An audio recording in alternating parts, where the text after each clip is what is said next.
When Ning Chen appeared, it's unclear whether she was deliberately saying it to him. He would always hear how outstanding Ning Chen was and how well he and Lin Xiaoran were a match. Gu Yan could only pretend that he hadn't heard anything. He was too naive and innocent back then. She even felt that it would be unfair to Ning Chen if she harbored resentment towards him because of these words. Because he felt that Ning Chen hadn't done anything, yet she had treated him to such an expensive meal. He endured this grievance for many years. For Lin Xiaoran's sake, he never resisted, and even willingly endured it. As long as he can see Lin Xiaoran come home, he will feel that everything is worthwhile.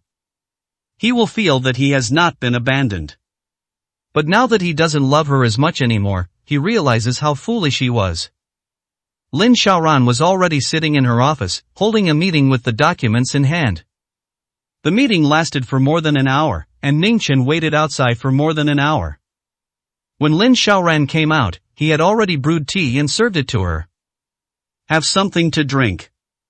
Lin Xiaoran took the tea, tested the temperature, and drank it. Why don't you go inside and wait? It's too late, this isn't appropriate. Ning Chen always presents herself in a very measured manner, leaving no room for criticism.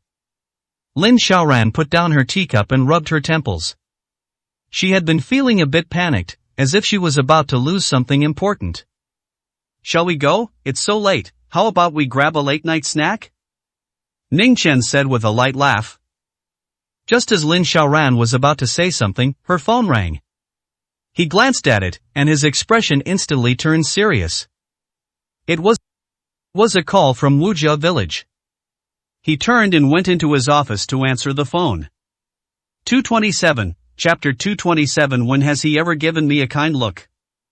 Mr. Lin, we've investigated that so-called casino. It was set up by thugs from the next village, but a few years ago, there was a fire that burned all the thugs who ran the casino to death. Some of the accomplices were even sentenced to death. It's said that the casino hasn't been open for very long, and not many people know about it. Many people only know that Wu Fu lost a lot of money there and then took his wife there to pay off his gambling debts. Lin Xiaoran frowned.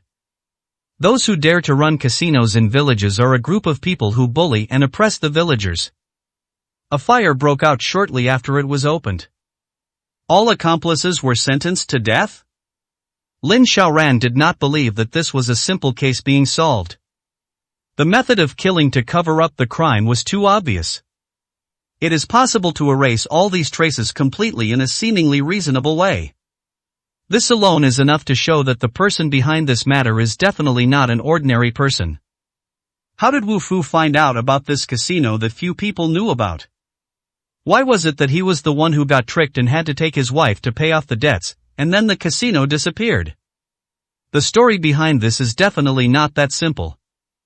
The person on the other end of the phone hesitated for a moment before continuing. Regarding your mother, we can only find out about the villa in the county town where she was taken. It said that the original owner lent it to someone, but nobody knows who it was lent it to, only that people who go there drive luxury cars. The original owner passed away a few years ago. As for the rumors about paying money to sleep with someone or being a prostitute, those are just made-up stories from the villagers.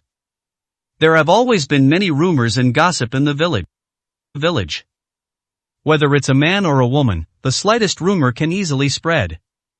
More than a decade has passed, and the person behind it has completely erased the traces. It's really difficult to find any more clues. Lin Xiaoran took a deep breath. Then let's come back. Before we come back, let's clean things up and shut up all the people in the village who should keep quiet. Understood, Mr. Lin. After hanging up the phone, Lin Xiaoran felt uneasy. As I walked out of the office, I saw Ning Chen still sitting outside. You didn't go back? Ning Chen stood up, put his hands in his pockets, and wore a gentle smile. Didn't we agree to eat together? Bai Yan's birthday is coming up soon, and I was thinking of discussing with you what gift to prepare for her. Lin Xiaoran walked towards the elevator lobby, and Ning Chen quickly followed. However, he always kept a certain distance from Lin Xiaoran. He was very smart and rarely got particularly close to Lin Xiaoran. Lin Xiaoran is a very proud person and doesn't like others getting close to her easily. Therefore, Ning Chen always expresses all her feelings through others. They were either friends from the same circle or elders. He never took the initiative to express his feelings, he only asked Lin Xiaoran to accompany him when he needed to see a psychologist. So Lin Xiaoran has never found him annoying over the years. The two arrived at the underground parking lot. Lin Xiaoran got into the car, started the engine, but didn't drive away. Ning Chen stood to the side but did not get into the car. When the two of them arrived, Lin Xiaoran picked them up on her way. Ning Chen didn't drive, so Lin Xiaoran should have taken him home. Ning Chen gently held onto the car door, bowed slightly, and said with a smile, "How about we skip the midnight snack? Why don't you go back and check on Guyan first? I felt he didn't look too good just now. I'll go and tell them at the old house for you." Lin Xiaoran just received a call from the old house, asking her to come over. Lin Xiaoran frowned. When has he ever given me a kind look? Seemingly feeling agitated, Lin Xiaoran lit a cigarette, stepped on the gas, and said to him, "You should go home and rest early." Ning Chen watched her leave. "Okay, I'll pick out a birthday present for Bai Yan and send it to you later." "Good." Lin Xiaoran drove back to the old house. I smoked another cigarette while sitting in the car. She could guess why the old man wanted to see her even before she arrived. Zhu Ximing is coming to Kyoto in the next few days. He was part of his father's team from earlier years, and has maintained a good relationship with the Lin family over the years. The cooperation between the two parties can be considered a win-win situation. The old man definitely hopes the other person can get a promotion. It would be best if he could be transferred to Kyoto. I put out the cigarette and went into the old house. The home doctor is examining the old man. "You need to take this medicine for 3 days, twice a day. You must keep your emotions stable." The old man waved his hand, indicating that he understood. Then he swallowed the medicine in his hand. Lin Xiaoran walked to the sofa opposite the old man and sat down. "What's wrong? Is it because of Zhu Ximing?" Grandpa Lin took a sip of tea to moisten his throat. "Ximing is in a very important position right now. If he gets promoted this time, there's a high chance he'll be transferred back to Kyoto in the future. I haven't even told your sister about this." Lin Xiaoran didn't say anything. Old Master Lin looked at him with a serious expression. "Withdraw all your people from Fengqing. Don't investigate this matter any further, it's better for everyone." Zhu Ximing has only been in Fengqing for a few years. When Guyan's mother's incident happened, Zhu Ximing was still working for her father in Kyoto. This matter has most likely nothing to do with him. However, he did indeed profit quite a bit from human trafficking cases. In order to gain a good reputation and reach a higher position, they did not investigate the matter thoroughly. It's somewhat hypocritical. Lin Xiaoran suddenly felt a little tired. She's been going back to the old house far too often lately. The old man kept calling her, wanting to see her. To put it bluntly, it was actually a test of her attitude. He was testing whether she would listen to the old man, testing her plans for the future, and also testing her bottom line with Guyan. Even Lin Xiaoran felt exhausted by this invisible pressure. "Xiaoran, I know you care a lot about Guyan, but you also know that it has nothing to do with Ximing today. The old man, will speak frankly with you. I intend to hand over the Lin family's future to you, your sister." The old man didn't spell it out clearly, but it was quite obvious. Lin Xiaoran didn't feel happy when she heard this. Instead, she felt even more pressured. He took a deep breath. "I've already had my men withdraw from Maple City." A look of satisfaction and joy flashed across old Master Lin's eyes. "Okay, Ximing can handle the people from the village who cause trouble in the county town. When he comes to Kyoto, go and meet with him and have a good talk. You need to pay more attention to the future development plans for Fengqing." Grandpa Lin happily took another sip of tea. By the way, the Ning family also has some connections with Ximing. That kid Ning Chen is going to inherit the Ning family in the future. This time when Ximing comes back, the Ning family will probably have Ning Chen treat people to a meal. You two can go together. Then if Ximing wants to rise in rank, he needs to unite more forces. Good. Grandpa Lin seemed quite satisfied with Lin Xiaoran's attitude tonight, and a smile appeared on his lips. After Ximing returns this time, you'll need to be prepared to take on some of the responsibilities of the Lin family. 228, Chapter 228. When has she ever been so out of control? Lin Xiaoran was somewhat surprised. The old man rarely speaks so frankly. It seems like I suddenly made up my mind tonight. Lin Xiaoran pursed her lips and took a deep breath. I will keep my promise to you. Upon hearing this answer, Grandpa Lin breathed a sigh of relief. I won't forget what I promised you a few years ago. You'll stay at the old house tonight. Jiming will arrive tomorrow. Come with me to the Ning family tomorrow morning, and you can take Ningchen to see Jiming. Lin Xiaoran nodded, got up and walked to the bedroom in the old house. She didn't really want to go back to the villa, since she had just told Gu Yan that she wouldn't be going back for the next few days. Gu Yan's reaction at the time made her feel very uncomfortable. After washing up in the bathroom, I stepped out and couldn't resist picking up my phone. There's been no news at all. Lin Xiaoran suddenly felt a little irritated. It's been so long. Gu Yan still didn't send her a message. He tossed his phone aside to charge and lay on the bed, lost in thought. I lay there for a long time but couldn't fall asleep. Frowning, she picked up her phone with some frustration, wanting to look at her previous chat history with Gu Yan. Lately, she's been more inclined to look through old chat logs.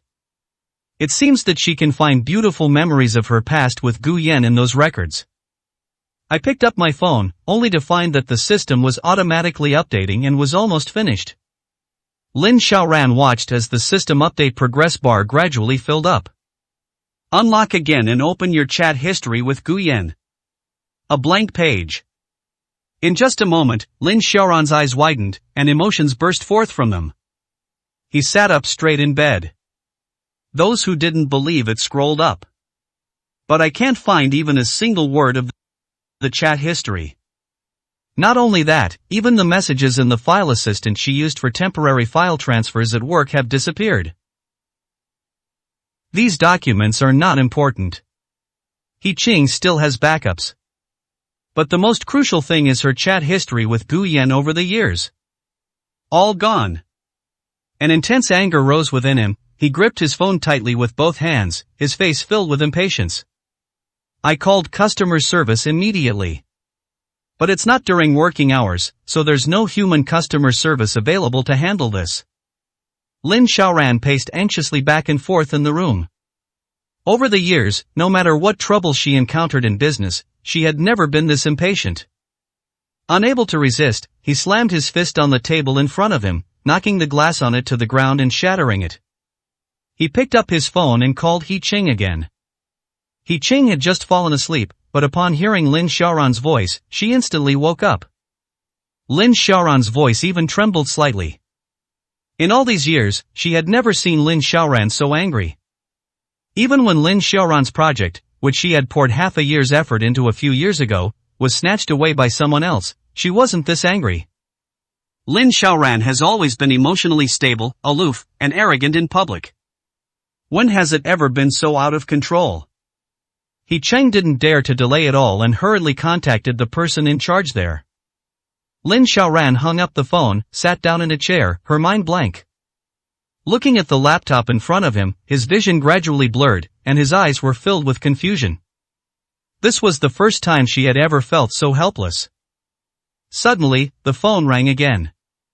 A slight change in expression finally appeared on Lin Xiaoran's face. He quickly answered the phone. Is it fixed? When will it be back online? The person on the other end of the phone was taken aback by Lin Xiaoran's anxious tone. President Lin, this is Xiao Wang from Zhuguang. I just sent you the agenda for tomorrow's project meeting, but you haven't replied yet. Upon hearing this, Lin Xiaoran's face instantly darkened. She has always been meticulous about her work. Tomorrow, Zhuguang does indeed have a very important meeting. Such meetings could only proceed after she personally confirmed the procedures. Xiao Wang had previously sent a message to Lin Xiaoran. But Lin Xiaoran didn't see that Xiao Wang made the call on his own initiative in order to ensure the meeting could proceed. Get lost. Do I really have to make decisions about such a small matter? He hung up the phone and tossed it aside. Xiao Wang, on the other end of the phone, opened his mouth and looked at the screen of his phone, which showed that the call had been disconnected. What's wrong, Mr. Lin? I haven't heard that the company has encountered any problems recently. Why are you so angry? Lin Xiaoran urged He Qing again. President Lin, we've already contacted the person in charge. They said it's a bug in the system upgrade and they're already organizing people to fix it. Lin Xiaoran sat there for over an hour. He Qingkai called her. Mr. Lin, the person in charge there said they have done their best. You tried your best, does that mean all my chat history is gone? Lin Xiaoran's voice was filled with a chill that penetrated to the bone. He Qing couldn't help but shiver. This bug of losing data after a mobile phone system upgrade is actually quite common. Ordinary people generally wouldn't care too much, at most they'd complain a bit online. But Lin Xiaoran's identity is different. Your phone may not contain any trade secrets. The person in charge there didn't dare to be negligent at all and temporarily brought together all the elite personnel they could contact. After such a long period of emergency repairs, it was discovered that the lost data was indeed irretrievable. He Cheng is also under a lot of pressure. She wasn't quite sure what data Lin Xiaoran wanted to find. She has backups of everything that's work-related. But something that could make Lin Xiaoran so anxious must be something very important. But Lin Xiaoran didn't get angry. Hang up the phone directly, it's broken. She thought she would be very angry. But at that moment, my first reaction was helplessness and despair. She had never felt this way before. No matter where she is full of confidence. A confidence that one can control and manipulate everything. This helplessness and despair chilled her to the bone. It gradually spread to every corner of the body. It was just like that sudden burst of panic I felt during that impromptu meeting at the company. It completely overwhelmed her, filling her with a suffocating panic. Lin Xiaoran stood up, but suddenly didn't know what to do. He frowned, took a deep breath, and tried to calm himself down. But nothing worked. He simply changed his clothes, left the old house, and drove towards the villa. She herself didn't understand why she felt that way. We drove all the way back to the villa. Seeing that the lights were still on in the villa made me feel a little more at ease. Entering the villa, we arrived at the bedroom door. I took a deep breath and pushed open the door. But Gu Yan was not in the room. There was only one maid cleaning the room. Lin Xiaoran's face immediately turned cold. Where is he? 229, Chapter 229. It seems that Gu Yan and she have run out of things to talk about. The maid who was cleaning was startled and quickly said, "Miss, the master hasn't come back yet today." Didn't come back? Lin Xiaoran's voice was slightly hoarse. That sense of panic rose in my heart again. Seeing that Lin Xiaoran didn't say anything more, the maid hurriedly took her tools and left the bedroom. Lin Xiaoran stood there, her body swaying slightly. This feeling is like the talisman that Gu Yan made for her when she accidentally lost it back then. Gu Yan made it for her by hand at a temple after climbing a mountain for a long time. She has always cherished it. But for some reason, it suddenly disappeared. She was extremely anxious at the time. Having no other choice, she climbed the mountain again and went to the temple to find someone to make her an exact replica. That was also the first time she clearly realized how much effort Gu Yan had put into making that amulet for her. The mountain was very high, and it took several hours to make the amulet. Fortunately, they are exactly the same. Later, Gu Yan saw it and, though somewhat suspicious, remarked, "This amulet looks newer than before." Lin Xiaoran then hugged him guiltily, saying, "I take good care of it, so I definitely can't let it get dirty." Yeah. Certainly. Under Lin Xiaoran's deception, Gu Yan also believed her. The panic we feel now is the same as it was back then. She hadn't felt this way in a long time. She had originally planned to go back to the villa, ask Gu Yan for his phone, copy all the chat history on his phone, and send it to her own phone. Then I sent it to Yi Cheng and asked her to make several backups for me. On her way back, she thought about this, and her emotions calmed down a lot. But now, seeing that Gu Yan isn't home, she's about to lose control of her emotions again. For so many years, Gu Yan has always stayed in the villa. Gu Yan was always here whenever she came back. Why this time of year, why today, did he not come home? He picked up his phone and called Gu Yan. Gu Yan did not go home tonight. She is currently downstairs at Lin Zhe's house, and has deliberately parked her car in the parking lot of the neighboring community. Su Ting didn't go to the hospital tonight, nor did she go to work overtime. He wanted to see what this person was doing. Su Ting didn't leave home until after midnight, dressed very elegantly. Seeing this, Gu Yan frowned and followed. Su Ting hailed a taxi at the entrance of the residential compound. Gu Yan hurriedly hailed a taxi and followed. "Young man, is that woman up ahead your wife?" The driver was a very gossipy person. When he saw that Gu Yan was going to follow the person in front, he couldn't help but ask out of curiosity. Gu Yan didn't want to say more. Just then, my phone rang. "Answer the phone, what's up?" Lin Xiaoran had already left the villa and gotten into her car, but she didn't know where Gu Yan was. "Why aren't you home so late?" "Something's up." "What could be wrong with you? Why aren't you back so late?" Gu Yan felt a little angry when he heard Lin Xiaoran's words. In all these years, when has she ever come home early? They even frequently stay out all night. Did he say anything? Moreover, he could often see Lin Xiaoran's whereabouts in Ning Chen's WeChat moments when she didn't come home at night. Private matter. Just 2 words left Lin Xiaoran suddenly speechless. Moreover, Gu Yan's obviously impatient tone made Lin Xiaoran even more irritated. "Lin Xiaoran, what exactly do you want to say?" Lin Xiaoran opened her mouth, then suddenly realized that Gu Yan seemed to have run out of things to talk about with her. The two of them rarely speak to each other anymore. The fact that I made this call out of the blue felt rather abrupt. Lin Xiaoran took a deep breath and clenched her left fist. "I found some clues about the Wu family village matter." Upon hearing this, a flicker of emotion crossed Gu Yan's eyes. He gently patted the armrest in front of him, pointed to the taxi in front, and gestured for the driver to follow closely. What clue? Lin Xiaoran felt even more annoyed. She couldn't find any clues at all. She just didn't know what to say to Gu Yan if she didn't say it. He will definitely hang up the phone. It's still uncertain. Too much time has passed, and many clues are still unclear. Upon hearing this, Gu Yan instantly realized that Lin Xiaoran was just giving him the runaround. After all these years, he knows Lin Xiaoran very well. She has always liked people who are straightforward and decisive. Even the fact that he didn't love himself was never hidden. She wasn't very good at giving perfunctory answers, and her deceptions were full of flaws.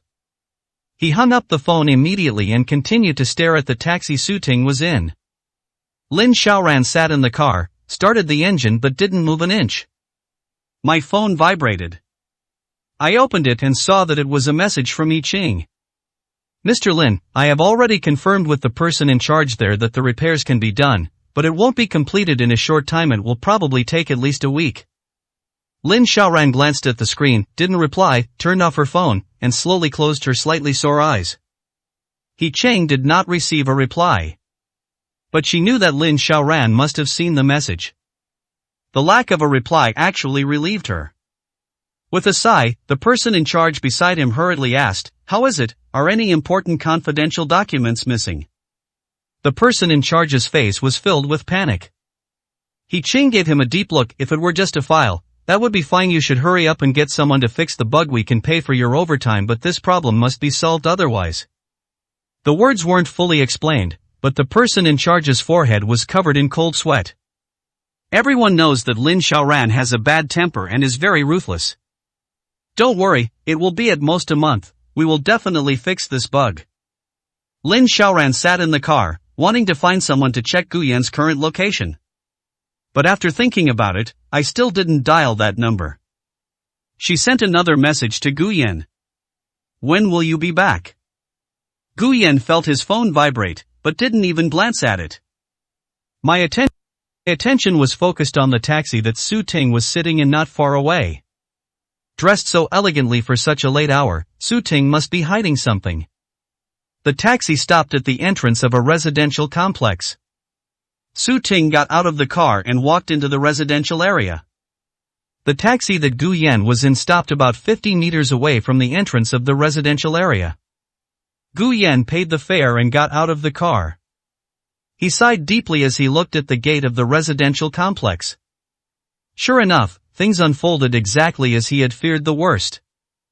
Su Ting may have cheated on her husband. Upon arriving at the entrance of the residential compound, Gu Yan saw the security guard and asked, "Brother, does the person who just went in come here often?"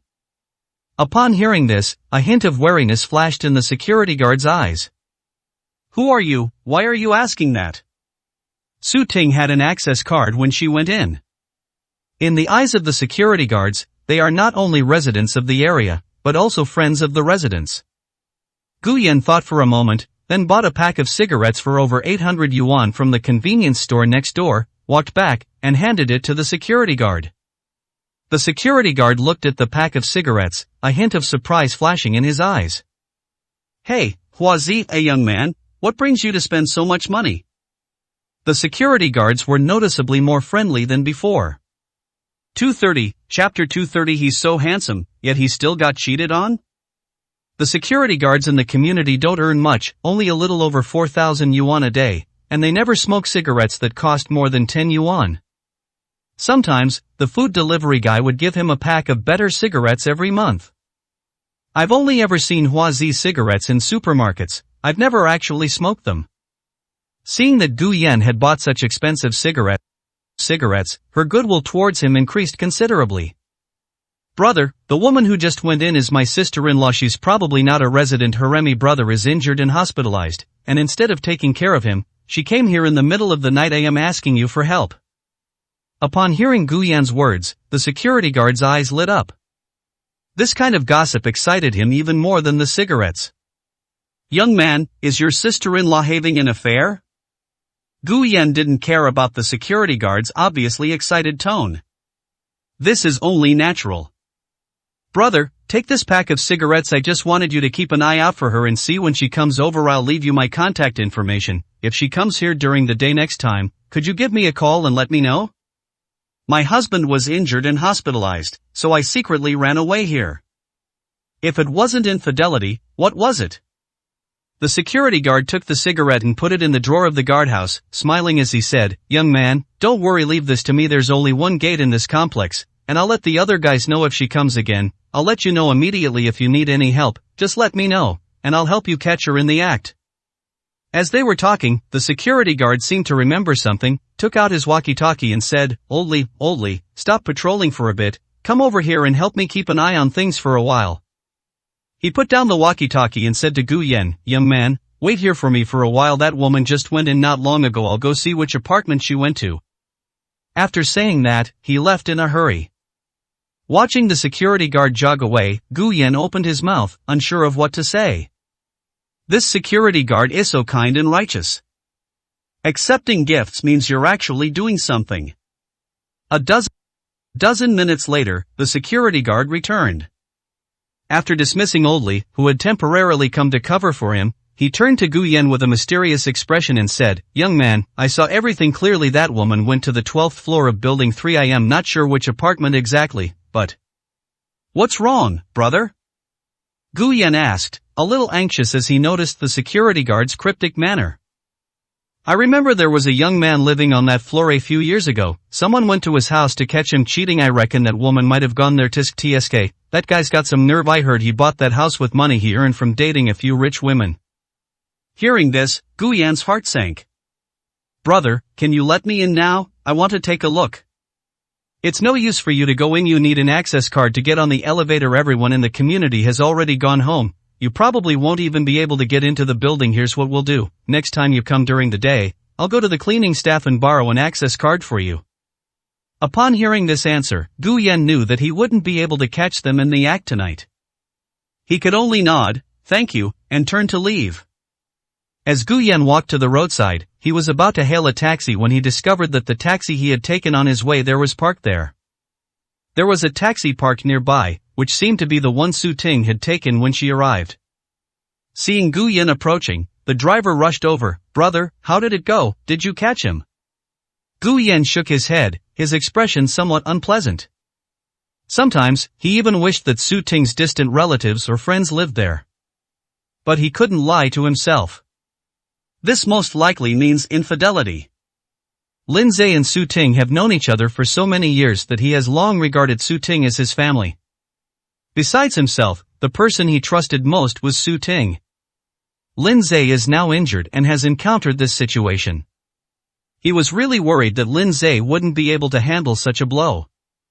If possible, he hoped that Lindsay's future life would be free of any unexpected events. Even if I don't become rich and powerful, it's good to live a simple and peaceful life. For Lindsay, this was a kind of happiness. Master, can we go now? Guyan asked softly. Come on, get in, bro. The driver opened the car door and let Guyan get in. Having finally stumbled upon such gossip, he couldn't wait to chat with Guyan for a while longer. Once in the car, Guyan glanced at the time on his phone. He wanted to go to the hospital to see Lindsay. But it was already very late. He hesitated, not wanting to disturb Lindsay's rest. Hey bro, where are we going? The driver asked. He turned his head and glanced at Guyan's unpleasant expression, then nodded thoughtfully. Hey bro, if you're feeling down, I'll find you a bar to clear your head? Guyan was already conflicted. After hearing what the driver said, he thought about it and nodded. He didn't want to disturb Lindsay's rest, and he didn't want to go back to the villa. Seeing Guyan nod, the driver stepped on the gas and drove towards the bar street. Throughout the journey, the driver kept subtly asking questions, trying to find out more gossip details. Guyan was in a bad mood and only gave a few perfunctory replies. The driver didn't seem to mind and continued chatting. Once they reached their destination, he stopped the car and pointed to the roadside. Brother, take it easy, let's find a place to have a good drink. Everything will be over when you wake up tomorrow. As for women, as long as you have money, there are plenty to be had. Guyan didn't say anything, paid the fare, and got out of the car. I looked up, then randomly picked a bar and went inside. The driver watched Guyan's figure and couldn't help but sigh. Sigh, a man can't get by without money, even someone as handsome as him. Wasn't it because I was cheated on? Guyan walked into the bar, sat at the bar, and ordered a drink. This drink is called the Godfather, it's quite strong. He remembered that it was the name of a movie he and Lin Xiaoran had watched together. He just saw the name on the menu and ordered it. He has a bad stomach and rarely drinks alcohol. I'm just too upset today and don't know what to do. He finished his drink quickly and ordered another one. This wine has a subtle almond aroma and is quite intoxicating. After just 2 drinks, he felt a little dizzy. The bar has a resident singer who comes on stage when it's time to play his guitar.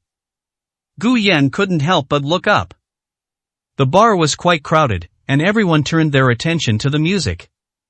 Later, I finally learned how to love, but you were already gone, vanished into the sea of people. People around couldn't help but sing along. Guyan narrowed his eyes. It seemed that he was the only person sitting there in the entire bar. He seemed exceptionally lonely.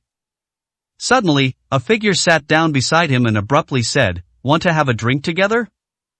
231, Chapter 231. When you encounter a scumbag woman like this, just kick her out without hesitation. Guyan turned his head and glanced at it. A young woman sat beside him, a bright smile on her face. The woman was very beautiful, with a full yet delicate oval face, bright and expressive eyes, and a high and refined nose. When she smiles, her eyes curve into crescent shapes. She was a very young woman with a sunny disposition typical of young people. She also possesses a gentle and charming temperament. You came here alone, are you in a bad mood? The girl moved her head a little closer. Guyan looked at her, feeling somewhat confused. A girl like that seems a little out of place in a bar. They don't seem like the type of people who would be here. And why would they ask me to drink? He didn't have any prejudice against girls in bars. I just felt that the girl in front of me didn't seem to belong here. Is there something wrong? Guyan asked softly. No, I just saw you were here all alone, so I came over to have a drink with you. The girl seemed quite outgoing. She shifted her position on the bar stool and looked at Guyan sideways. I came with my brother, he was drinking with his friends, and I was so bored by myself. Guyan followed the girl's gaze. A few men were drinking and chatting not far away. These people were clearly extraordinary. Gu Yan had seen many people with such an unusual air about them in the elite circles of Kyoto. He was still somewhat curious. He had met almost all the young people in Kyoto's elite circles. Yet, he had absolutely no recollection of such an extraordinary person. "Aren't you from Kyoto?" Gu Yan asked softly. "Huh, how did you know?" the girl asked, somewhat surprised. "Then I must toast you. A lot of people in this bar are giving me weird looks, but I think you're the only one I find pleasing to the eye." The girl picked up Gu Yan's wineglass, placed it in his hand, and then clinked her own glass against his. Seeing the girl drink, Gu Yan also picked up his glass and took a sip. "Drink less," Gu Yan said softly. "And you're the one talking, aren't you? You drank that much all by yourself too." The girl pouted at the several empty glasses in front of Gu Yan. "Let me introduce myself, my name is Wang Yuyan." Gu Yan was taken aback for a moment, and was about to say his name when he heard the girl continue, "I know you, Gu Yan. You don't need to introduce yourself." Gu Yan was surprised. "You know me?" "My brother and I are from Shanghai. My brother knows Lin Xiaoran, and I've seen your picture in his study." Hearing this, Gu Yan's heart sank. It's not that he's overly vigilant. Instead, over the years, everyone who has known Lin Xiaoran has been hostile towards him. "So, what exactly do you want from me?" Seeing that Gu Yan's expression had changed, Wang Yuyan pouted, seemingly somewhat dissatisfied. "I'm not here to cause you trouble. I've just heard about you and Lin Xiaoran. I think you're a bit something ridiculous, pitiful." Gu Yan's eyes widened in surprise when he heard those two words. "Don't find it strange. My brother and Lin Xiaoran are rivals, so he's investigated everything about Lin Xiaoran thoroughly, including you." Wang Yuyan paused halfway through her sentence, then quickly added, "Don't be angry. That's how competitors are. How can you compete if you don't thoroughly investigate them?" Gu Yan shook his head. "It's not that bad, I can understand. Lin Xiaoran has used all sorts of ruthless methods to deal with her competitors. It's nothing to just investigate some information." The two chatted casually. Most of the time, it was the girls who were talking about things, and Gu Yan would join in for a few words. During this period, he felt very confused. "Indulging myself like this occasionally, having a few drinks, I seem to feel a bit lighter." Before they knew it, several empty wine glasses had appeared in front of them, and they had become much more familiar with each other. The girl seemed to have drunk quite a bit, and was a little dizzy, with one hand resting on Gu Yan's arm. "Honestly, haven't you ever thought about getting a divorce? My friend was cheated on before, and he dumped that woman." The girl's cheeks were flushed, but her eyes were very serious. "I feel that people who are sincere in their feelings should not suffer so much injustice." Upon hearing this, Gu Yan suddenly felt a lump in her throat. Lin Xiaoran's many friends in the industry all regard him as an enemy. I wish he would just disappear from this world. On the contrary, it was the younger sister of Lin Xiaoran's rival who spoke up for her. "How did your friend kick him?" No sooner had they finished speaking than a man walked up to them. "Yu Yan, we should go back." Gu Yan turned his head and looked over. Wang Hanyu smiled and nodded at Gu Yan. "Hello, Mr. Gu." "Hello." Gu Yan quickly reached out and shook the other person's outstretched hand. When Wang Yuyan saw Wang Hanyu arrive, she quickly got off the bar stool. She lost her balance and stumbled, falling directly onto Gu Yan. "What are you doing?" Suddenly, an extremely cold voice rang out. The group all turned their gazes in that direction. Lin Xiaoran arrived at some point and stood a few meters away from the group. Wang Yuyan had regained her balance and placed her hand on Wang Hanyu's arm. "Brother, help me a little, I'm a bit dizzy." Wang Hanyu said softly, "Don't drink so much next time." "Mind your own business." Wang Yuyan pouted, then took out her phone, tapped a few times, and placed it in front of Gu Yan. "Let's add each other as friends. I'll be studying in Kyoto soon, so let's go for a drink sometime." Gu Yan thought about it and added him as a friend. His impression of Wang Yuyan: good. She's a very straightforward girl. In Kyoto, there aren't many people who are kind to him, so adding him as a friend is no big deal. Lin Xiaoran took 2 steps forward. Seeing that the others were ignoring her, she was about to explode with anger.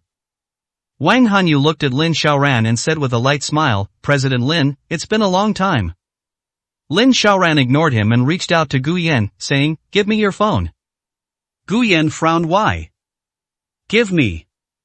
Wang Yuyan frowned as she looked at Lin Xiaoran's arrogant demeanor and stepped in front of Gu Yan. It's you scumbag, brother Gu Yan, let me tell you, when you encounter a scumbag woman like this who cheats, just dump her. Women are born to lie, you can't let her lie to you anymore. What did you say? Lin Xiaoran trembled with anger. Gu Yan was also a little dizzy at this point, but he nodded and said, you're right. The atmosphere instantly turned cold and silent. The chill emanating from Lin Xiaoran made everyone feel as if the surrounding temperature had dropped several degrees. Wang Hanyu smiled apologetically and helplessly, President Lin, I'm sorry my sister had too much to drink, she's always been spoiled at home, so please don't take offense if she said anything wrong. Then, she turned to Gu Yan and said, Mr. Gu, we'll be going now, we look forward to seeing you again. Wang Hanyu and Wang Yuyan left. Only Gu Yan and Lin Xiaoran remained. Gu Yan simply turned his head away, not even glancing at her, and picked up his wine glass to take a sip of wine. 232, Chapter 232. As long as it ends quickly, that's enough. Seeing Gu Yan like this, Lin Xiaoran's anger was boiling over. But he still suppressed his anger and said coldly, give me your phone. Gu Yan glanced at her. On what grounds? Startled by the name Gu Yan, Lin Xiaoran couldn't immediately find a reason to respond. I took a deep breath, just about to say something. But they saw that Gu Yan had already finished the drink in his glass and got up to leave the bar. As soon as he stepped out of the bar, a gust of wind made Gu Yan feel even more dizzy, and his steps became unsteady. I stumbled and almost fell to the ground. Lin Xiaoran quickly stepped forward to help him up. If you can't drink, then don't drink so much, Lin Xiaoran frowned. None of your business? Although Gu Yan's body was somewhat out of control, his brain still retained some consciousness. You don't need me to take care of you, if you don't need me to take care of you, you'll just be sleeping on the street until you die, Lin Xiaoran said somewhat irritably. Let go. As Gu Yan spoke, he tried to free his arms from Lin Xiaoran's grasp. I staggered to the roadside to hail a taxi. Seeing him like this, Lin Xiaoran was furious, but also found it somewhat amusing. He hadn't seen Gu Yan like this in many years. He stepped forward and shooed away the taxi that Gu Yan had just hailed. Seeing the taxi drive away, Gu Yan frowned and shouted at Lin Xiaoran, what are you doing? Lin Xiaoran laughed in exasperation, can you please stop spouting out three-word phrases all the time? After saying that, he stepped forward, grabbed Gu Yan's arm, and pulled him toward his car.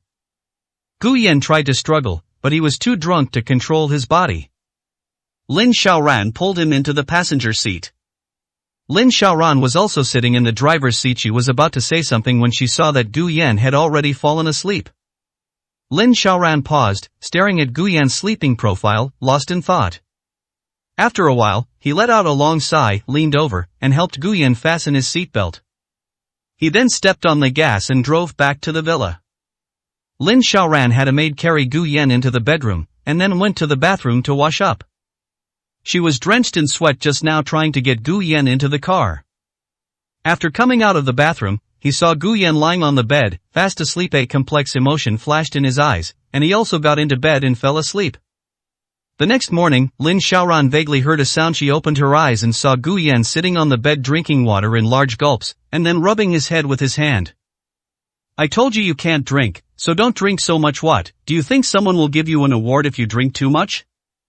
Lin Xiaoran said with a sneer. Gu Yan already had a splitting headache, and upon hearing Lin Xiaoran's words, he immediately became emotional. He put down his cup and said coldly, it's none of your business. He then got up and went into the bathroom. Lin Xiaoran watched Gu Yan walk into the bathroom and was about to lie down and sleep for a while when she saw Gu Yan throw his phone aside. I picked it up and entered the password, but I couldn't unlock it even after entering it more than a dozen times. Instead, the phone screen was locked for half an hour. Gu Yan had just finished washing up and came out of the bathroom when he saw Lin Xiaoran holding his phone. She looked up at him and asked, what's your phone password?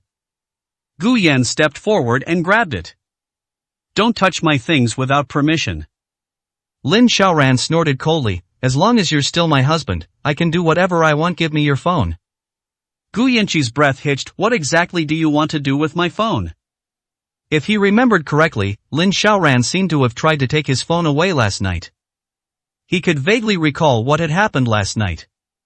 Is it because of Wan Yuyan? He thought Lin Xiaoran was a bit crazy. She never seems to care about me at all. Why are you in such a hurry now that someone has added you as a friend? What does she think she is? Is it a toy that can only be possessed by her? Seeing Gu Yan's angry expression, Lin Xiaoran suddenly said calmly, my phone system has been updated, and all our chat history is gone. So? Gu Yan didn't expect Lin Xiaoran to say this. Give me your phone, and I'll have someone make a copy and transfer it to my phone. As she spoke, Lin Xiaoran felt a little angry again. The phone updates its system automatically, and suddenly a bug appeared, as if it was deliberately targeting her. Is it necessary? If it's gone, it's gone. It wasn't anything important anyway. Gu Yan's voice was not loud, and his tone was very calm. But to Lin Xiaoran, it was like a bolt from the blue. After a few seconds of stunned silence, his face turned icy and grim. That's our chat history, every single one of it. Ever since we started using phones to chat, I haven't changed to any other brand of phone in all these years. Just to keep these records I can convert the data directly, not a single record will be lost. Lin Xiaoran's tone contained a hint of anger. But Gu Yan just sneered. Lin Xiaoran, you should get your head checked, it seems like you have some serious illness. Upon hearing this, Lin Xiaoran's eyes immediately turned red, and her hands clenched into fists until her fingertips turned white. I'm talking about our chat history, all the chat history we've shared over the years is gone, don't you care at all, so many years, so much. Before she could finish speaking, Gu Yan interrupted her, yes, I just don't care. If you really care that much, you should be thinking about creating more records and beautiful memories with me in the future, not clinging to these past memories. Do you care about those memories from the past, or do you care about me as a person? Gu Yan couldn't help but get angry. His hands clenched, his breathing quickened. Do you remember, a few months ago at your victory celebration, I asked you what, you don't love me anymore, do you even remember what you said? Gu Yan took a deep breath and then uttered the answer word by word. You said I'm not worthy. Gu Yan picked up his phone and waved it, a hint of amusement in his eyes. You're telling me now that you care about these chat logs, Lin Xiaoran? I'm right here, I'm standing right here, tell me, do you want those chat logs? Tell me, are you out of your mind? After shouting those words, Gu Yan took a deep breath and tried to calm himself down. He really didn't want to argue with Lin Xiaoran anymore. In recent years, he has argued with Lin Xiaoran hysterically far too many times, just like he did now. However, most of the time, Lin Xiaoran just watched him go crazy. He didn't want to torture himself like this anymore, and he didn't want to ask Lin Xiaoran why she didn't love him anymore. He no longer wanted to dwell on those past memories.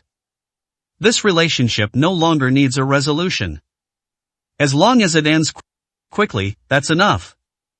233, Chapter 233. She said these things that she had never been able to say before. The bedroom fell silent instantly, the only sound being the breathing of the two people. Gu Yan originally thought that Lin Xiaoran would restrain her emotions and continue to coldly observe his crazy behavior with her usual aloof attitude. But this time, she didn't. Lin Xiaoran's eyes reddened. My nose feels a little sore. He turned his head to look out the window, seemingly gazing at something. And what about you? Gu Yan was stunned for a moment, not realizing what Lin Xiaoran was asking. Lin Xiaoran reached out and rubbed her face. Gu Yan, do you love me? Seemingly a little hesitant to ask the question, Lin Xiaoran clenched her hands tightly and kept looking out the window, not letting Gu Yan see her face. Gu Yan's eyes widened for a second. He wasn't sure if it was just his imagination, but he felt like Lin Xiaoran was crying. But she kept her head turned to the side, so I couldn't see anything at all. But Gu Yan quickly dismissed that possibility. He didn't believe Lin Xiaoran would cry. If he would cry for himself, then he would be even less likely to believe it. Gu Yan originally wanted to say that he had loved her before, loved her very much. He used to be able to endure all kinds of grievances for Lin Xiaoran, and he was willing to give up everything for her. As long as he could be with her, he felt that the world was a beautiful place and that he was happy. But now, none of that matters anymore. The past is the past. I don't love you anymore. Lin Xiaoran trembled upon hearing this answer. 3 words again. Same as last night. She was angry when she heard the 3-word reply last night. And now, I am heartbroken. She glanced at Gu Yan out of the corner of her eye, trying hard to suppress the stinging feeling in her nose. She scoffed, "Ha, then I won't love you either. Why should I love you?" Gu Yan suddenly had a strange feeling. Lin Xiaoran seemed to be feeling wronged, sulking, and throwing a tantrum. The bedroom fell silent again. Gu Yan frowned slightly. Lin Xiaoran suddenly spoke up again. From now on, don't ask a woman if she loves you and don't ask why. If you really love someone, you will let the other person feel the love. So all these years, I have never asked you if you love me. Feelings are mutual, and everyone knows their own joys and sorrows. Upon hearing this, Gu Yan's eyes gradually filled with terror. He couldn't understand why Lin Xiaoran would say such a thing. She meant that she had long since stopped feeling his love for her. So, she also chose not to love herself? She didn't ask because she couldn't feel the temperature, she trusted her own senses. Only Gu Yan himself was irrational and too naive, wanting to get a definite answer from her again and again. You mean I don't love you because I'm mentally ill, which is why I keep putting myself in such a humble position, arguing with you again and again, acting like a fool, is that right? Gu Yan was once again unable to control her emotions. Hearing Gu Yan's roar, Lin Xiaoran slowly closed her eyes. From her teens until now, the only man she has truly been in contact with is Gu Yan. She used to have many suitors. But she found it all meaningless, didn't want to get to know those people, and didn't want to have much contact with them. She felt that having Gu Yan was enough for her. She remembered Gu Yan telling her that because he loved her, he couldn't bear to argue with her or get angry with her. Lin Xiaoran can always find all sorts of reasons to prove that she is right. Gu Yan took a deep breath, his eyes even filled with a hint of hatred as he looked at Lin Xiaoran. That look almost pierced Lin Xiaoran's heart. You yelled at me. Lin Xiaoran suddenly stared directly at Gu Yan. When you used to yell at me, you even said you regretted knowing me before we came back to the Lin family. You never yelled at me after you came back. You yelled at me louder and louder each time, and you always said such hurtful things. You're the one who's ridiculous. Is this what you call love? Gu Yan was initially angry. But after hearing what Lin Xiaoran said, he suddenly stopped being angry. That's how Lin Xiaoran is. She first drives you to the brink of emotional collapse, and then accuses you of going crazy and losing control. Close your eyes and suppress all your emotions. Just as he was about to turn and leave, he was suddenly hugged by Lin Xiaoran. Honey, there's no point in us arguing like this. I don't want to keep yelling at each other. Actually used to be very happy together. I don't know what went wrong. If it really comes down to it, let's leave Kyoto and move to another city. Even if we go back to living a poor life, maybe we'll be happier. Gu Yan was absolutely certain at this moment. Lin Xiaoran is sick. He has a serious illness. It was as if the drunk person wasn't him, but Lin Xiaoran. He tried to remove Lin Xiaoran's arm, but Lin Xiaoran held on very tightly. Let go. Lin Xiaoran seemed to be deliberately going against him, hugging him even tighter. I told you to let go. Gu Yan's tone turned low, filled with anger. I won't let go. Why do you always tell me to let go? If I really let go, is there any future for us? If I let go, won't you be sad? If you're not sad, I will be. Gu Yan's headache worsened. He felt he had really drunk too much. How could Lin Xiaoran possibly say such a thing? He might be hallucinating. What's the point of saying all this? We should end this. Gu Yan took a deep breath and said in a low voice. Meaning, why do we have to find a meaning? Gu Yan didn't want to say anything more to Lin Xiaoran. He also needs to go to the hospital to see Lin Zhe. He forcefully moved Lin Xiaoran's arm away and quickly walked out of the bedroom. Lin Xiaoran watched Gu Yan's departing figure, a rare look of helplessness appearing in her eyes. Have no idea why did she feel so panicked after the chat history on her phone disappeared? In addition to what happened last night. She had never felt so panicked before. The Wang family in Shanghai is in no way inferior to the Lin family. She had heard of Wang Yuyan before. Having been pampered by the Wang family since childhood, she has always been someone who will find a way to get whatever she sets her sights on. She couldn't drive away Wang Yuyan the same way she used to drive away those who tried to get close to Gu Yan. She was genuinely worried. He was worried that Wang Yuyan might be interested in Gu Yan.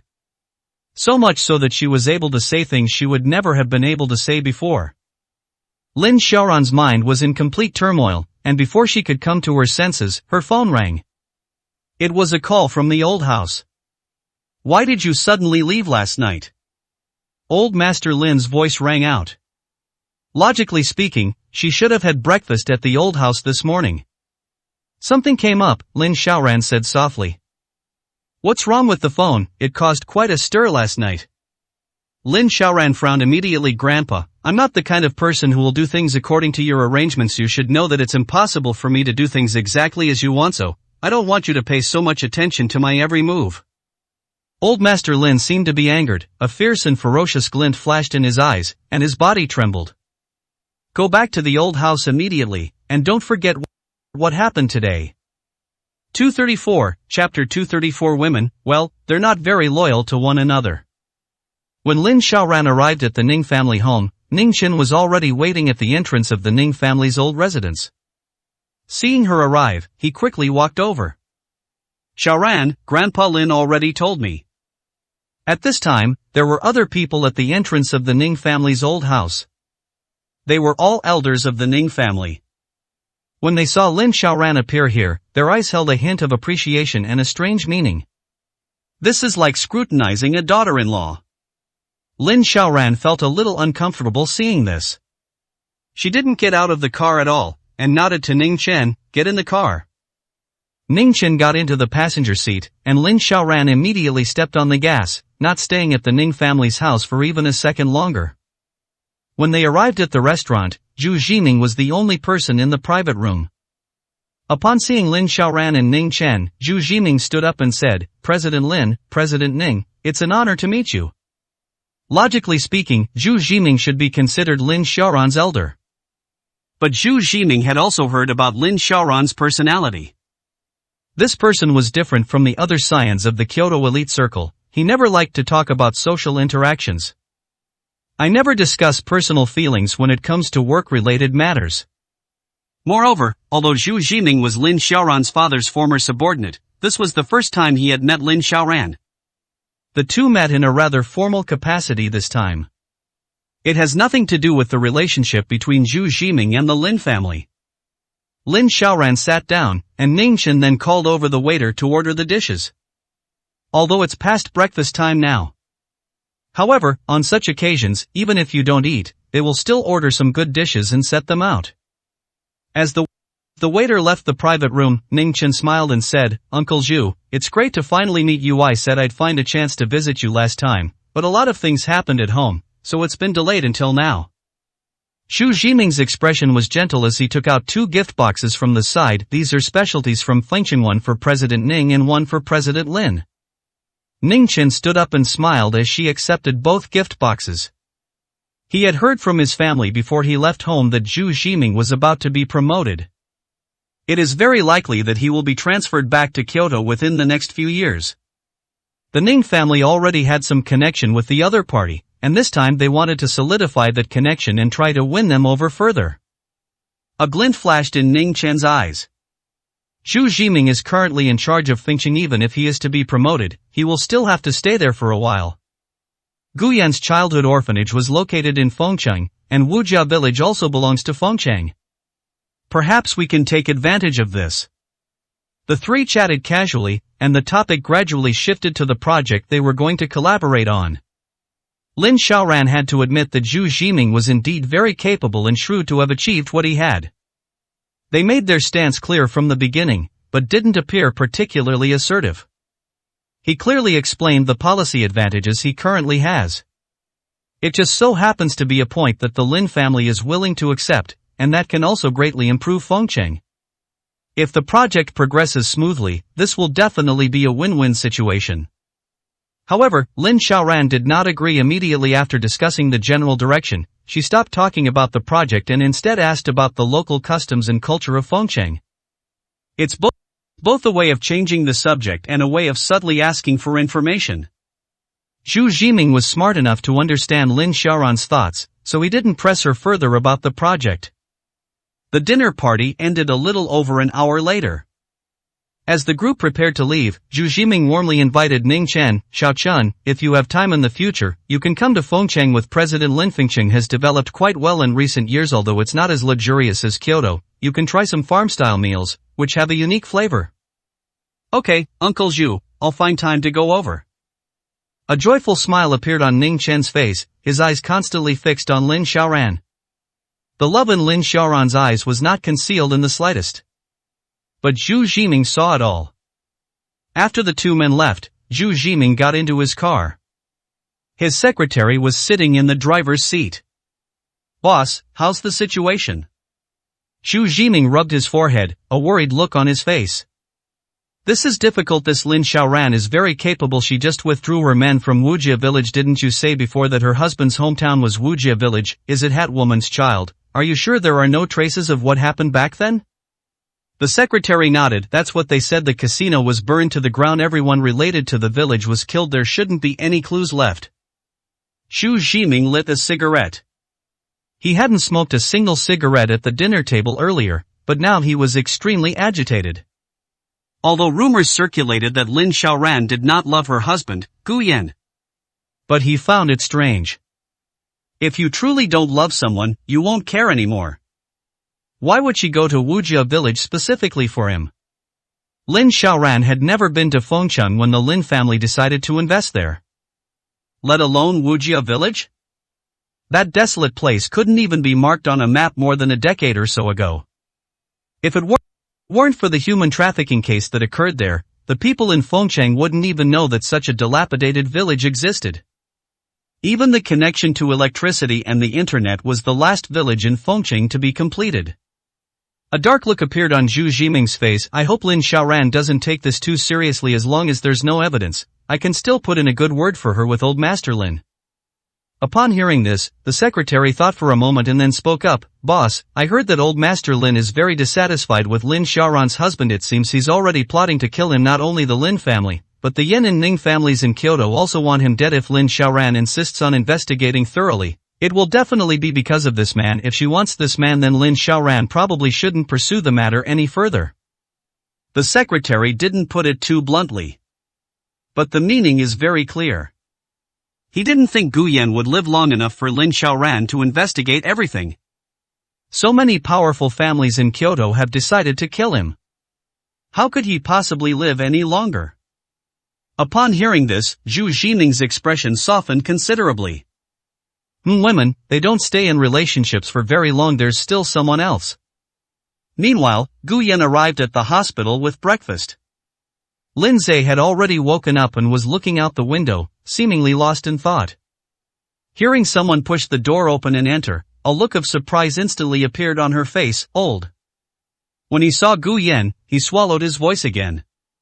A hint of surprise still lingered in her eyes. Xiaoyan, why did you come so early?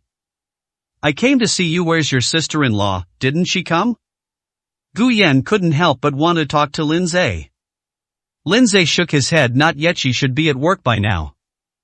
Upon hearing the word go to work, Gu Yan's lips curled into a disdainful smile. He put his breakfast aside, took a deep breath, and asked softly, Brother, do you know Tiandu Garden? 235, Chapter 235. You can definitely catch them in time if you come now. Upon hearing these three words, Lin Zhe's eyes widened instantly, filled with surprise. It seemed to carry a hint of pain, as if there were some bad memories there. How did you know about this place? Gu Yan took a deep breath, hesitated for a moment, and handed the breakfast to Lin Zhe. Brother, let's eat something first. Lin Zhe reached out and took the breakfast. He slowly opened the insulated container and sipped the porridge. Suddenly, he spoke up, that place is where I lived with my adoptive parents when I was a child. Lin Zhe's voice was a little hoarse. When they were little, they moved once. Not long after they moved there, I met your sister-in-law and got Xiaoyan from there. Lin Zhe suddenly looked up at Gu Yan, his expression somewhat anxious. Did you run into them there? No, I shouldn't have seen them before. Did they come looking for you? Gu Yan had never met Lin Zhe's adoptive parents, a fact that Lindsay was well aware of. Ever since he discovered his adoptive parents' true colors, he had been avoiding letting Gu Yan see them. Gu Yan was also taken aback when he heard this. He never expected that Lindsay's adoptive parents would live in that neighborhood.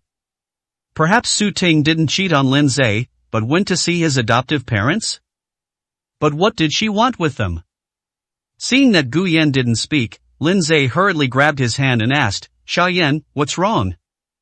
"It's nothing, bro, I was just passing by that day and I saw your wife go into that neighborhood." Upon hearing this, Lindsay's face turned deathly pale.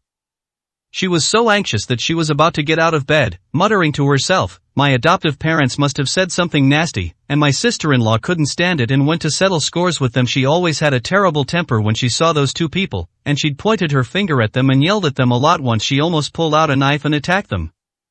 Lindsay's body trembled slightly, and his eyes were red. "Did your sister-in-law just pass away? My adoptive parents, they..." Lindsay choked up halfway through his sentence. He didn't know how to tell Gu Yan how abnormal his adoptive parents were. Taking a deep breath, she looked at Gu Yan with a serious expression. "Xiaoyan, I need to go over there. Your sister-in-law has a short temper. If she gets into a fight with them, she'll definitely be bullied. As a woman, she just got promoted, and mom is sick. If things escalate, she'll be finished." Lindsay was worried that Su Ting would get into a fight. But Su Ting was just a woman after all, and she definitely couldn't beat those two men in a fight. "If things escalate to the point of calling the police, and she's the one who came to my door, and things get out of hand, Su Ting will be the one who suffers." Looking at Su Ting like this, Gu Yan couldn't help but sigh. Lindsay is always like this, he always thinks of others. They never think about themselves. Gu Yan stopped Lindsay and forcefully pressed him back onto the bed. "It wasn't just now, I saw it when I passed by earlier. I forgot to tell you before. It's just that I remembered it when we were talking about your sister-in-law." Hearing this, Lindsay felt somewhat relieved. Su Ting sent him a message last night. Judging from this, things didn't escalate too much. But soon, a look of worry reappeared on Lindsay's face.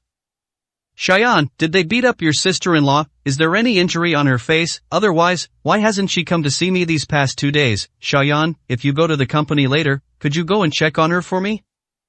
Hearing Lindsay's anxious voice, Gu Yan felt somewhat helpless. "Brother, it's the weekend today, no work." Upon hearing the word weekend, Lindsay finally realized what it meant, nodded, and seemed lost in thought. But Gu Yan realized something and frowned. "Brother, you mean she hasn't come to see you these past few days?" Lindsay seemed to realize that something was amiss. It's the weekend. Does Su Ting have to go to work overtime so early in the morning? Ash probably worked overtime for a week and was sleeping in. She's usually quite tired. Seeing Lindsay like this, Gu Yan couldn't help but clench her hands tightly. But Lindsay's voice continued, "Actually, sometimes I can understand your sister-in-law's desire to have a child. Lin's Group is a big company with good employee benefits. If she gets pregnant, she can rest at home for a long time without losing her salary, and she can even receive a lot of subsidies if she gets pregnant. I can take good care of her at home and let her rest properly. She often tells me that working is more tiring than being pregnant and resting at home." As he spoke, Lindsay's voice gradually faded. With her head down, she felt a pang of self-reproach. "It's just I'm not very good at this. We've been trying to conceive for so long, but we haven't been able to get her pregnant. The hospital checkups didn't find anything wrong." Gu Yan felt a little annoyed.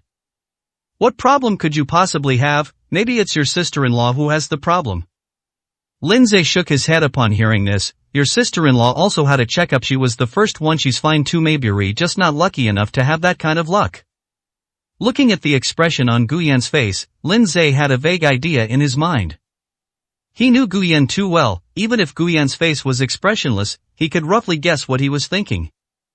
"Xiaoyan, I know you might not like your sister-in-law. She certainly has her flaws, but too I'm not that great either. Other men can earn a lot of money outside through their own abilities and support their wives and children. I can only earn enough to make ends meet. I am so old, I have no education, no skills. I don't even have a driver's license to drive for a ride-hailing service, so I can only work as a waiter. If it weren't for your sister-in-law, I might." Before she could finish speaking, Gu Yan interrupted her. Brother, you earned your money through your own abilities. We're all just working. No one is superior to anyone else even without her. You can live a good life. We escaped from the orphanage precisely because we didn't want to be bullied anymore, right? But no, you're redoing housework and working as a nanny all day, and people still criticize you. How is this any different from when you were in the orphanage? You won't starve without hair. In fact, it's not certain who will be the one struggling later. Lindsay suddenly stopped talking, his eyes carefully watching the expression on Gu Yan's face. He's not stupid. You could tell that Gu Yan had been holding back his words. Xiao Yan, are you suspecting something? Gu Yan was stunned for a moment, and suddenly realized that he seemed to have lost control of his emotions. He felt sad when he heard that even though Lindsay was lying alone in the hospital bed and looked so lonely, he was still constantly protecting Su Ting. If Su Ting really is seeing someone else. What about Lindsay? Just as he was saying something, his phone rang. I glanced at the caller ID. It was an unfamiliar number. When I answered the phone, I heard the voice of the security guard from last time. Hey, young man, that woman you told me to keep an eye on last time is here again today. She just entered the building. If you come now, I'll have someone swipe your access card for you. She just arrived, so she probably won't be leaving anytime soon. You can definitely catch her in the act now. 236, Chapter 236. To me, he's just a dog. Upon hearing the security guard's voice, Gu Yan's eyes widened immediately. He couldn't help but glance at Lindsay. Fortunately, Lindsay did not seem to hear the voice on the other end of the phone and did not show any unusual emotions at this moment. Gu Yan took a deep breath. Okay, thank you, I'll be right there. He hung up the phone and looked at Lindsay. Before she could speak, Lin Zixin said, Xiaoyan, go ahead and do what you need to do. Don't worry about me. I am fine, and if you stay here, I'll just feel like a burden to you. Gu Yan was very familiar with this feeling. When Lin Xiaoran achieved great success, everyone said he was a burden to her. He is the same as Lindsay. I don't like to bother others or burden them. If he could, he would never think of bothering others to help him with anything. I'd rather bear it all alone, without telling or seeing anyone. That's why when he was depressed, he would lock himself in the villa, not go out, and not contact anyone, as if he had disappeared from the world. Lindsay was the same way. Before he arrived, she could only stare blankly out the window, looking somewhat forlorn. She must have felt very lonely.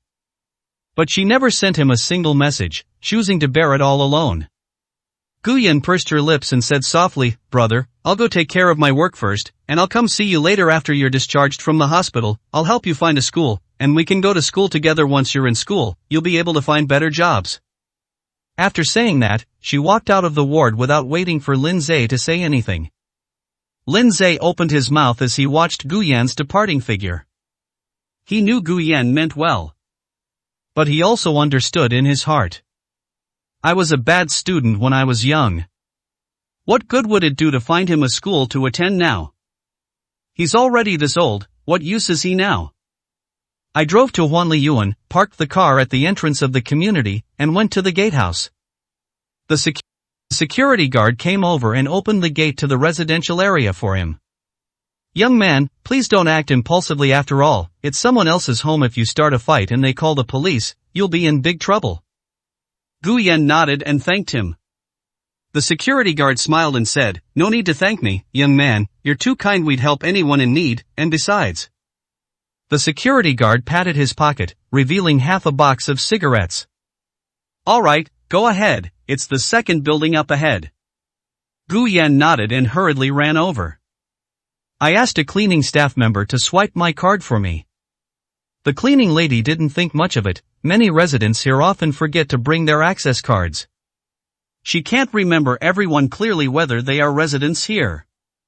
As soon as he stepped out of the elevator, Gu Yan looked at the two doors on either side, wondering which one it was.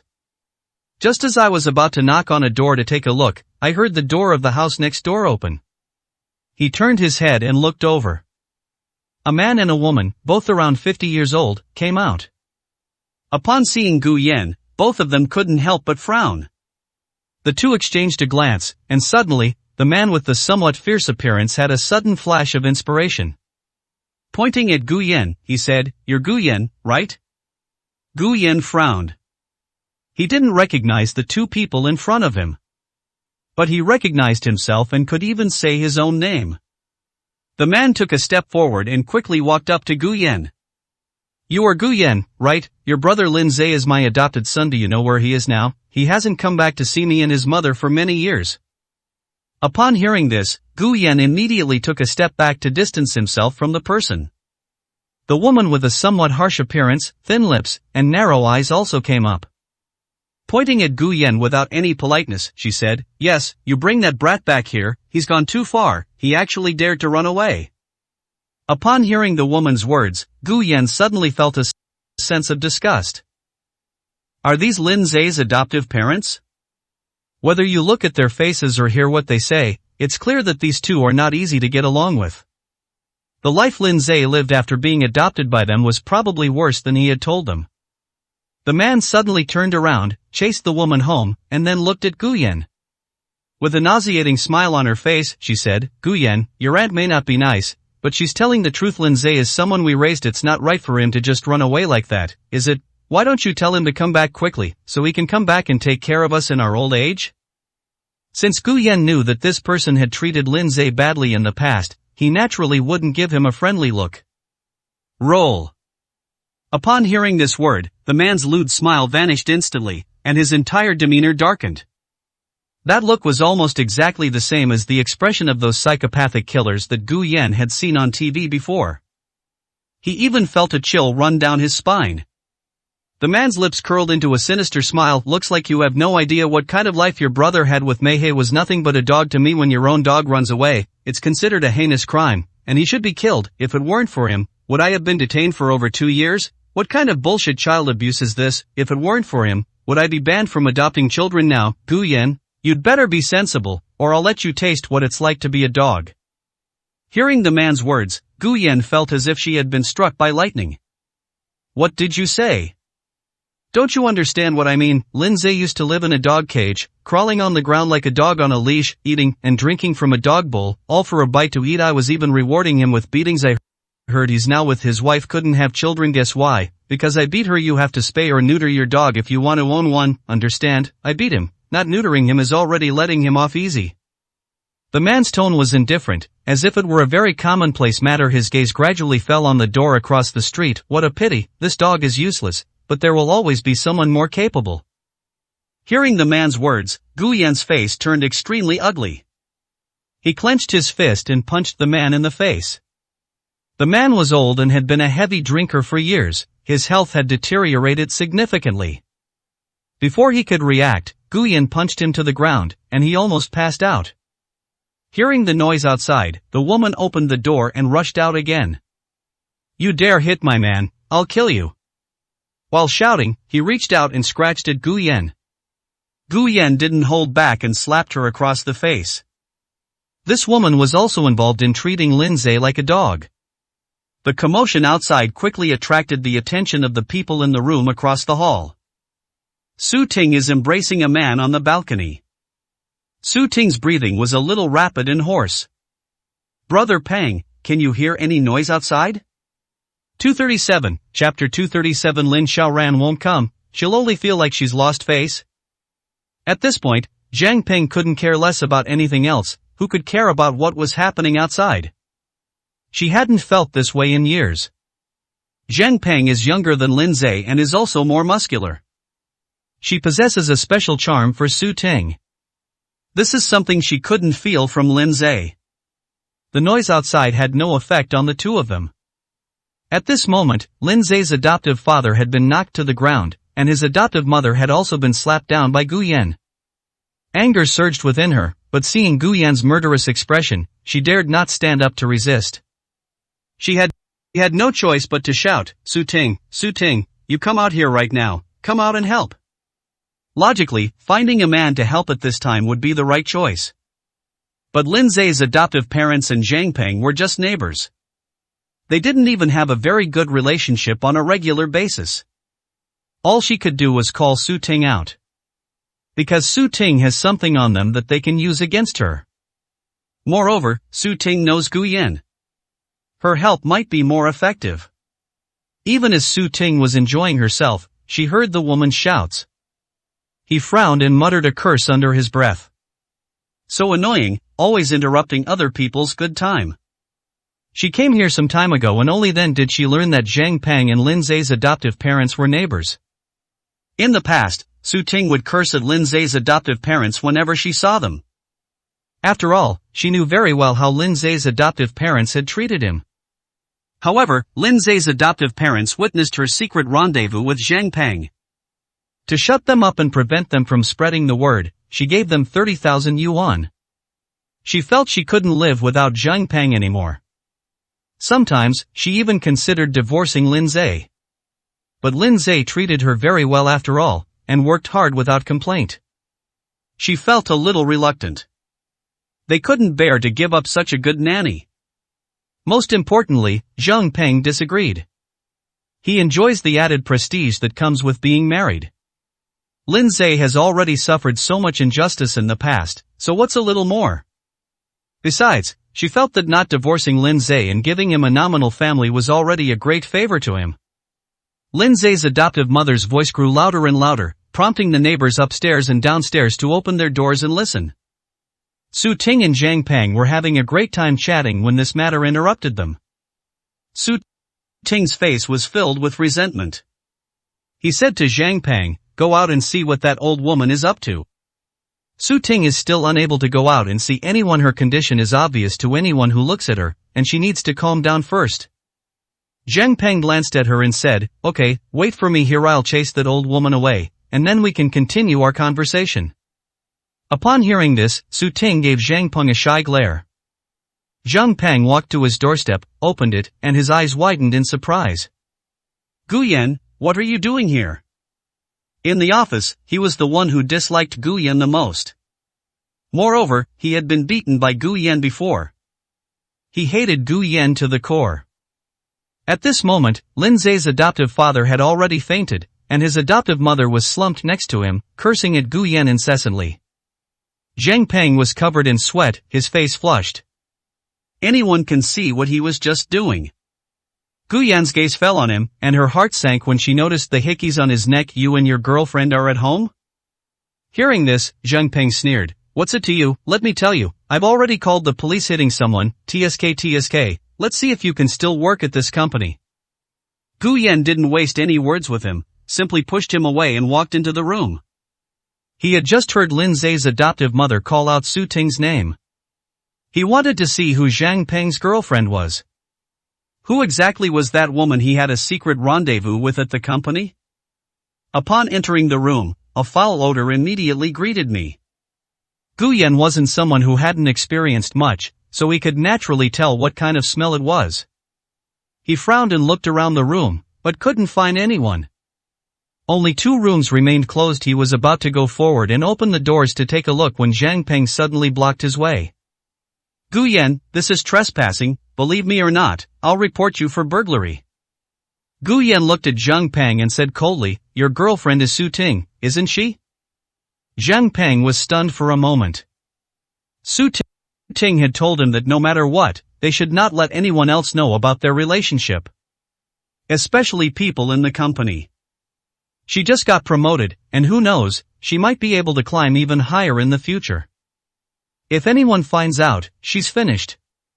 During this period, Zhang Peng had taken tens of thousands of yuan from Su Ting to squander, so naturally he didn't want this woman, who was so flirtatious in bed and could spend money on him, to run away.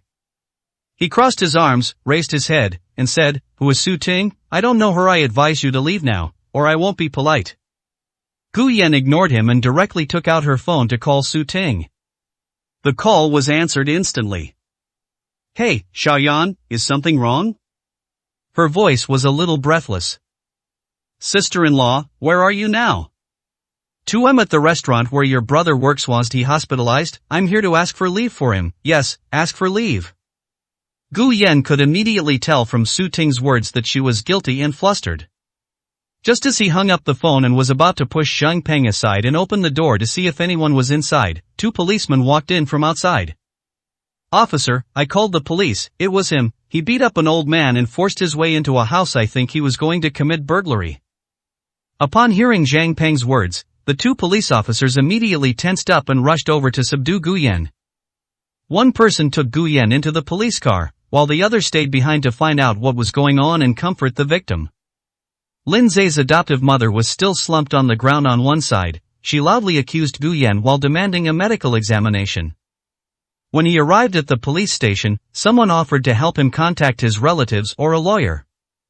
Gu Yan thought of Lin Xiaoran, but immediately abandoned this option.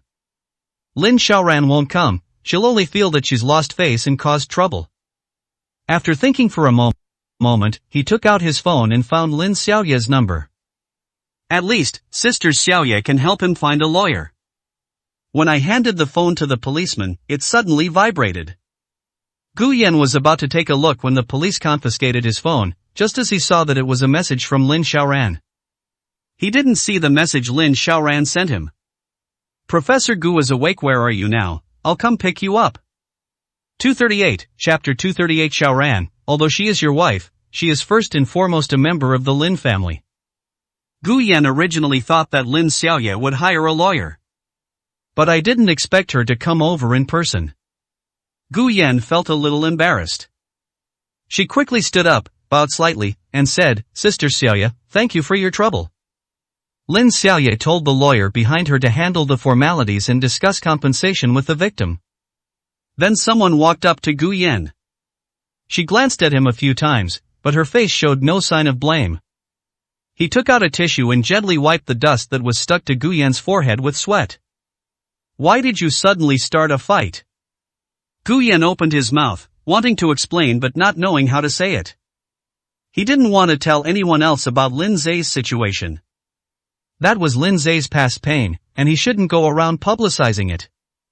Seeing that he refused to talk about it, Lin Xiaoye did not press him for details, and her smile remained gentle. Alright, everything's fine, now come with me. Gu Yan followed Lin Xiaoye out. The lawyer has completed the formalities, Gu Yan can leave now. The final result simply requires the lawyer to handle the coordination. This is in accordance with procedure, and no one can point out any problem. The two got into the car, but Gu Yan's mind was still in turmoil. The situation involving Lin Zhe and Su Ting left him feeling confused and somewhat heartbroken. It's hard to say whether it was out of pity for Lin Zhe, or something else. He looked up and glanced at Lin Xiaoye sitting next to him. Gu Yan opened his mouth, then shifted his gaze to the window. Over the past few years, he has gotten used to processing all his emotions on his own. Even if there was a fleeting urge to confide in someone, I quickly suppressed it. Lin Xiaoye noticed his actions and asked softly, What's wrong? Is there something you want to say? Gu Yan thought for a moment and then shook his head. Xiaoyan, you can talk to me about anything, we're family, aren't we? Hearing this, Gu Yan was stunned for a moment. In a sense, he and Lin Xiaoye were indeed family. But in the entire Lin family, apart from the old lady and her, no one else treated him as family. Gu Yan took a deep breath. Sister Xiaoye, does all love eventually turn sour? When you're in love, you're full of sweet words, but when you're not in love anymore you can hurt the other person at will, stabbing them in the heart. Gu Yan gritted his teeth. He still didn't know how to tell Lin Zhe about Su Ting's affair. He worried that Lin Zhe wouldn't be able to accept such an outcome. Lin Xiaoye turned to look at Gu Yan, observing the expression on his face, her thoughts unreadable. After a while, he finally spoke. Did you and Xiaoran have another fight? Gu Yan pursed her lips. Although this time it has nothing to do with Lin Xiaoran. But what's the difference between what Lin Xiaoran and Su Ting did before? While he felt sorry for Lin Zhe, he was also thinking of himself. He didn't want the pain he had endured to be repeated on Lin Zhe. Lin Xiaoye reached out and gently patted Gu Yan's head. She's having dinner with the person in charge in Fengcheng right now. Recently, the Lin Group is going to increase its investment in Fengcheng. I heard she sent someone to investigate Wujia village, but for some reason she withdrew them. Mabesh was worried that it would affect the cooperation. Lin Xiaoye's voice was calm, as if she were telling Gu Yan that Lin Xiaoran was very busy. However, this also allowed Gu Yan to obtain a lot of information. The person in charge of Fengcheng used to be my father's subordinate and has a good relationship with the Lin family. He has a chance to be promoted soon. The old man thinks highly of him, so Xiaoran naturally can't afford to clash with him. You two didn't quarrel because of this, because of the Wu family village incident? Sister Xiaoye, how do you know about Wujia village? Gu Yan was a little confused. I was there when Xiaoran went back to the old house to see the old man a few days ago. The old man even asked her to bring Ningchen along for dinner. Upon hearing this, Gu Yan hurriedly searched up and down, trying to find his phone. Ningchen always posts on her WeChat moments whenever she goes out with Lin Xiaoran. Lin Xiaoye seemed to have guessed what he wanted to see. He took out his own phone and handed it over. Gu Yan glanced at it and saw that Ningchen had indeed posted on her WeChat moments. A specialty from Maple City, one for each of us. The accompanying picture shows two gifts, and Lin Xiaoran's figure can be vaguely seen next to them. Gu Yan gritted his teeth and handed the phone back to Lin Xiaoye. He was becoming numb. This kind of scene has happened far too many times over the years. Xiaoyan, sometimes I really wish you hadn't entered this industry back then. Gu Yan was taken aback when he heard Lin Xiaoye's sudden remark. He turned to look at Lin Xiaoye. You should understand by now that in this circle, especially for people at our level, the most important thing is family interests. You're too naive, too trusting, but sometimes, you have to be a little selfish. It's better to rely on yourself than to trust others but you. Lin Xiaoye sighed deeply as she finished speaking. Gu Yan could guess what she wanted to say. She wanted to tell herself that she was helpless and alone in this industry, like a rootless duckweed, and that it would be difficult for her to gain a foothold. Entering this circle was not a good choice for him. Lin Xiaoye suddenly spoke up again. I am also a member of the Lin family. There are some things I can't say too clearly, but Zhu Jiming, the person in charge of Fengcheng, has some connection with the human trafficking case from back then. Upon hearing this, Gu Yan's eyes widened instantly, his gaze fixed on Lin Xiaoye, and he couldn't help but exclaim, "What?" He was sent down to that place because he had made mistakes before. The reason given was lax supervision and failure to strictly follow procedures, which provided some convenience to certain people. Being demoted is certain, but were your demoted toys a matter of choice? Lin Xiaoye turned to look at Gu Yan, her eyes carrying a strange meaning. Zhu Jiming has always maintained contact with Fengcheng. His transfer to that place was the result of the old man's all-out efforts. After he was transferred there, the Lin Group immediately launched its investment plan in Fengcheng. In just a few years, he has achieved a lot, and it is the most crucial moment for him to be promoted at this time. The old man will not allow any mistakes to occur. Gu Yan couldn't help but clench her fists, and her breathing became much more rapid. He felt a tingling sensation in his heart, as if he had been struck by lightning, and his body felt somewhat out of control. Xiaoyan, although Xiaoran is your wife, she is first and foremost a member of the Lin family. After saying this, Lin Xiaoye handed Gu Yan a tissue. Gu Yan took it with slightly stiff fingers. The atmosphere inside the car gradually became silent. Gu Yan's heart also grew much colder and more desolate. After an unknown amount of time, the car stopped in front of a restaurant. Lin Xiaoye's tone was gentle and full of concern. Let's eat something together. You don't look well. No matter what, you need to eat properly. 239, Chapter 239. Everything she did was for the Lin family. Gu Yan was indeed in a very bad state. His mind was in chaos, and he unconsciously followed Lin Xiaoye into the restaurant.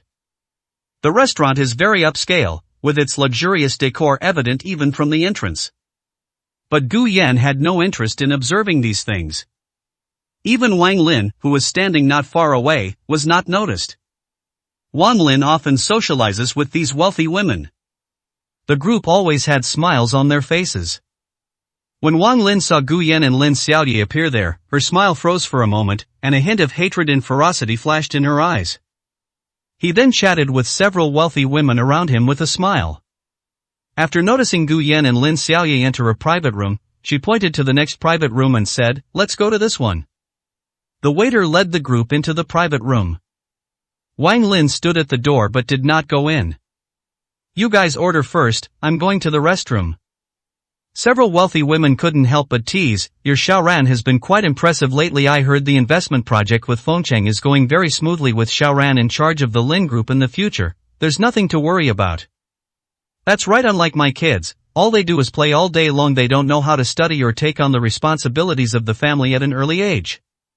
Xiaoran is such an outstanding child. She had already achieved quite a lot before even returning to the Lin family. After returning, she has soared to new heights. If she weren't married, I'm afraid countless people would be coming to the Lin family to propose marriage."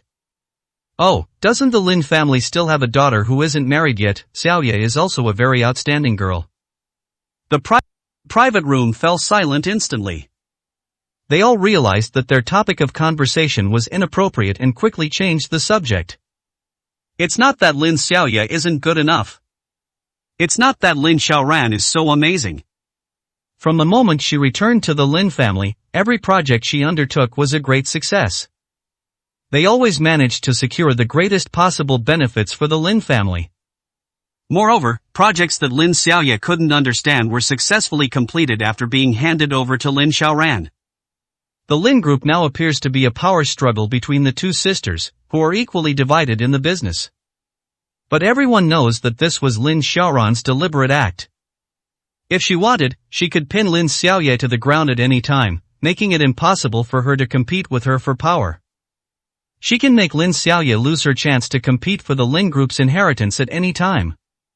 Moreover, Lin Xiaoran is not only a candidate for the successor of the Lin group, she also has Zhu Guang in her hands. A behemoth that is no less than the Lin group. Everyone knows what choices the Lin group will make in the future. Could it be that we should choose Lin Xiaoye and let Lin Xiaoran take Zhu Guang away from the Lin group? Even a fool knows that choosing this option will result in a loss. Wang Lin closed the door to the private room with a smile on her face. The moment the door to the private room closed, the light was completely blocked out, and the smile on her face vanished instantly, replaced by a ferocious and ruthless expression. He walked to a corner, took out his phone, and made a call to the old house. "Dad, haven't you made a decision yet?" He questioned old Master Lin without any attempt to conceal his true intentions. This made old Master Lin's face darken. He wasn't in a good mood today. He left Lin Xiaoran at the old house last night, and this morning he will go to the Ning family with her. Lin Xiaoran took Ning Chen to see Zhu Jiming, while he went to chat and have tea with the old folks in the Ning family. But since Lin Xiaoran ran away from the old house, he didn't go to the Ning family.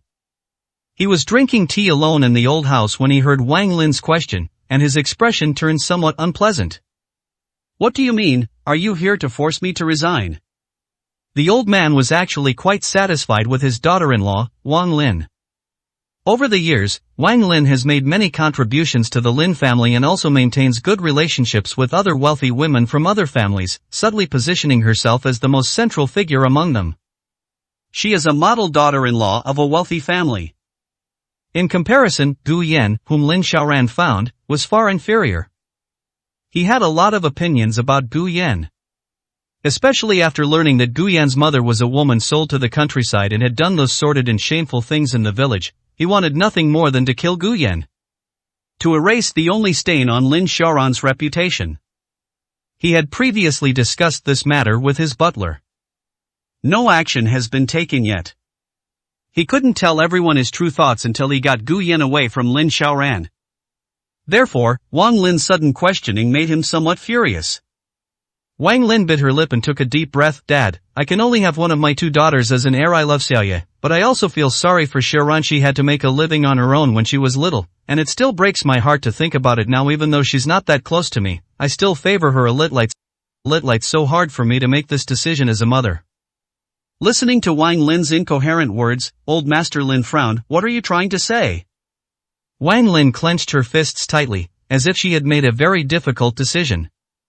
"Dad, whether it's for the Lin family or for my two children, we need to make a decision on this as soon as possible. Xiaoye, she probably likes Gu Yan too. I have to find a way to get rid of Gu Yan. I can't just stand by and watch Gu Yan tarnish my two children's lives, and I can't let the Lin family's future be tainted by this stain." "What do you want to do?" Old Master Lin asked, somewhat surprised by Wang Lin's words. He never expected that Lin Xiaoye also liked Gu Yan. If that's the case, he'll find it even more unbearable. "Dad, Xiaoran is more ruthless and vicious than Xiaoye. If she finds out that Gu Yan betrayed her, she will absolutely never have anything to do with him again. I want to do something that kills two birds with one stone. It will allow Xiaoran to get rid of Gu Yan and also help the Lin family made the decision they needed to make. Xiaoye is still my child, after all." Old Master Lin probably guessed what Wang Lin wanted to do. Lin Xiaoye had been a favored daughter of heaven for so many years, and before Lin Xiaoran returned, she was the undisputed heir to the family. If the fight had continued in a normal manner, Lin Xiaoye would most likely have been defeated by Lin Xiaoran. Wang Lin was probably afraid that Lin Xiaoye wouldn't be able to accept the outcome and would harbor resentment towards her family. Old Master Lin slowly closed his eyes and remained silent for a long time. After an unknown amount of time, he suddenly opened his eyes, a glint of light flashing in them. I see. After hanging up the phone, Wang Lin breathed a sigh of relief. When the old man said that, it was tantamount to admitting it. The fact that she was able to suppress the other women in the Lin family for so many years is enough to show how formidable her methods are. Looking at the private room where Gu Yan was, a chilling glint flashed in his eyes. She absolutely could not allow such an outstanding heir of the Lin family to be ruined by Gu Yan. Everything she does is for the Lin family. 240, Chapter 240 is more like a subtle exchange of glances and unspoken feelings. Wang Lin was delayed outside for more than 10 minutes when she returned to the private room. Several wealthy women were chatting happily. These wealthy women are all from prominent families in Kyoto. The mothers of Bai Yan, Yan Sheng, and others were also present. Although the relationship between Lin Xiaoran and Yan Sheng is somewhat awkward right now. However, these kinds of things are never discussed within the circles of wealthy women. They rarely even talk about business matters. Moreover, these people had known each other for a longer period than the younger generation. This restaurant is owned by the Bai family. Wang Lin and others occasionally gather here, and the store manager knows all of them. So she just went to the manager to delete the recent surveillance footage. When Wang Lin returned, the atmosphere in the private room became even more lively. The atmosphere in the adjacent private room was completely different. Gu Yan barely touched his chopsticks. On the contrary, Lin Xiaoye kept using serving chopsticks to put some food on his plate. But Gu Yan didn't move much. He wasn't in the mood to eat. Seeing Gu Yan's sullen appearance, Lin Xiaoye sighed and ordered a bottle of red wine from the waiter. Before long, the waiter brought in the decanted red wine. Lin Xiaoye poured him a glass. I was thinking of ordering some juice, but I think you might prefer some wine right now. This bottle is good. My mother and I have stored several bottles here. Drink less, too much is bad for your health. Gu Yan looked at the red wine in front of him, nodded, picked it up, and drank half of it. A slightly sour taste slid down my throat. The private room was very quiet. This type of restaurant offers excellent privacy. The environment is elegant and the soundproofing is excellent. Outside the window is a garden landscape specially created by the hotel. Many wealthy families like to dine here. It's also suitable for drinking alone.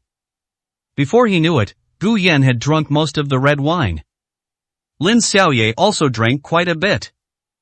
Her cheeks flushed slightly, and she suddenly asked, Shayan, you once told me that you loved her very much and were willing to do anything for her. Now do you still think that way? Gu Yan's body stiffened. When he returned to the Lin family with Lin Xiaoran, he knew that the Lin family did not like him. Apart from the old lady and Lin Xiaoye, no one gave him a kind look. At that time, he couldn't wait to gain the approval of the Lin family. He wanted the Lin family to accept his relationship with Lin Xiaoran. But the old lady was, after all, an elder, and usually stayed at the old house. He doesn't have many opportunities to get in touch with them. So they had no choice but to place all their hopes on Lin Xiaoye. I hope to gain her approval first. He is confident that if he can gain the approval of one person, he can gain the approval of more members of the Lin family. He was also aware that Lin Xiaoye held a very high position in the Lin family. It would be very helpful if she could put in a good word for me. So he swore to Lin Xiaoye more than once that he would find a way to prove how sincere his feelings for Lin Xiaoran were. I wanted to tell her that I would definitely treat Lin Xiaoran well and that I would be willing to do anything for her. In his heart, Lin Xiaoran was far more important than himself. Gu Yan was very naive back then. They thought that by giving their all, they could earn the same sincerity and recognition in return. He felt that he and Lin Xiaoran would continue to love each other forever. And that's exactly what he did. He was willing to give everything for Lin Xiaoran. But now it seems that what he said to Lin Xiaoye back then is so ridiculous. Looking back now, he was really stupid. I couldn't help but curse myself inwardly for my foolishness at the time. My vision gradually blurred, and my head felt dizzy. He felt he might have drunk too much, having consumed so much alcohol without eating anything. I picked up my chopsticks, wanting to grab something to eat. My fingers were trembling, and I couldn't pick anything up even after several attempts. Lin Xiaoye seemed to suddenly remember something, and after rummaging around, she found Gu Yan's phone. She got up and walked unsteadily to his side, placing Gu Yan's phone in front of him. I almost forgot, your phone is still here with me. Looking up at Gu Yan, she noticed that he seemed to have had a bit too much to drink. With a hint of concern on her face, she said, I told you to drink less here, let me help you. As she spoke, she reached out and grabbed Gu Yan's hand that was holding the chopsticks, wanting to help him pick up some food. But the moment their hands touched, both of them stiffened for a moment. An unnatural heat spread through their hearts. Lin Xiaoye immediately realized something was wrong. Gu Yan was unaware of this and thought he had just drunk too much. She quickly got up and dodged Lin Xiaoye's hand. But he staggered and lost his balance, crashing into the wall behind him. My already groggy brain felt even more dizzy now. Lin Xiaoye hurriedly stepped forward to help him up. But when Gu Yan looked up and saw Lin Xiaoye, it was as if he saw the Lin Xiaoran of the past. The two are sisters and look somewhat alike. Lin Xiaoye is slightly shorter than Lin Xiaoran. So, in a daze, Gu Yan actually mistook her for Lin Xiaoran, the one who had just returned to the Lin family. At that time, Lin Xiaoran had just returned to the Lin family and had to attend many gatherings and meet all sorts of people. But Wang Lin wouldn't let him go, saying he would embarrass Lin Xiaoran, and tried every means to lock him in the villa. To avoid putting Lin Xiaoran in a difficult position, he could only say that he was not comfortable in such occasions and felt uneasy, which was why he did not go. Lin Xiaoran got a little angry every time. You'll get used to it after a few more visits. I'll inevitably have to interact with these people in the future, so what would happen if you didn't go? Gu Yan was pleased with this. Hugh never said anything. It's not that he doesn't want to go, it's that he can't. Over time, without Wang Lin having to do anything, he locked himself in the villa. Quietly waiting for Lin Xiaoran to come home, he reminisced about the life they once shared in their cramped rented apartment. Gu Yan's eyes reddened, and an unnatural flush appeared on her face. He reached out and hugged Lin Xiaoye. Xiaoran, you were really good to me when you didn't go back to the Lin family, but it's time for us to end this. I've let go of myself, and I've let go of you too. Lin Xiaoye's body stiffened. She hadn't drunk as much as Gu Yan, and she still retained a sliver of consciousness. It seems that she and Gu Yan were drugged. She was trying to break free from Gu Yan's embrace. But then they heard faint footsteps coming from the doorway. She stopped what she was doing and even reached out to hug Gu Yan. Suddenly, the door to the private room was pushed open, and standing in the doorway were Wang Lin and the other wealthy women. In the eyes of the others, Gu Yan and Lin Xiaoye were embracing tightly, their faces flushed and their eyes red, but it looked more like they were exchanging flirtatious glances. A wealthy woman couldn't help but exclaim, "Isn't that Gu Yan and Xiao Yu? Oh my god, what are they doing?"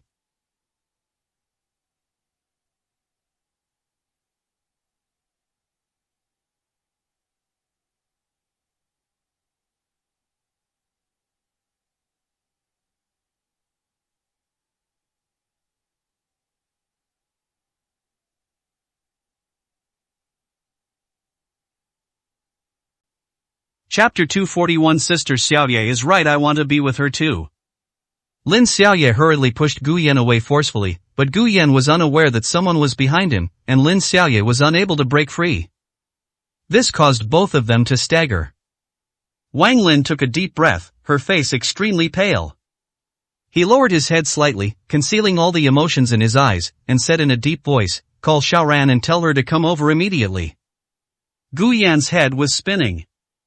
He had never been so out of it before when he drank too much. She was still muttering to herself, "You told me before that you wanted to take me to other cities to live my own life, even if it was poorer or harder. If you had told me this a few years ago, I would definitely have agreed, but not now. I can't ruin you." Upon hearing this, Wang Lin and several other wealthy women hurriedly entered the private room and closed the door. "Don't worry, Sister Lin, we definitely won't tell anyone about what happened today. The group sat down on the sofa, except for Wang Lin, who sat not far from the two of them. The atmosphere in the room gradually quieted down. Gu Yan leaned against Lin Xiaoye's shoulder, looking drowsy, as if he had fallen asleep. When Wang Lin saw him like this, a hint of surprise flashed in her eyes. How could I have fallen asleep? This seems to be different from what she imagined. However, the situation had already become like this, and she could no longer remain indifferent. He said in a deep voice, "You still want to hold him?" Lin Xiaoye quickly pulled Gu Yan to sit down next to her. However, Gu Yan was currently in a deep sleep and could not sit up steadily at all. Lin Xiaoye had no choice but to stand aside and support his head with her hand so that he could lean against her waist. This intimate gesture made Wang Lin grit her teeth, her face filled with hatred. A wealthy woman couldn't help but speak up, "Xiaoye, you've always been so composed, how come you're like this time?" The person speaking was Ning Chen's mother, who usually had the best relationship with Wang Lin. The two of them had tried to discuss more than once how to get Lin Xiaoran and Ning Chen together. Ning's mother sighed, "But it's for the best. Xiaoran is close to my Xiaochen. Everyone is waiting for Xiaoran to get a divorce as her mother. I also like Xiaoran very much, but Xiaoye, you can't go to Gu Yan. Your auntie has high hopes for you. You can't just let yourself go like this." The other wealthy women didn't dare to speak at this moment. This is a colossal scandal. Only Ning's mother, who had the best relationship with Wang Lin, dared to speak up at this moment. Everyone else was worried that if they spoke now, Wang Lin would hold a grudge. The younger son-in-law and the older daughter got together. This would be despised in any dynasty. Moreover, this son-in-law is shameless. Even in front of so many people, he dared to say things that sounded like a confession. Wang Lin sighed deeply, her face full of worry. "Xiaoye, what exactly are you trying to do?" Lin Xiaoye smiled but didn't say anything. The more silent she became, the angrier Wang Lin grew. "How am I supposed to explain this to the old man and the old woman? Do you want to be kicked out of the house by the old man?" Seeing Wang Lin so angry, several wealthy women nearby hurriedly stepped forward to persuade her. Lin Xiaoran also received the message and rushed over. She was already on her way here. When I received the message that Wang Lin wanted me to come over, I was still a little confused as to why Wang Lin would be in this area. When she pushed open the door to the private room, her gaze immediately fell on Gu Yan. Seeing Gu Yan leaning on Lin Xiaoye's shoulder, Lin Xiaoye was still supporting his head with her hand. In just a moment, my brain was buzzing. His eyes widened, and bloodshot veins instantly appeared in them. He rushed forward, pushed Lin Xiaoye aside, and grabbed Gu Yan's collar, trying to pull him up. But instead of pulling Gu Yan up, she woke him up from his deep sleep. Gu Yan had regained some of his senses by now, and was somewhat dazed when he saw Lin Xiaoran. He asked instinctively, "What are you doing here?" Gu Yan still felt something was off. "I think I drank a little too much just now." Moreover, his state of intoxication was also very strange. It's like being so drunk you're about to black out. But how did he regain consciousness so quickly? What kind of alcohol can make you sober up so quickly after drinking too much? He carefully recalled everything that had just happened, and then looked at the people who had appeared in the private room. Gradually, I understood what had happened. He frowned slightly, sensing that his drinking this time was not as simple as it seemed. It was as if someone had drugged him. Lin Xiaoran's face turned extremely ugly after hearing Gu Yan's words. He said in a deep voice, "Didn't you read the message I sent you?" Upon hearing this, Gu Yan turned his head and glanced at the phone placed beside him. "I wasn't looking at my phone." He definitely wasn't looking at his phone. From the time he was arrested and taken to the police station until now, his phone has never been in his possession. "I just drank too much, I don't have time to look at my phone." He didn't even know that Lin Xiaoran had sent him a message. Lin Xiaoran sneered, "Didn't you check your phone? No time to check messages, but time to be here." Lin Xiaoran couldn't continue speaking halfway through her sentence. She didn't know how to describe what Gu Yan had done. A sharp pain shot through his heart, as if it were being torn apart, bit by bit, piece by piece, tearing his heart open. When Lin Xiaoye saw her like this, she suddenly smiled. He walked straight up and bent down to help Gu Yan up.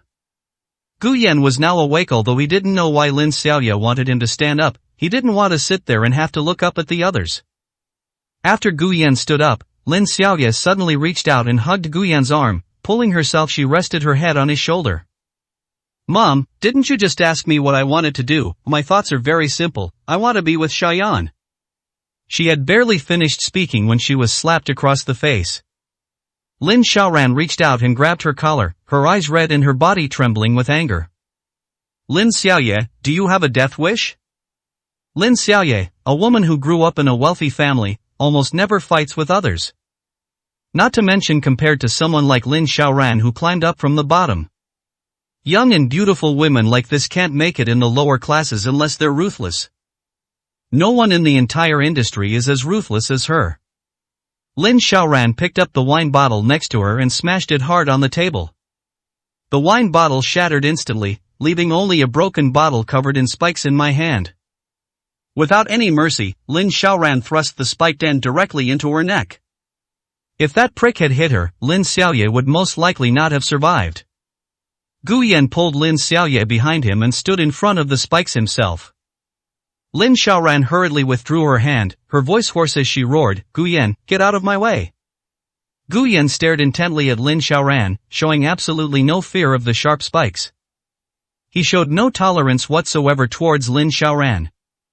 She said earnestly, Mom, Lin Xiaoran, I think Sister Xiaoye is right, I want to be with her too. 242. Chapter 242. Is it because of those ridiculous vows you made before? One was abandoned by Lin Xiaoran, and the other was abandoned by his family. Perhaps at this moment, we can huddle together for warmth and leave this place of sorrow together. Lin Xiaoran looked at Gu Yan and threw the broken bottle in her hand to the ground. Everyone present thought she would beat Gu Yan up. At the very least, he should be slapped. Those present were somewhat familiar with Lin Xiaoran's personality. He is someone who cannot tolerate any flaws. Even if she no longer likes Gu Yan, she would absolutely not tolerate such a thing happening. Gu Yan was, after all, her wife in name only. How could someone with such a strong desire for control accept such a thing? What's more, the other party is her older sister, who is her competitor. Given Lin Xiaoran's personality, Gu Yan would be badly injured even if he didn't die. But she just stood there, her eyes bloodshot, staring intently at Gu Yan. The atmosphere gradually became quiet.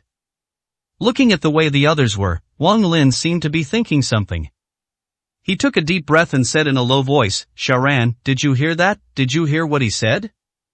The wealthy women standing nearby chimed in, kick him out of the Lin family, this man doesn't know how to appreciate what he has. Letting him marry into the Lin family is an immense blessing, and he still dares to be disobedient. Xiaoran, all of us aunties are here today, we'll stand up for you and Xiaoye. We know you probably haven't had much contact with boys growing up, so you were just confused for a moment. Don't worry, we aunties won't gossip. You can't hang out with people like that in the future. Exactly, that little bastard is shameless. The group chatted one sentence after another.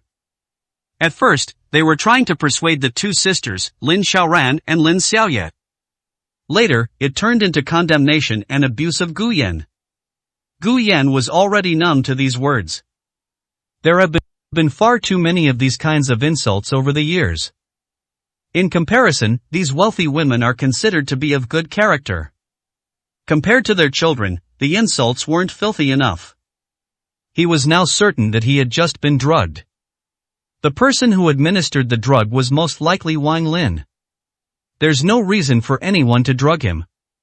Moreover, the effects of this medicine don't last long, so it seems Wang Lin has made ample preparations to let everyone see that he did some bad things.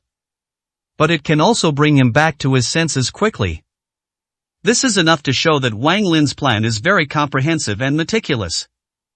The plan was so meticulously crafted that even if someone investigated, they certainly wouldn't find anything wrong with it. However, he did not expect that Wang Lin would also involve Lin Xiaoye. It's likely that, in her heart, she favors Lin Xiaoran more. Wang Lin is ruthless enough. In order to leave Lin Xiaoran, he didn't even spare his other daughter. After such an incident, it will be even more difficult for Lin Xiaoye to compete for the position of heir to the Lin Group. It achieves two goals at once, and its methods are insidious and ruthless. In the Lin family, Lin Xiaoye was the one who was abandoned and sacrificed. Gu Yan, on the other hand, was the trash that the Lin family couldn't wait to sweep out. From the moment Lin Xiaoran brought him into the Lin family a few years ago, the Lin family had wanted to drive him away. Since that's the case, he might as well play along. Anyway, he had wanted to leave Lin Xiaoran and the Lin family for a long time. Sister Xiaoye is at least much more rational and mature than Lin Xiaoran. He didn't believe that Lin Xiaoye truly liked him. Most likely, they were hurt and said some hurtful things, and became somewhat self-destructive. Lin Xiaoran didn't speak, still staring at Gu Yan. He didn't even blink, as if he had been frozen in place. Wang Lin suddenly felt a little worried. Who doesn't know Lin Xiaoran's personality? They really dare to be ruthless. That last strike was aimed at killing Lin Xiaoye. She didn't want to see her two daughters causing such a scene. Wang Lin took a deep breath and stepped forward. Xiaoran, let's leave it at that. This time I'll have someone go to the villa tomorrow to process your divorce with Gu Yan. After saying that, he turned to look at the other wealthy women. Everyone, please go back first. I hope you won't spread this matter around. Several wealthy women waved their hands repeatedly, saying they wouldn't. Things have escalated to this point, and these wealthy women didn't actually want to stay here anyway. Although you can look at the gossip. But what's the point of gossip if it can't be shared? This is a scandal for the Lin family. Even though they all come from wealthy families, they dare not spread the Lin family's scandals casually. Wang Lin had just escorted the wealthy women to the door of the private room when she heard Lin Xiaoran's voice behind her. Are you in such a hurry? Wang Lin's heart skipped a beat. She thought that Lin Xiaoran had discovered what she had done. He hurriedly turned around, wanting to say something. But when she turned around, she found that Lin Xiaoran hadn't even glanced at her, and was still facing away from her, towards Gu Yan and Lin Xiaoye. Wang Lin breathed a sigh of relief and closed the door of the private room after seeing the wealthy women out. Lin Xiaoran took a step forward, her eyes already fixed on Gu Yan. Have you forgotten what I told you before? Gu Yan frowned, not understanding what Lin Xiaoran was talking about. What? I told you, once you're with me, you'll never break up unless you die. Upon hearing this, Gu Yan suddenly remembered something. Lin Xiaoran did say something like that to him before they officially became a couple.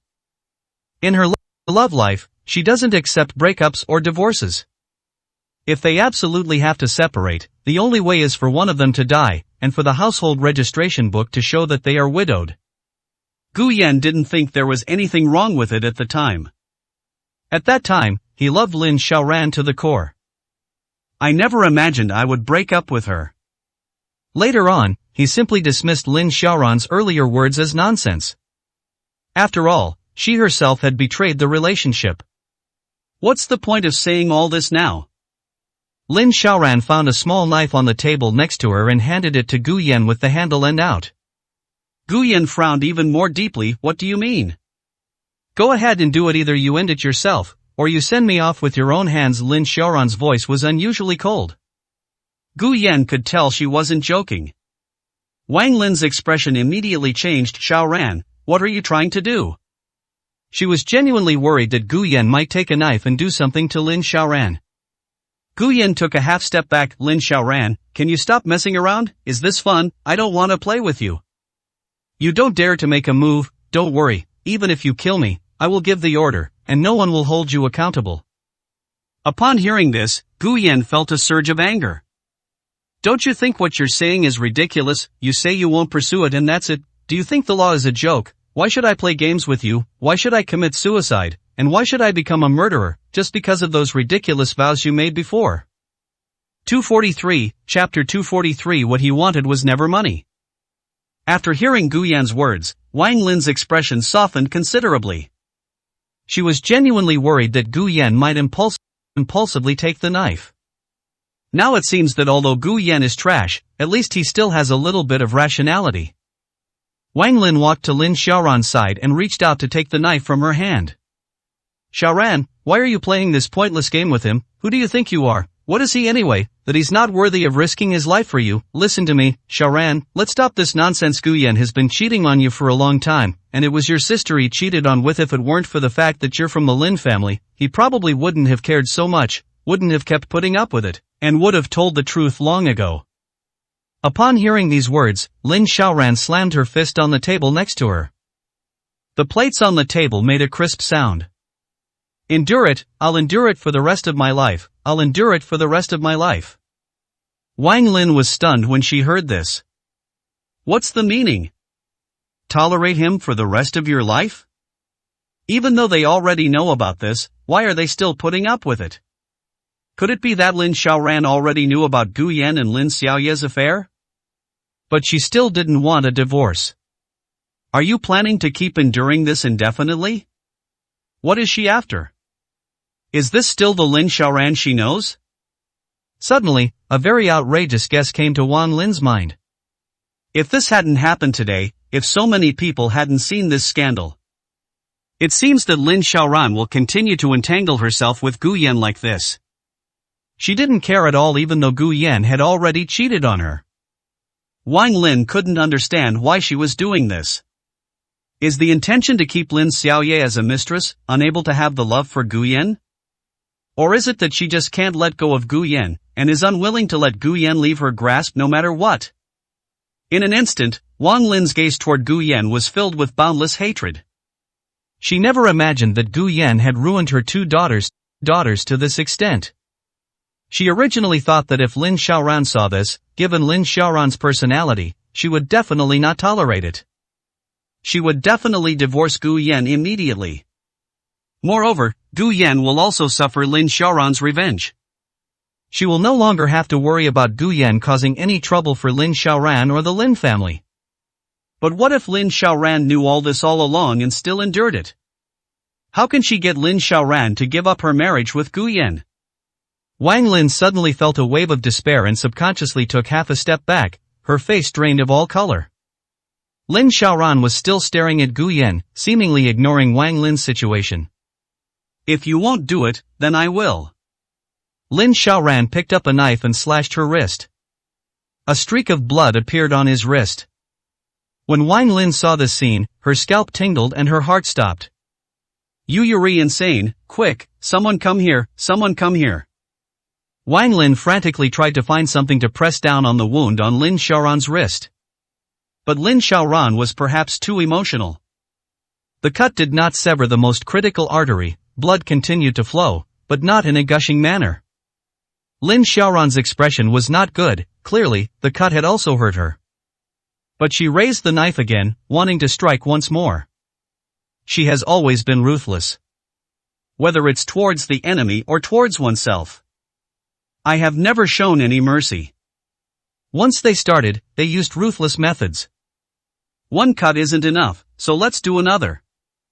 When Wang Lin saw that she was about to make another move, she quickly stepped forward and grabbed Lin Xiaoran's wrists with both hands. But Lin Xiaoran was quite strong and tried to break free from Wang Lin's grasp, slowly moving the knife toward her wrist. Just then, the bodyguards outside heard Wang Lin shout and rushed in. Wang Lin's face lit up with joy, and she hurriedly shouted, quick, take the knife away and get her to the hospital, make sure she's under control, we can't let her do anything to hurt herself again. The bodyguards, who were always with Wang Lin, rushed over after hearing the order. Lin Xiaoran was, after all, a woman, and under the control of several burly men, she had no ability to resist. He was forcibly dragged out. Gu Yan stood there, watching the scene without moving. He felt a chill in his heart and his body stiffened. Even though he knew Lin Xiaoran was always ruthless, he was still stunned to see her attempt suicide right in front of him. Lin Xiaoye stood there and gently patted his shoulder. It's alright, I don't think that knife hit any vital organs, it should be fine, I need to go to the hospital too, I guess grandpa and grandma will be there soon too. Lin Xiaoye paused halfway through her sentence. Seemingly hesitant, she spoke up after a few seconds, saying, you'd better not show yourself. She did something so impulsive, there are probably a lot of people watching you, wanting to do something bad. Gu Yan didn't speak, he just stood there. He stood motionless like a statue, his heart utterly empty. He was the only one left in the private room. He collapsed to the ground. After an unknown amount of time, the door to the private room was pushed open from the outside again. He Qing walked in. "Sir, let me take you back to the villa first. The Lin family. I am afraid things won't calm down today." Gu Yan's mind was a complete blank. In a daze, he followed He Qing out of the restaurant and got into the car. He Qing started the car and gently pressed the accelerator. The car was quiet the whole way. Finally, Gu Yan couldn't help but ask, will something happen to her? Even if he no longer loved her, he didn't want to see anything happen to Lin Xiaoran. He didn't want to see Lin Xiaoran die in front of him. He Qing said softly, "I'm not sure." The hospital said that although President Lin wasn't seriously injured, however, due to excessive blood loss, he is currently in a coma and remains in critical condition. Gu Yan gritted his teeth and slowly closed his eyes. When He Qing saw that Gu Yan was silent, she frowned, as if she had made a very difficult decision. Finally, he spoke, "Sir, if something happens to President Lin, you should be prepared." "What?" "Before the listing of Zhuguang Group, President Lin transferred a portion of its shares to your name. If something happens to President Lin, you will be the primary heir of Zhuguang Group." Upon hearing this, Gu Yan's eyes widened instantly. He had never heard of this before. When did this happen? What? When did I mention equity? Why didn't anyone tell me? He Qing slowly pressed the accelerator, and the car had unknowingly driven to the villa. Before President Lin returned to the Lin family. Gu Yan's expression was complicated upon hearing this. That was when Lin Xiaoran still loved him. She was even willing to give up her shares when she still loved him. I don't want to. What he wanted was never money. 244, Chapter 244. He still couldn't figure out what Lin Xiaoran cared about. "Sir, you should say this to General Manager Lin." Gu Yan couldn't help but clench his fists. Why didn't she tell me? Even though he knew about this all along, he wouldn't change his mind about divorcing Lin Xiaoran. But Lin Xiaoran always does things that disregard her own thoughts and make decisions for herself without any regard for them. I'm not quite sure. Maybe Ms. Lin doesn't want to use money to make you understand her feelings. Hearing this, Gu Yan found it laughable. He's unwilling to use money to make himself understand her feelings?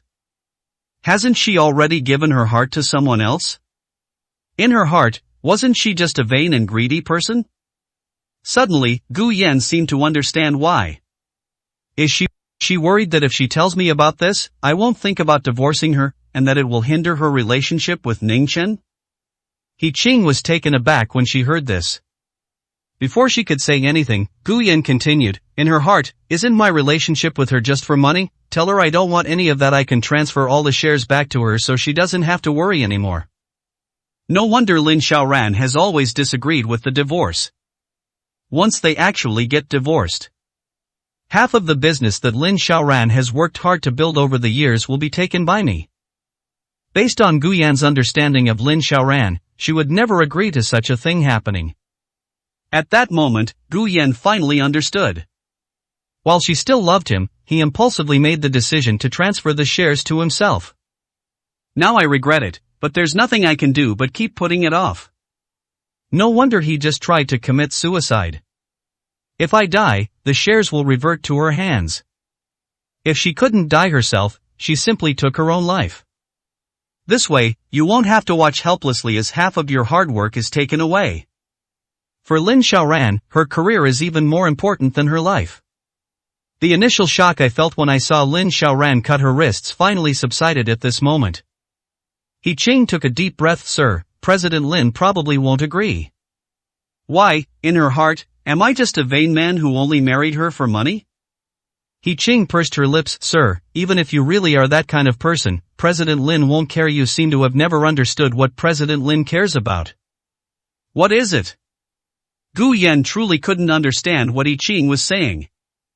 Go ask her when Ms. Lin wakes up. After saying that, He Qing got out of the car and opened the car door for Gu Yan. Gu Yan got out of the car, his eyes still fixed on He Qing, wanting an answer.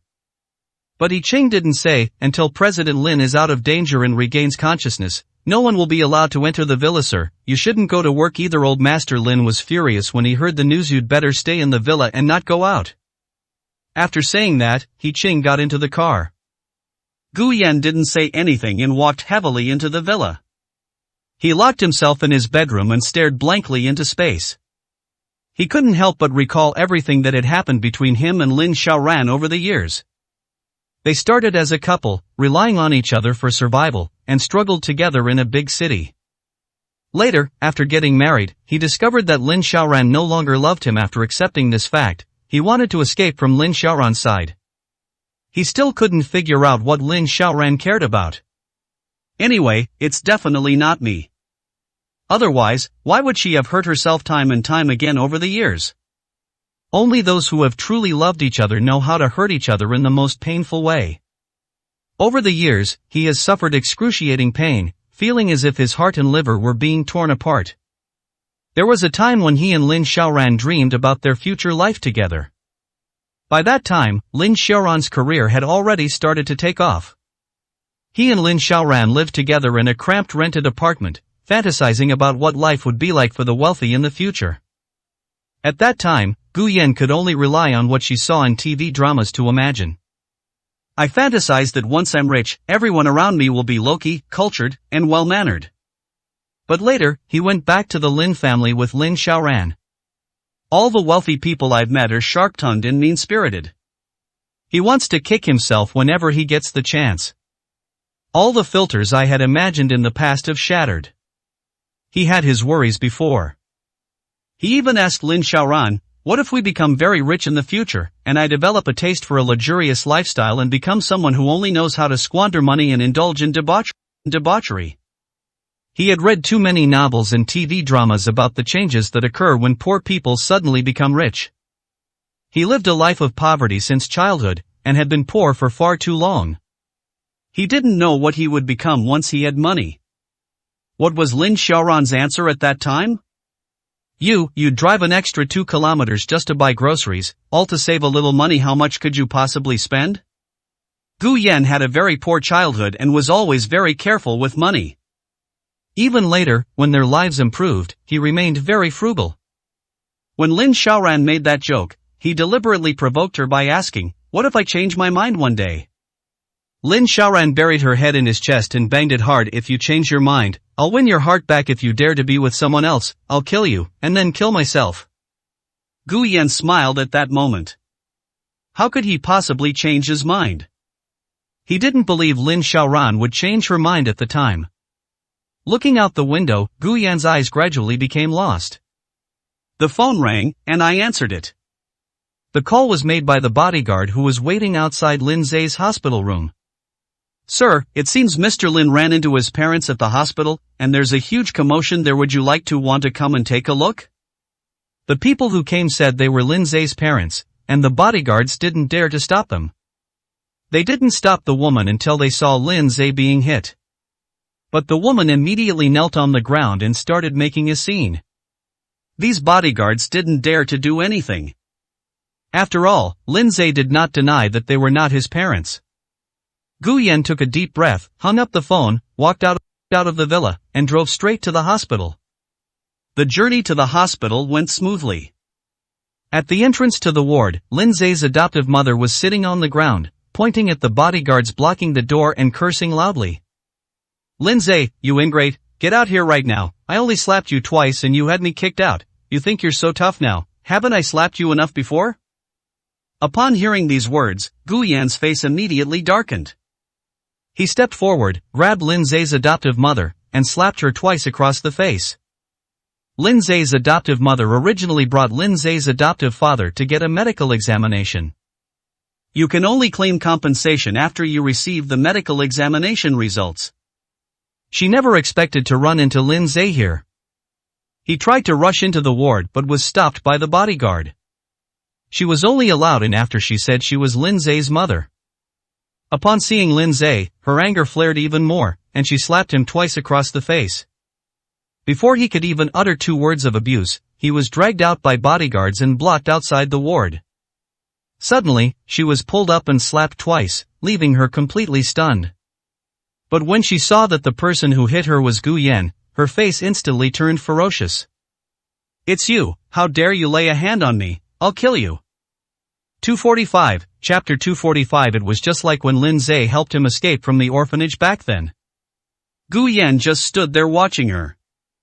Perhaps it was because of the blood he had seen today, but Gu Yan was in a rather irritable mood. I won't waste my breath on this woman. He grabbed the woman by the collar and dragged her toward the window in the corridor. Lin Zhe's hospital room was on the 9th floor. He lifted the woman's upper body and placed it outside the window, saying, "Say one more word and I'll throw you out."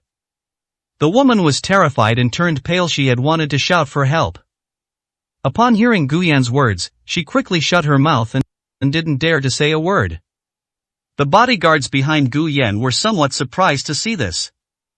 This was the first time they had ever seen Gu Yan so ruthless. This is completely different from the Gu Yan they had heard about before.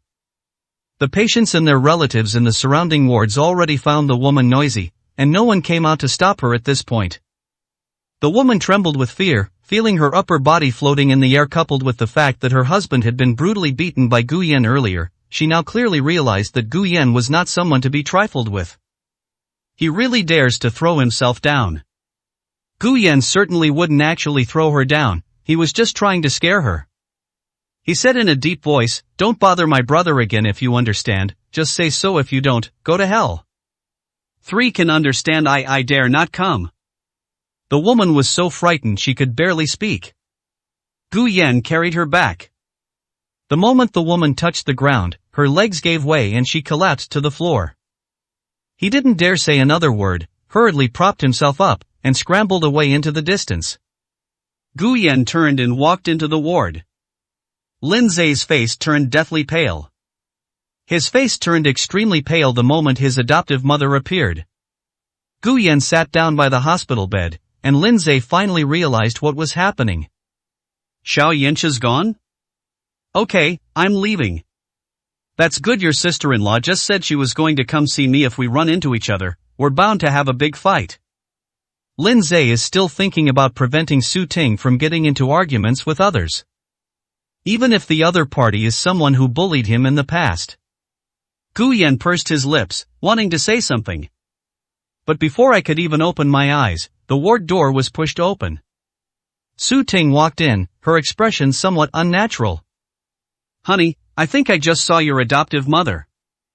Before she could finish speaking, her body froze the moment she saw Gu Yan. Gu Yan shifted his gaze to her, his eyes unusually cold. A hint of guilt flashed across Su Ting's face. She wasn't sure if Gu Yan suspected her now. If he had discovered anything amiss back then, she would have been in serious trouble. Su Ting hurriedly went to the bedside, not letting Gu Yan see her face, and grabbed Lin Zhe's hands. Honey, did your adoptive mother come to see you? Did she cause you any trouble?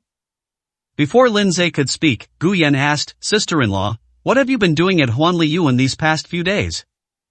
Su Ting's face immediately turned even uglier. Lin Zhe spoke first, saying, Honey, did you run into them before and hear some nasty things they said, so you went to settle scores with them? Honey, let's not talk to them anymore, okay? Let them say what they want. I just want to live a good life with you. I don't care what others say. Lin Zhe cherishes his current life. Having a home has been his dream since he was a child. He didn't want any setbacks. As long as this family can live in peace, I'm willing to pay any price. Hearing Lin Zhe's words, Su Ting seemed relieved. Honey, I heard they've been trying to find out about you lately, so I went to warn them not to come looking for you anymore. I didn't expect them to still find you. I just wanted to live a good life with you in the future. That's why I wanted to warn them. Lin Zhe was somewhat moved when he heard this. In his view, Su Ting was truly working hard for their future. Lin Zhe gripped Su Ting's hand and said to Gu Yan beside him, Xiaoyan, your sister-in-law is here with me, so it's alright, you should go back and rest. Gu Yan felt disgusted watching Su Ting pretend to love Lin Zhe so deeply. But with no evidence at the moment, there's nothing he can do. He nodded, then turned to leave. Just as I reached the door of the ward, I heard someone's cell phone ringing behind me. Gu Yan stopped and turned to look. Su Ting picked up her phone and glanced at it, her expression, which had just improved, turned grim again.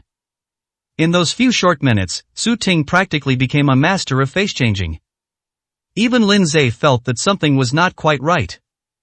Honey, are you feeling unwell? It's nothing, it's just a call from a colleague. I guess they want me to come back to work overtime again. Then answer the phone quickly, I'm fine. No need, I'll pretend I didn't see it, we'll talk about it later. Su Ting waved her hands repeatedly. Gu Yan suddenly spoke up, don't ignore it since it's a colleague calling, why can't you answer, put it on speakerphone if they really need you to work overtime, then go, I'll take care of my brother. Upon hearing Gu Yan's words, Su Ting felt as uncomfortable as if she had swallowed a fly. She dared not answer the phone. What, are you feeling guilty? How could that? They didn't do anything, why would I feel guilty? I just wanted to keep your brother company, Su Ting said with a forced smile. Gu Yan didn't waste any words with her. He walked straight up, snatched Su Ting's phone, and answered the call on speakerphone. Hey, you slut, why did it take you so long to answer the phone? Su Ting's face turned deathly pale instantly, and she hurriedly shouted, What are you doing? We've already worked overtime for so many days, why do we have to work overtime again today? Upon hearing this, the person on the other end immediately changed their tune. He said, We've had too many projects lately, and our department can't keep up if you don't come. There are also some documents that need your signature. Alright, can't we sign it tomorrow? I'm not going today, that's it, I'm hanging up. Su Ting hurriedly hung up the phone, then pretended to be nonchalant as she looked at Lin Zhe and Gu Yan, whose faces were grim. Seeing this, Lin Zhe couldn't help but wonder if he had misheard. Gu Yan snorted coldly and said, Sister-in-law, aren't you going to explain yourself? Huh, explain what? Su Ting had already put on her best acting skills. If it weren't for Gu Yan being there, she would never have panicked like this. There's nothing we can do about it. She was worried that Lin Xiaoran would find out about her affair. If Lin Xiaoran were to make a move, she would be completely finished. Someone like Lin Xiaoran would be easy to deal with. With just one sentence, she could completely ruin her life in Kyoto. Gu Yan had absolutely no desire to watch her act. His own marriage was already a failure. He didn't want to see Lin Zhe suffer as well. He wanted to escape from the marriage, and he also wanted to escape with Lin Zhe. Just like when Lin Zhe helped him escape from the orphanage back then. Grabber Gu Yan ordered 2 bodyguards to restrain Su Ting. They then snatched Su Ting's phone. Seeing this, Lin Zhe couldn't help but speak up, Xiaoyan. Gu Yan interrupted him, Brother, if you believe me, don't ask why, I will show you the truth. Then, he took Su Ting's phone and sent a message. Come to the hospital, I'll be waiting for you here.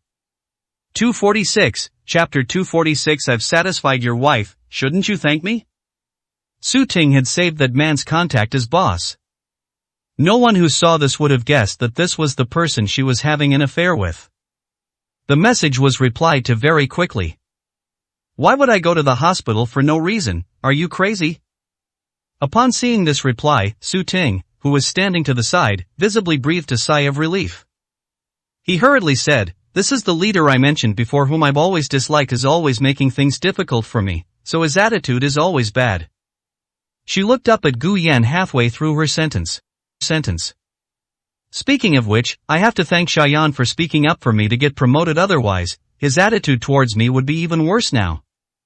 Su Ting wore a fawning smile. Seeing her expression from her hospital bed, Lin Zhe felt a pang of heartache and said, Xiaoyan, have you misunderstood? Perhaps you should have someone. Gu Yan waved his hand, Brother, you have to believe me. After saying that, he sent another message. Come here first, I have a surprise for you. He had already recognized Zhang Peng's voice on the other end of the phone earlier. Zhang Peng immediately changed his tune after realizing something was wrong. This is enough to show that the other party knew that Su Ting had a family. To put it bluntly, Zhang Peng is no good either. Su Ting's infidelity is the responsibility of both of them. The reply to the message was very perfunctory. Lin Zhe frowned, he still felt that Gu Yan had misunderstood. Su Ting looked even more guilty. Time passed by, and in less than half an hour, Zhang Peng arrived at the hospital. I called Su Ting. Gu Yan took his phone and went to Su Ting's side, pressed the speakerphone button, and answered the call. "Hey, you little slut, what's wrong with you? Why did you make me come to the hospital?" This time, everyone present heard what Zhang Peng said clearly. The way they addressed each other was so obvious it couldn't be clearer.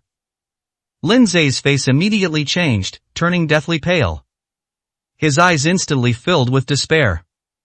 He wanted to question and investigate, but his body was trembling uncontrollably. Gu Yan sneered and hung up the phone. Then he sent Zhang Peng the ward room number. Not long after, Zhang Peng pushed open the door and entered. His face, which had been full of anger, changed drastically when he saw that Gu Yan and the others were also there. Gu Yan, what are you doing here?" Immediately afterwards, Zhang Peng's gaze shifted to Su Ting. "What exactly is going on? Why did you call me here?" Zhang Peng glanced at the two bodyguards in the ward again. Suddenly, a look of surprise flashed across his face. He seemed to have figured it out. "Oh, I see, this is the surprise you were telling me about, right?" In Zhang Peng's view, Gu Yan was just a gigolo. In this hospital room, neither Gu Yan nor Lin Zhe would possibly hire bodyguards. That means that Su Ting must have hired these two bodyguards. It was all to help him vent his anger. He and Su Ting had previously scolded Gu Yan quite a bit. Su Ting must have known that she and Gu Yan didn't get along, which is why she sent that message to herself just now. Zhang Peng walked up to Gu Yan with an extremely arrogant expression on his face. "Gu Yan, I've told you, don't fall into my hands, or I'll definitely teach you a lesson." Upon seeing this, the two bodyguards behind Gu Yan stepped forward. Zhang Peng thought the two men were there to help him. He waved his hand and said, "Hold him down, I am going to teach him a lesson." As soon as he finished speaking, two bodyguards rushed up and pinned Zhang Peng to the ground. Zhang Peng was instantly stunned. When she looked up again, all she could see was Gu Yan's disdainful and contemptuous expression. "What are you doing? What are you doing?" Zhang Peng shouted loudly. Gu Yan slowly squatted down, grabbed Zhang Peng's hair, and pulled it upwards forcefully. Zhang Peng immediately winced in pain. "I'm asking you, did you have an affair with my sister-in-law, Su Ting?"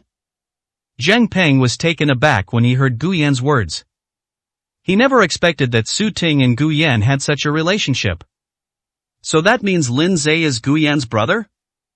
But why do the two people have different surnames? Before Zhang Peng could figure it out, the sharp pain in his scalp made him lose his mind. He started cursing, "Let go, Gu Yan, do you want to die? How dare you lay a hand on me? Do you even know who my uncle is?" Smack!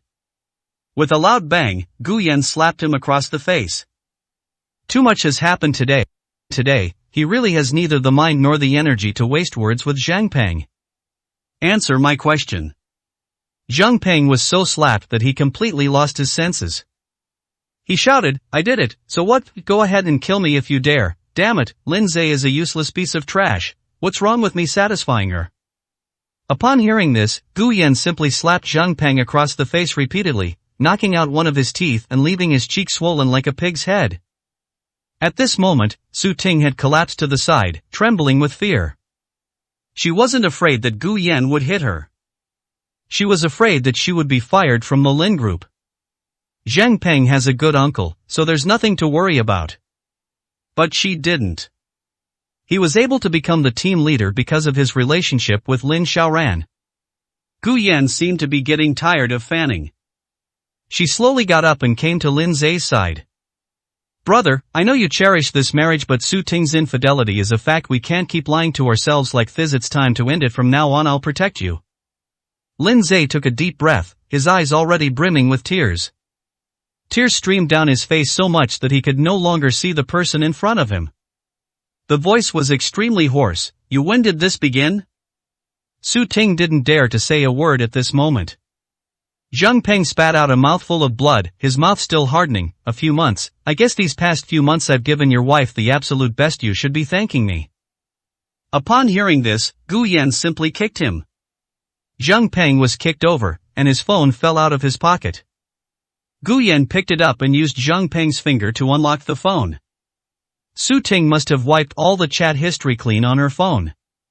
But Zhang Peng most likely won't. After finding the chat history between the two, Guyen glanced at it a few times and then handed the phone to Lin Zhe.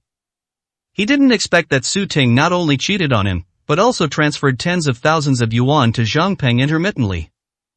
Lin Zhe tried hard to wipe away his tears. While looking at the chat history on his phone, he clenched his fists tightly. He never imagined that Su Ting would cheat on him. To his surprise, this evidence was right in front of him. This evidence was like a series of sharpened knives, constantly stabbing into his heart. It was so hard he could barely breathe. The pain is so intense it's almost making me numb. 247, Chapter 247. Can you help me find a lawyer to draft a divorce agreement? Guyen walked up to Su Ting, looking down at her. What's this about transferring money to him, tens of thousands of yuan? Where did you get the money? Upon hearing this, Su Ting trembled even more violently. She didn't dare say a word, or even look up at Guyen. Guyen already had the answer in her heart. Turning to Lin Zhe, she said, "Brother, I don't think Su Ting's mother is sick at all. Just look at these transfer records. There are at least tens of thousands of yuan involved. The mother and daughter are deliberately conspiring to deceive you." Lin Zhe clutched his chest, gasping for breath, his eyes bloodshot. Seeing Lin Zhe in such pain, Guyen felt a pang of sympathy. But he had no choice. He had to rescue Lin Zhe.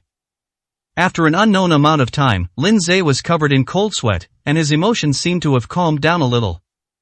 He said in a hoarse, almost inaudible voice, "Xiaoyan, help me find a lawyer. I want a divorce. For that money I'll find a way to pay you back later." Hearing Lin Zhe's words, Guyen pursed her lips. "Brother, I'll find a way to get that money back from Su Ting. Don't think too much about it. Once you're discharged from the hospital, I'll rent you a place from now on. We can live together like we just came from an orphanage." Guyen has already made his plans.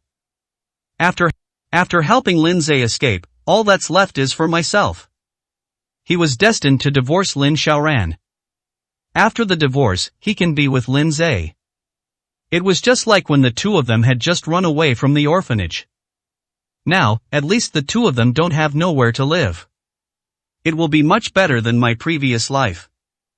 Lin Zhe didn't say anything, but slowly lay down on the hospital bed, turned to his side, and didn't look at Su Ting and Zhang Peng. Su Ting was getting anxious. "I want to say something." But just as he opened his mouth, he saw a slap coming towards him. Smack! Guyen had wanted to slap her for a long time. He couldn't bring himself to do something drastic until Lin Zhe mentioned divorce. At this moment, I don't want to waste a single second. This slap completely stunned Su Ting. I've forgotten what I was going to say. Zhang Peng was still furiously frustrated, yelling, "Let me go, damn it, Guyen, how dare you treat me like this? Your brother used to be treated like a dog, and now you've hooked up with a rich woman and are acting like her dog, so you think you're so great, huh?" Zhang Peng has always had a smooth and successful life. No one has ever dared to treat him like this before. Up until now, he still thought Guyen was a gigolo and that these two bodyguards were hired by Guyen.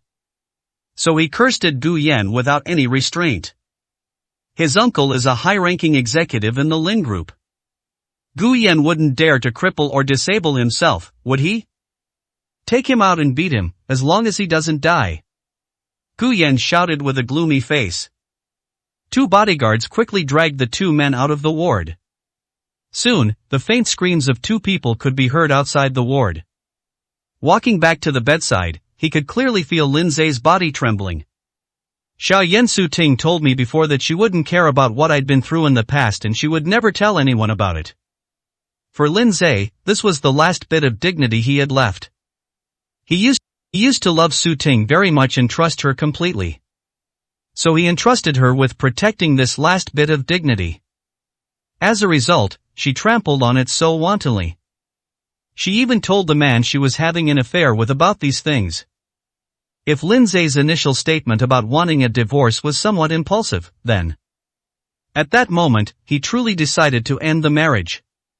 "Brother, don't think too much about it. Once you're discharged from the hospital, I'll find you a school you can go to school, make some new friends, and find a good job after graduation. Your future will definitely get better and better.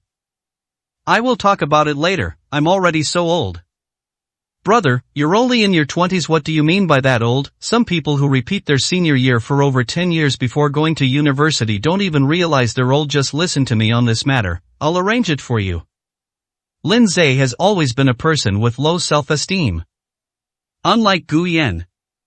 From the time he entered the welfare home until now, he has always felt that he is not good enough, so he keeps trying to please others. He had never experienced much sunshine. But Gu Yan is different. The time when he and Lin Xiaoran first got together and relied on each other for survival was tough. But after all, they are two people of similar age living together. They won't look down on each other, nor will they deliberately bully each other. Although Lin Xiaoran was quite awkward at first, she was always very quiet and aloof. Gu Yan used many methods before he could finally strike up a conversation with her. But at that time, Lin Xiaoran never made him feel that he needed to please anyone in order to survive in this world. However, this only applied to that period of time. In his eyes now, Lin Xiaoran and Su Ting are no different. They were all people who had cheated.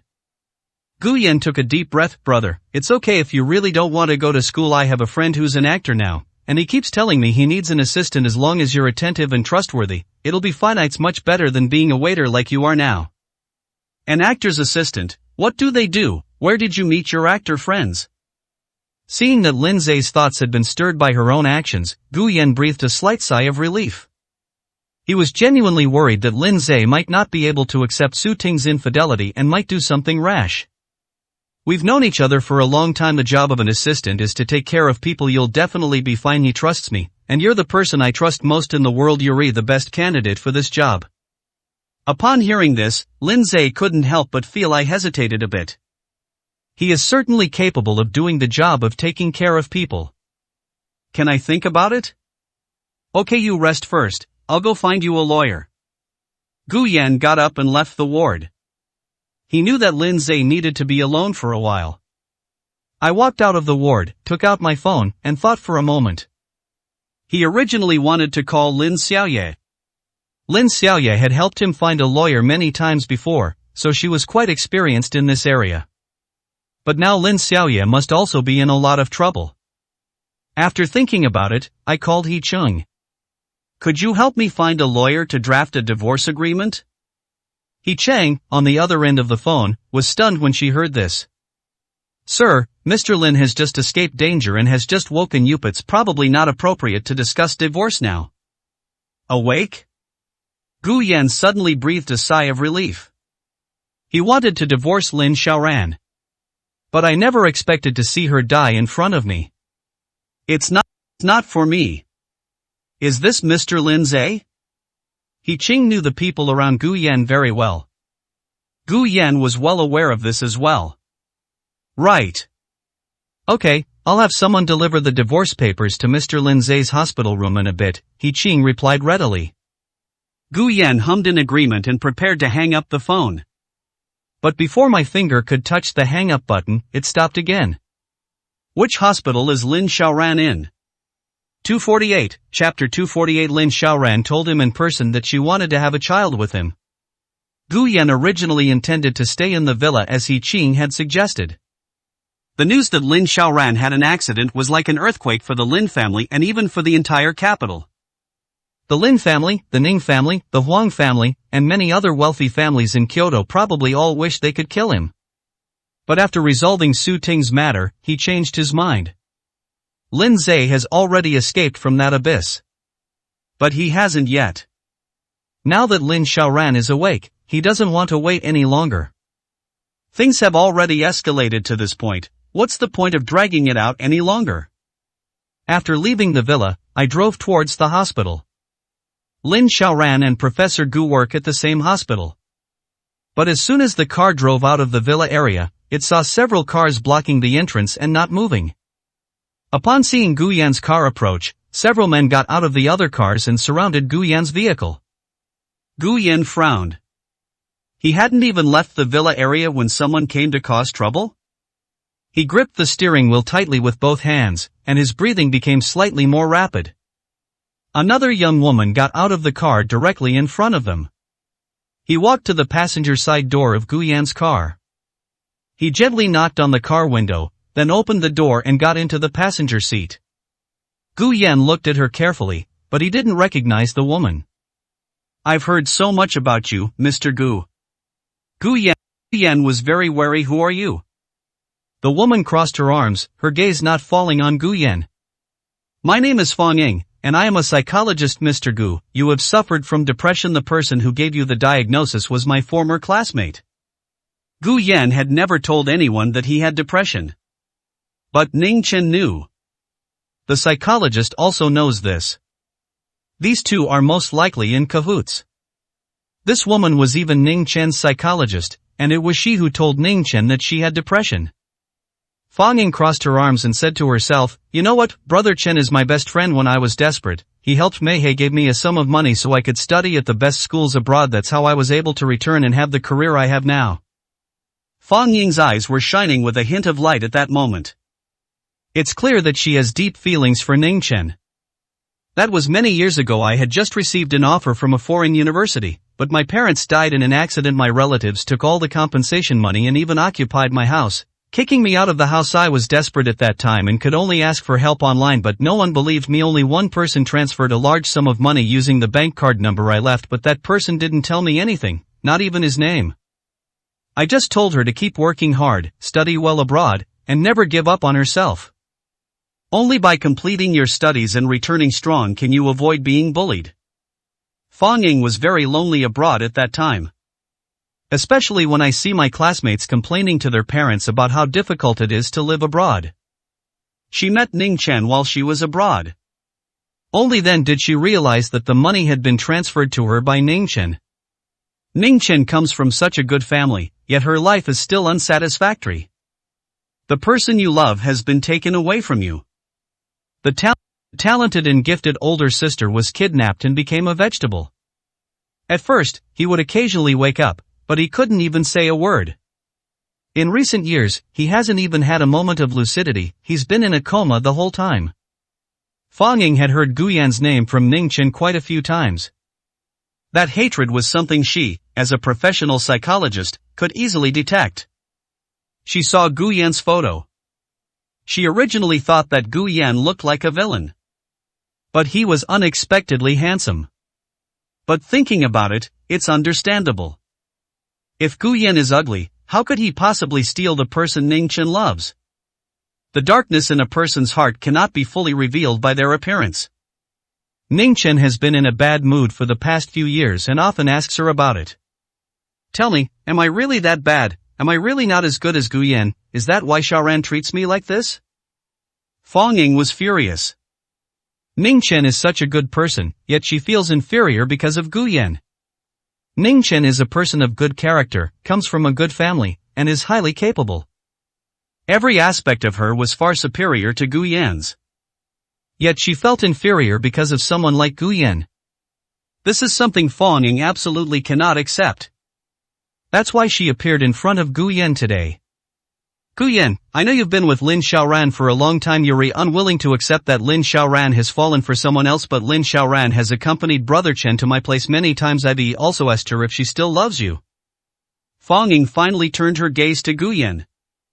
She took Shinji to many places you've been to together, the rented apartment you used to live in, the roadside stalls you ate at together. She and Shinji did all the things you and Lin Xiaoran did, and there's something Shinji definitely hasn't told you, right? Gu Yan's breath hitched, but she didn't ask. Fang Ying is a psychologist, and observing every detail of a person has become an unconscious behavior for her.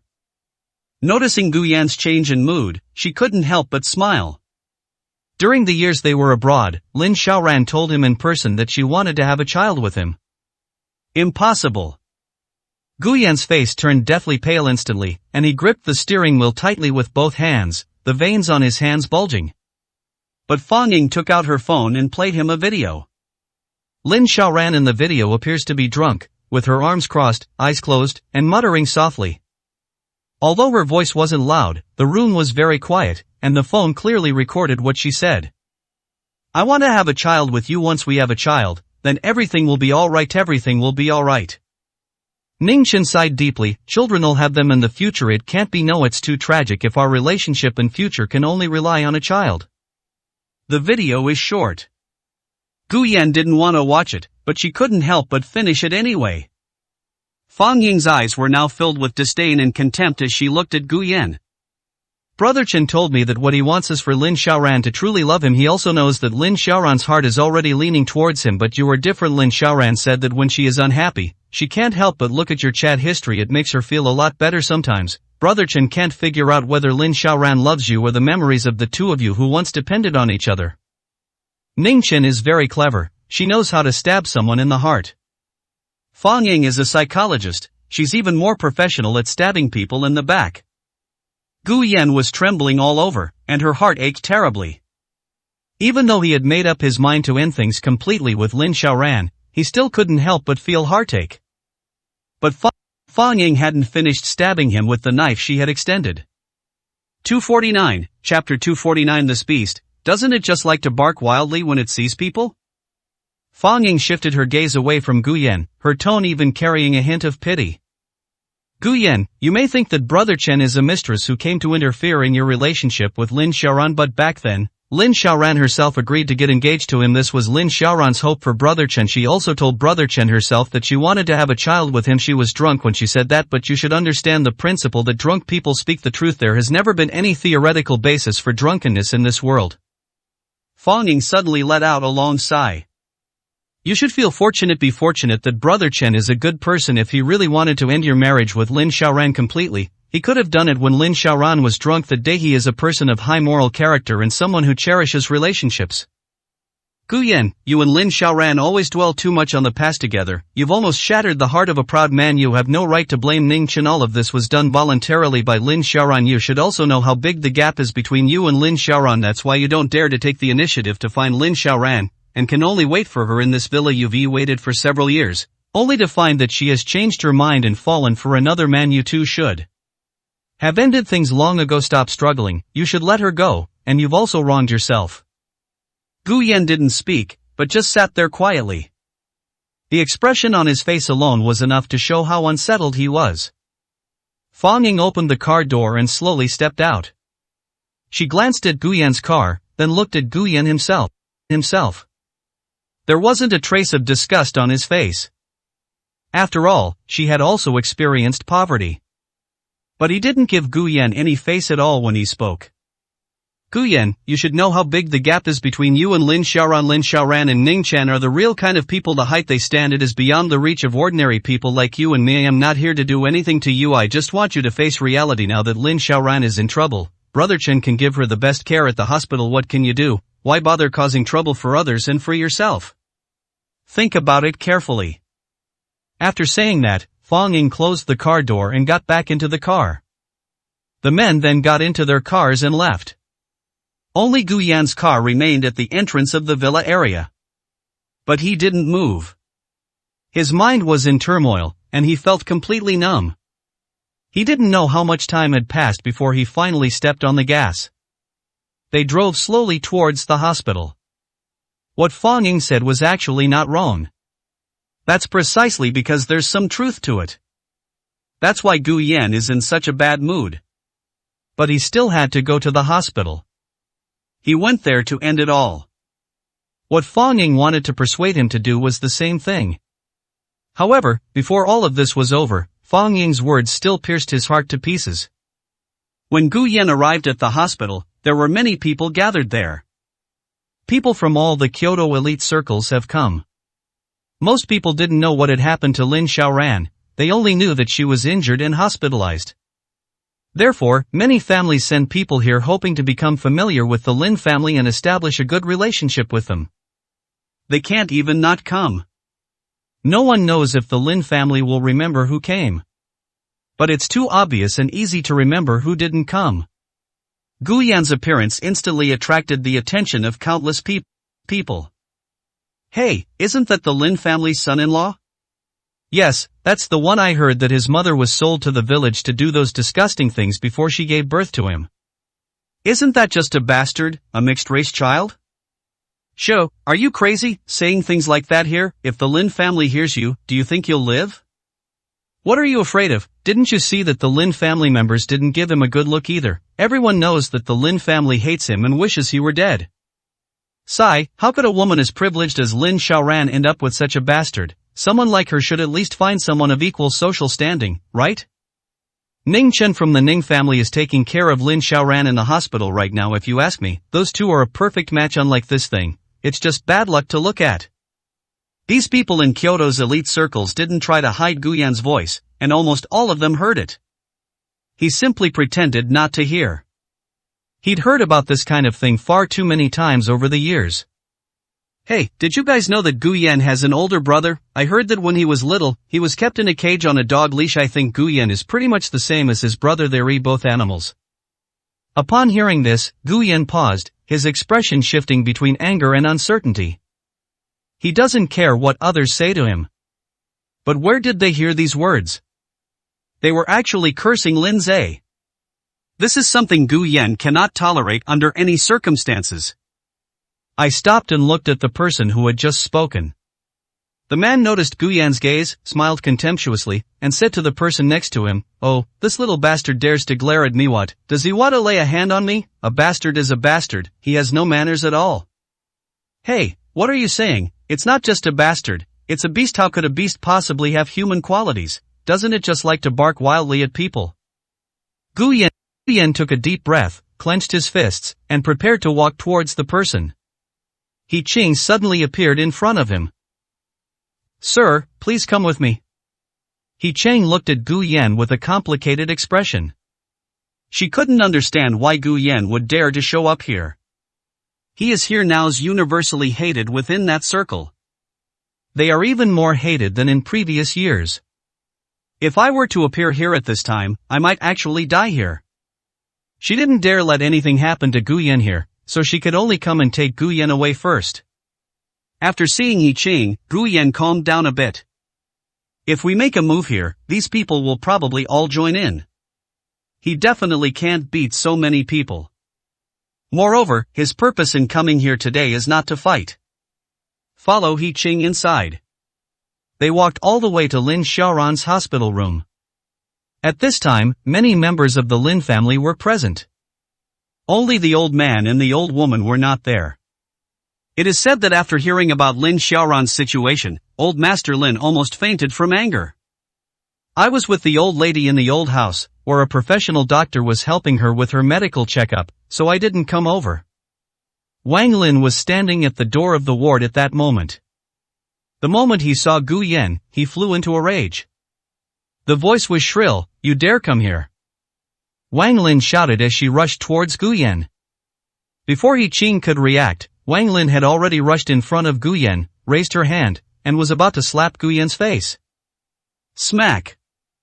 A loud bang was heard, and the hospital corridor suddenly fell silent. Everyone stared in shock at Gu Yan and Wang Lin, who was covering their faces with their hands. 250, chapter 250. In the eyes of these people, they wished they could tear him to pieces. He's gone mad. Am I seeing things? He dares to hit someone here, and he hit someone. Holy crap, is it too late for me to leave now? This guy is insane, absolutely insane. An uproar erupted around them. At first, most people thought that Gu Yan would probably dodge and prevent Wang Lin from hitting him. But no one expected that Gu Yan would actually block Wang Lin's slap and then slap her back. He slapped Wang Lin in front of everyone. This made many people regret coming here. Wang Lin was now furious. She was already furious because of Gu Yan. For her, Gu Yan is now a disgrace to herself and to the Lin family. Especially after the news spread that Gu Yan's mother was sold to the village and did such disgusting things before giving birth to Gu Yan. She hated Gu Yan to the core. Now, whenever Gu Yan appears in public, she feels that he is exposing the Lin family's scandal to the public. But now Gu Yan slapped her in front of so many people. Wang Lin's eyes were red with anger, her breathing was rapid, and her head was spinning. She almost fainted from anger. Guards, arrest him. Wang Lin no longer cares about the proper manners expected of a wealthy socialite. All she wanted to do was grab Gu Yan, give him a good beating, tie him up, and throw him into the sea. She wanted to kill Gu Yan. Several bodyguards quickly surrounded them. Just as they were about to make a move against Gu Yan, the door to Lin Xiaoran's hospital room was suddenly opened. Ning Chen walked out from inside with a complicated expression. Looking at Gu Yan, the hatred in her eyes was finally no longer concealed. This time, Gu Yan almost killed Lin Xiaoran. He no longer had to suppress the hatred he felt for Gu Yan. It's beyond our control. With a murderous glint in her eyes, as if she wanted to kill Gu Yan, she suppressed her anger and said, "Xiaoran wants to see you." Gu Yan glanced at him, said nothing, and directly pushed aside the bodyguards and Wang Lin blocking her way, then walked into the ward. He Qing followed her inside and then closed the ward door. Ning Chen looked at Wang Lin, who was covering her face, and asked, "Auntie, are you alright?" Wang Lin was about to cry from anger. As a wealthy socialite, she values her reputation above all else. This time, Gu Yan was slapped in the face in front of so many people from the Kyoto elite circle, most of whom were juniors. How could she possibly tolerate this? But unfortunately, Lin Xiaoran wants to see her now. Even though Wang Lin is Lin Xiaoran's mother, she has no way to do anything to Gu Yan at this time. Lin Xiaoran's domineering nature is beyond her control. Fine, Wang Lin said through gritted teeth. He then glanced around at the people in the vicinity. These people felt a chill in their hearts. They hurriedly surrounded him, saying nice things. At this point, the situation had already become so dire that they could no longer pretend that they hadn't seen or heard anything. The only thing we could do was try to coax and appease Wang Lin. Wang Lin is the daughter-in-law of the Lin family and the mother of Lin Xiaoran. These two identities alone make them someone these people can't afford to offend.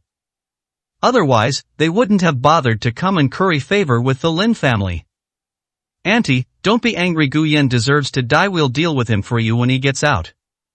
"Yes, that damned bastard, he actually dared to lay a hand on me. Auntie, if you give the order, I guarantee I'll beat him so badly he won't be able to get out of bed for a year."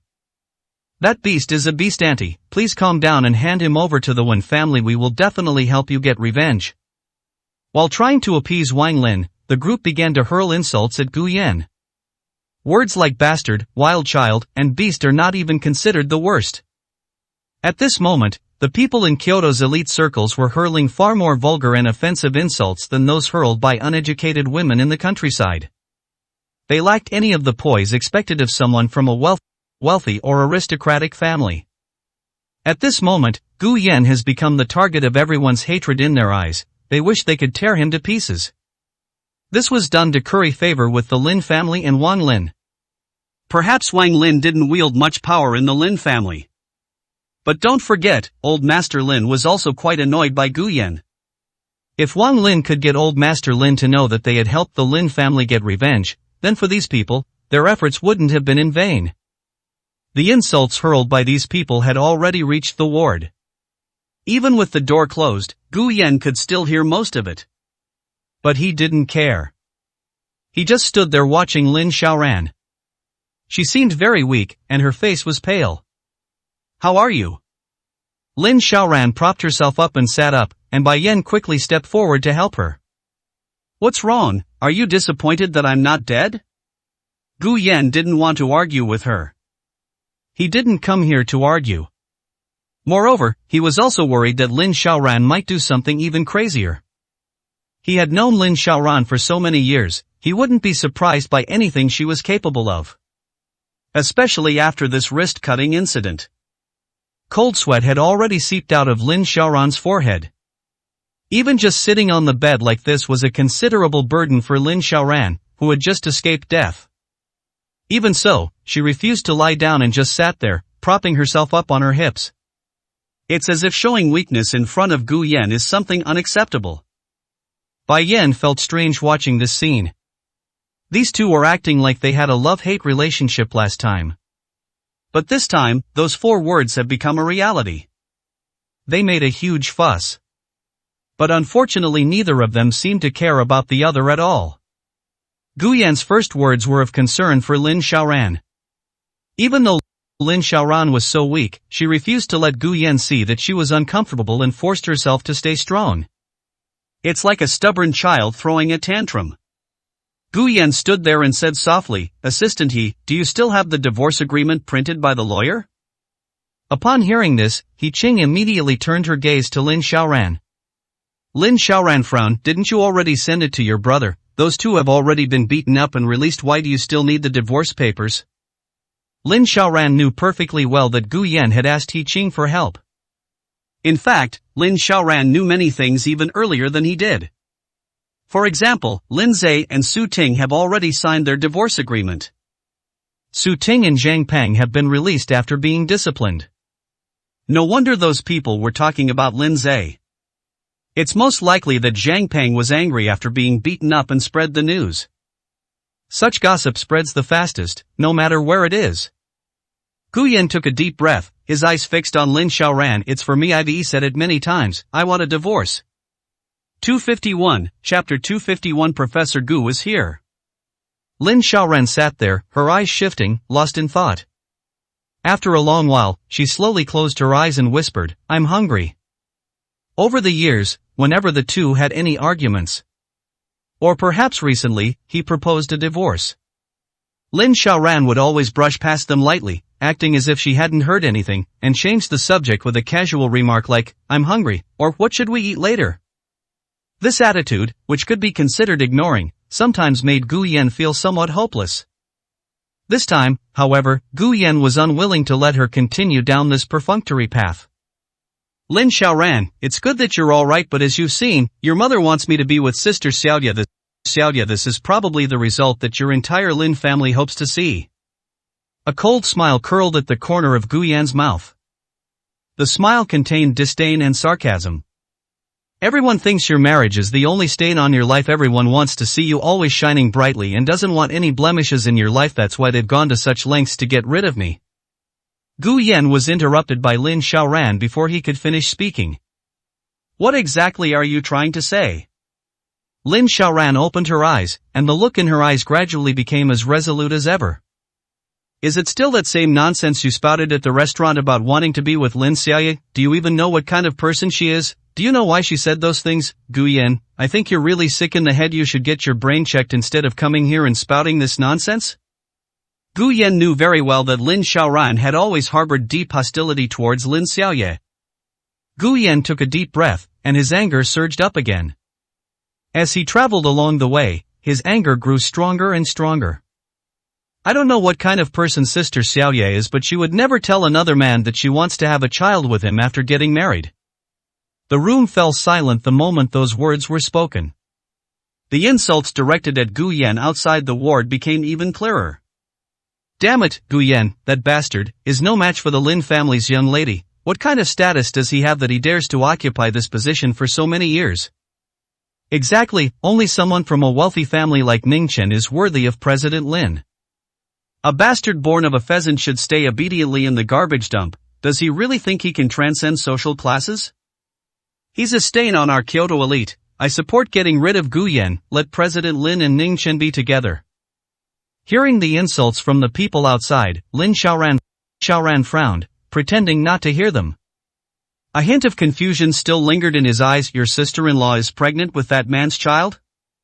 Gu Yan suddenly laughed out of anger. Lin Xiaoran slowly closed her eyes. It's not surprising that someone like your sister-in-law would cheat. She only got together with your brother because she had no other choice. Didn't I tell you long ago that your sister-in-law is no good? I'm not talking about Su Ting, I'm talking about you. Lin Xiaoran's eyes widened instantly, filled with disbelief. You're really quite ill. When did she ever tell anyone she was going to have a baby? The doctor had already said that Gu Yan's current physical condition was not good and she most likely wouldn't be able to conceive. Who can she ask for this child from? Didn't you tell Ningchen yourself that you wanted to have a child for him? Although I hate him, you two have already come to this point. Why are you still dragging me along? Break up sooner rather than later. It's better for everyone. Lin Xiaoran was amused by the situation and braced herself against the bed to make herself more stable. Now that you can't find a reason to bring up divorce, you're starting to fabricate charges against me, right, Gu Yan? Can't you use your brain for once? Gu Yan clenched his fists, picked up a cup from the cabinet next to him, and splashed it directly onto Lin Xiaoran's face. The water in the cup was lukewarm, neither too hot nor too cold. This calmed both Lin Xiaoran and Gu Yan down. Gu Yan tossed the tissue next to him to Lin Xiaoran. Lin Xiaoran was so angry that her face was trembling, and she threw the tissue away. Bai Yan sighed softly, I'll go find a nurse to change the sheets. The sheets were soaked with water. Bai Yan didn't want to get involved in their argument. Having been in the entertainment industry for a long time, she knew better than anyone that the conflict between Lin Xiaoran and Gu Yan was a family matter. It's best for outsiders to avoid getting involved if possible. Not long after, the nurse came in with a new sheet, but Bai Yan did not come in again. He Qing helped Lin Xiaoran up. While changing the sheets, the nurse said, What's all the noise about in the hospital? Can't you wait until you're better before causing trouble? The patient is already weak and anemic. What if you upset him and make him even stronger? Can't you just be a little more considerate? Gu Yan felt slightly embarrassed upon hearing this. After the nurse left, Lin Xiaoran said, Stop arguing, I am really a little hungry, make me something to eat. Gu Yan gritted her teeth, I don't want to argue with you, I just hope you can face reality. I really want a divorce. I'll come to you tomorrow with the divorce papers. If you don't sign them, I'll file a lawsuit. After saying that, he turned around and walked out of the ward. Judging from Lin Xiaoran's state today, it's definitely impossible to have a proper talk. Her weakness was not feigned. Since she's awake now, He Qing is unlikely to send someone to bring him a divorce agreement. He might as well go back and make a copy of Lin Zai's copy, and bring over the one who was leaving with nothing, with their own name signed. Tomorrow, Lin Xiaoran will have no choice but to sign. Lin Xiaoran watched Gu Yan's departing figure, opened her mouth, but didn't know what to say. He turned his head to look at He Qing's voice was a little hoarse. Where exactly do I fall short of Lin Xiaoye? The usually proud Lin Xiaoran suddenly revealed a hint of resentment and grievance. He Qing lowered her head and didn't speak. She knew that Lin Xiaoran didn't need anyone to give her an answer right now. As soon as Gu Yan left the ward, everyone around him immediately turned their attention to him. Everyone looked at him with such hatred that they wanted to devour him alive. You're finally out. Today I'm going to stand up for Aunt Wang and for the Lin family. You dare to hit someone in front of us, you little bastard, you really don't want to live. How dare he hit his elders, this bastard has no manners at all, I'm going to give him a good beating today. Let me do it, I'll go first. A dozen or so people, eager to fight, surrounded Gu Yan. Ningchen stood at a distance, supporting Wang Lin, a hint of joy in his eyes. He was just hoping that Gu Yan would incite public outrage and get beaten up. It would be best to just get killed directly, that would be the easiest and most trouble-free way. Wang Lin glared at Gu Yan with a look of resentment. Suddenly, a path parted outside the crowd. Several bodyguards from the Lin family pushed an elderly man in a wheelchair over. Just as the group in front of Gu Yan was about to make their move, they heard someone shout from behind. Professor Gu is here. 252, Chapter 252. Why is he Professor Gu's grandson? The people surrounding Gu Yan all stopped fighting. Professor Gu was not part of the elite circles in Kyoto. However, he held a very high position in Kyoto's elite circles. No one wants to offend a top professor who can be called a pillar of the school. Putting aside everything else, the honors he has received alone are enough to earn the respect of countless people. Moreover, Professor Gu has a large number of patents. These patents, if given to any small family in Kyoto, could help them generate enormous profits. It can be said that people in Kyoto's elite circles are very eager to befriend such a person. Professor Gu has always maintained good relationships with only a few wealthy families, with whom he has collaborated.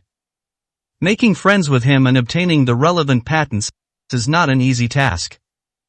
I heard that Professor Gu has been searching for his missing daughter all these years, so many of his patents are being developed in collaboration with his former partners at prices from many years ago.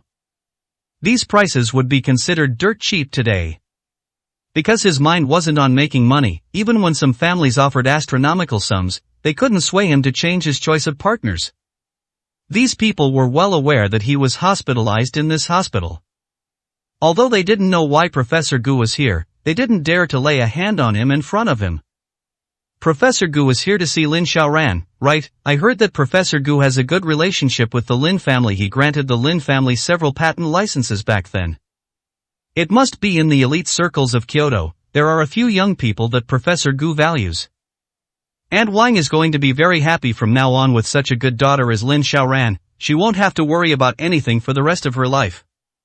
The Lin family is likely to become the most powerful family in Kyoto in the future with Professor Gu's cooperation authorization. They can still tie themselves to the Ning family even after dumping Gu Yan. It's terrifying to think about. Hearing these people's praise, Wang Lin's expression improved considerably. A smile, hard to hide, played at the corners of his mouth. Lin Xiaoran has always been her daughter whom she is very proud of. Furthermore, the fact that the Lin family was able to establish a relationship with Professor Gu was also related to Lin Xiaoran's return to the Lin family in the first place. Lin Xiaoran met Professor Gu during her university years. Without her connection, it wouldn't have been so easy for the Lin family to obtain the licenses for those patents. Hurry up, get this bastard surnamed Gu away, don't let him sully Professor Gu's eyes. Yes, with him blocking the way, how can Professor Gu go in to see President Lin? Quickly, let's all drag him out. Several people surrounding Gu Yan wanted to take this opportunity to do something to show off. Gu Yan looked at Professor Gu, whose expression was complicated, as he slowly approached her, and her feelings were extremely complicated. He had a feeling that Professor Gu hadn't come to see Lin Xiaoran today. They came looking for themselves. However, he was still unsure what Professor Gu was thinking. Is she trying to take this opportunity to completely sever ties with herself? Just as he was thinking this, the people around him had already grabbed him and were about to drag him out. Professor Gu suddenly spoke, his voice hoarse and weak, "Stop, cough." The group stopped what they were doing and looked at Professor Gu with some confusion. Professor Gu didn't even glance at those people, his eyes remained fixed on Gu Yan. His expression was extremely complicated.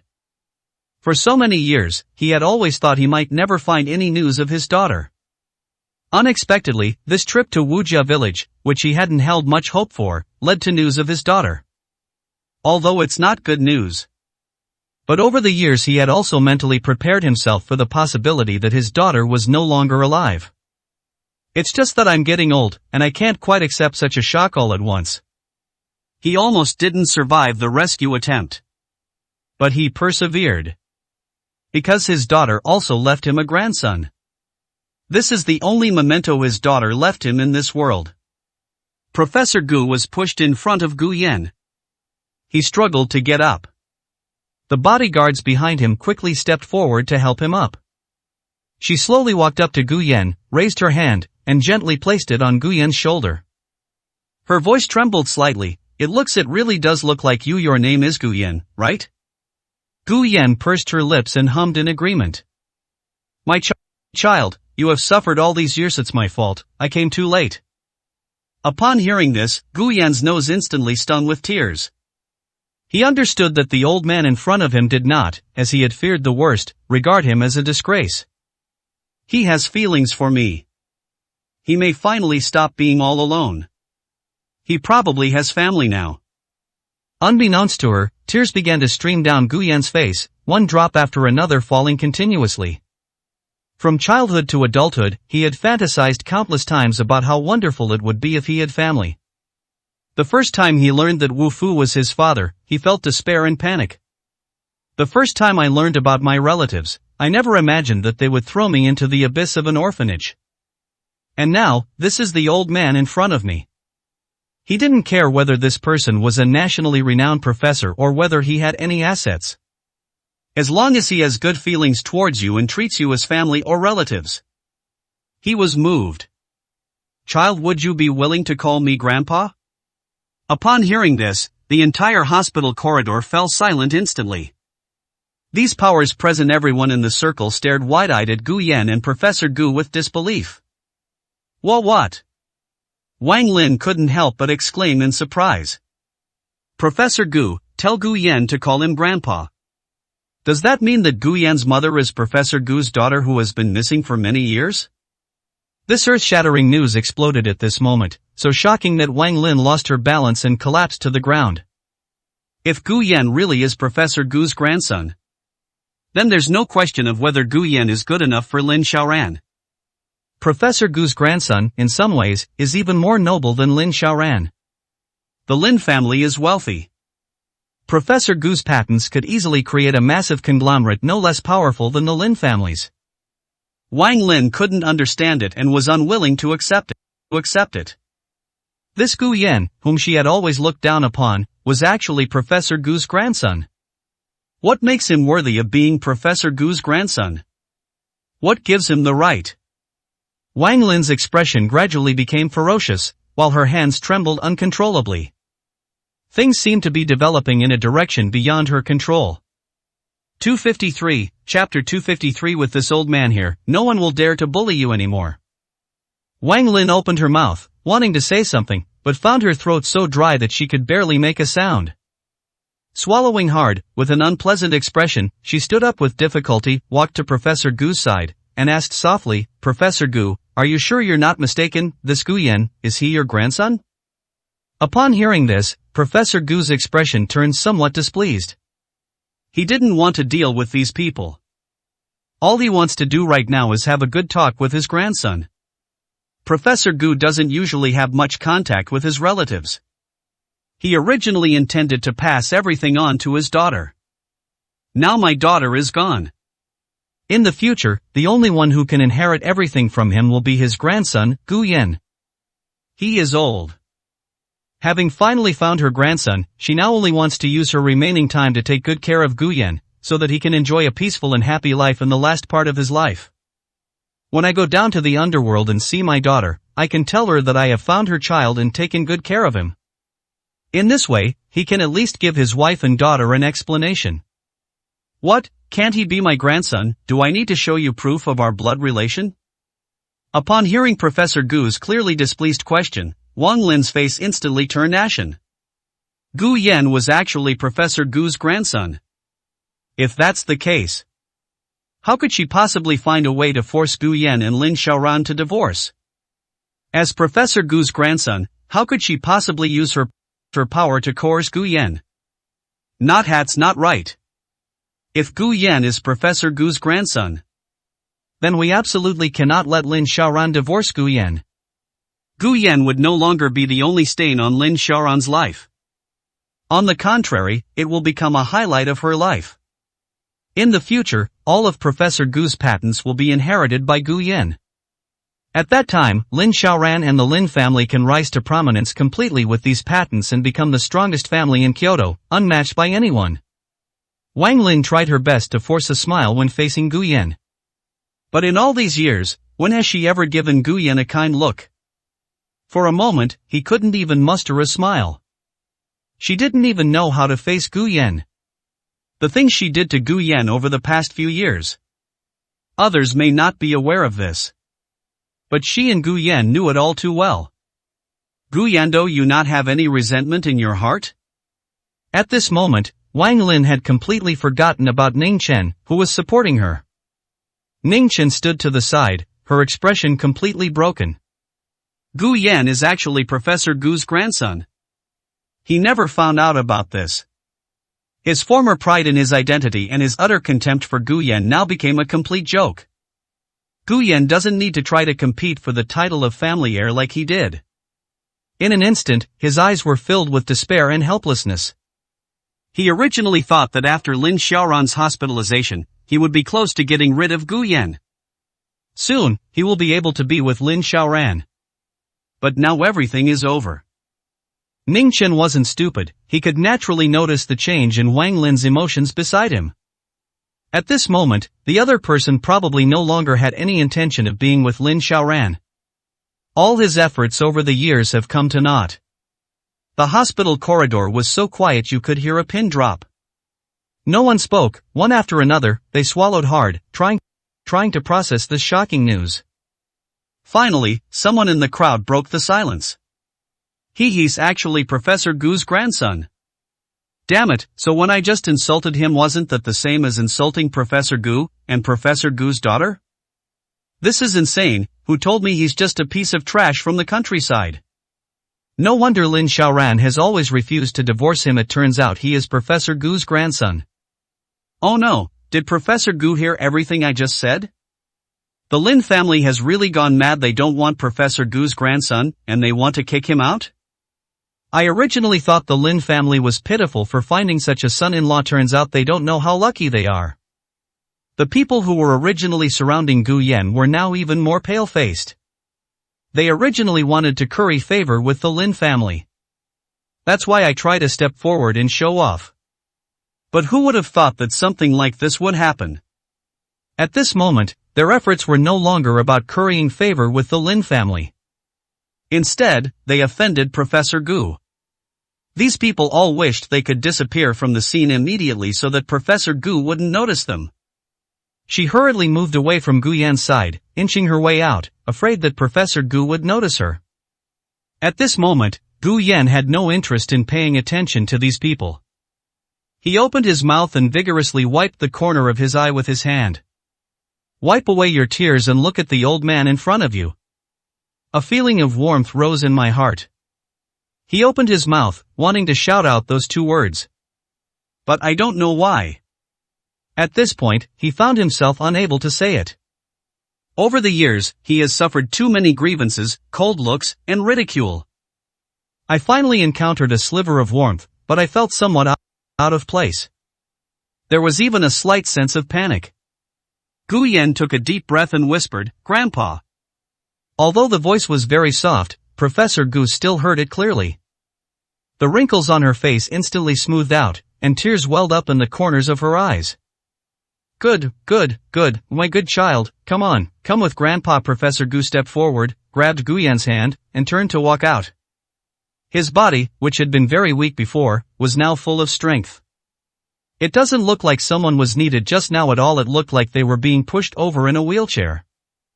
However, the moment Professor Gu turned around and looked at the group of people around him, his expression instantly turned cold. The imposing aura in his eyes filled the group with both fear and trepidation. He's getting old. But it's not that I can't hear it. He had heard all the insults these people had hurled at Gu Yan. This is his only bloodline heir in this world. He has learned some things about Gu Yan's past few years through many people in the past few days. Regarding Gu Yan's past experiences, he felt very sorry for him. I also feel very guilty. If he had found Gu Yan sooner, would he have been spared so much suffering? Professor Gu stopped and scanned the people around him. Just one glance was enough to make these people take a half step back. Child, don't worry with this old man here, no one will dare to bully you anymore. I will get revenge for everything those people have done to you, bit by bit. Professor Gu's voice wasn't loud, but it carried a terrifying aura. It was at this moment that these people remembered. Professor Gu was not only a pillar of the industry, but also a leading figure in the field. He was a key figure who, due to technological blockades imposed by other countries, resolutely stood up, risking his life's honor and reputation, and fiercely criticized those cowards who said they should back down to the outside world in order to obtain some technological assistance. He devoted himself to research and helped the country break through the technological blockade. He is not one of those kind-hearted people who only know how to do research and have no temper at all. 254, Chapter 254. He wants a divorce, so I'll help him get a divorce. Gu Yan felt a warmth in her heart. He hadn't felt this kind of protection in a long time. When he was a child, Lin Zhe protected him. Later, Lin Xiaoran also protected him for a period of time. After that, he was constantly bullied and humiliated. Those people in Kyoto's elite circles, relying on their good family background, insulted and ridiculed him in all sorts of ways. Now, everything has changed. He also has elders protecting him. Of course, he didn't care whether the old man in front of him could protect him or help him get back all the humiliations he had suffered. As long as this old man still recognizes me, I can still have a trace of family affection in this world. He was content. Gu Yan took a deep breath and said softly, "Grandpa, let's go." For some reason, he now had a lot to say to the old man in front of him. I didn't tell him how miserable I'd been all these years. Instead, he wanted to know what kind of person his biological mother was. I wanted to know what kind of person my grandfather was. He even wanted to cook a meal for the old man. It seems that the culinary skills I've honed over the years have finally come in handy. It doesn't matter if Lin Xiaoran doesn't care. He didn't want to do anything more to Lin Xiaoran. He just wanted to be kinder to the only blood relative in the world who was in front of him. Blood relatives are always better than a daughter who betrayed you. Professor Gu's expression softened instantly upon hearing Gu Yan's words. He took Gu Yan back to his hospital room. In the hospital corridor, the young people from that circle left one after another. As soon as they left the hospital, they all took out their phones and called home.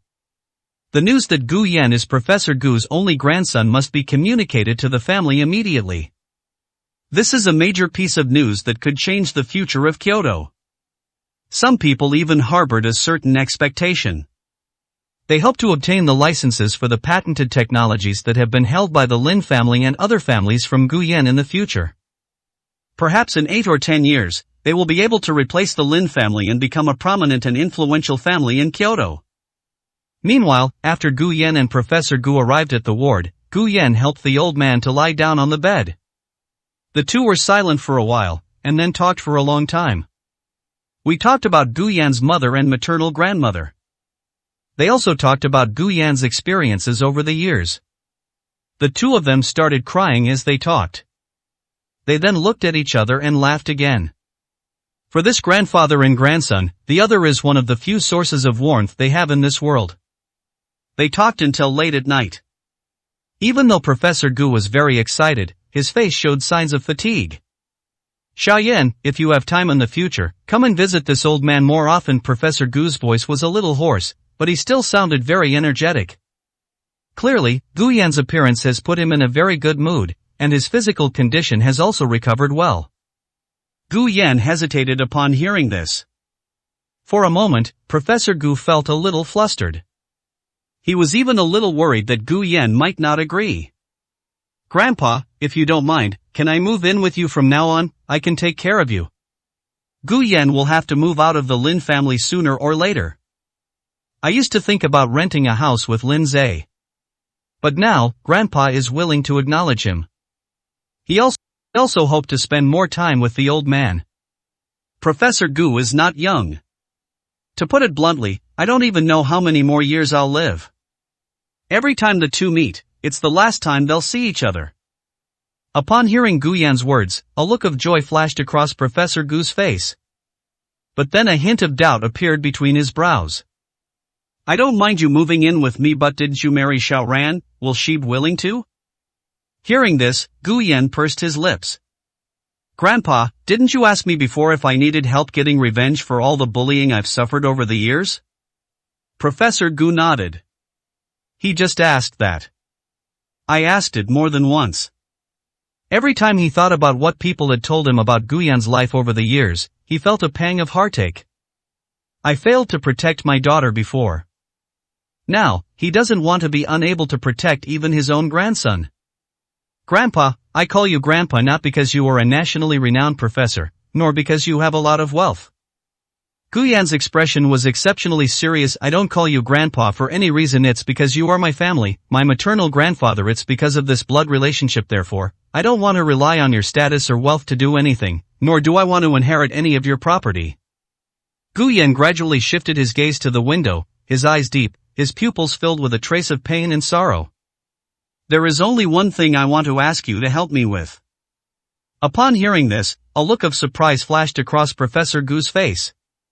He had previously asked Gu Yan what he needed and how he could help him. No matter what she suggested, Gu Yan refused. At that moment, upon learning that Gu Yan needed his help, the old man felt incredibly happy.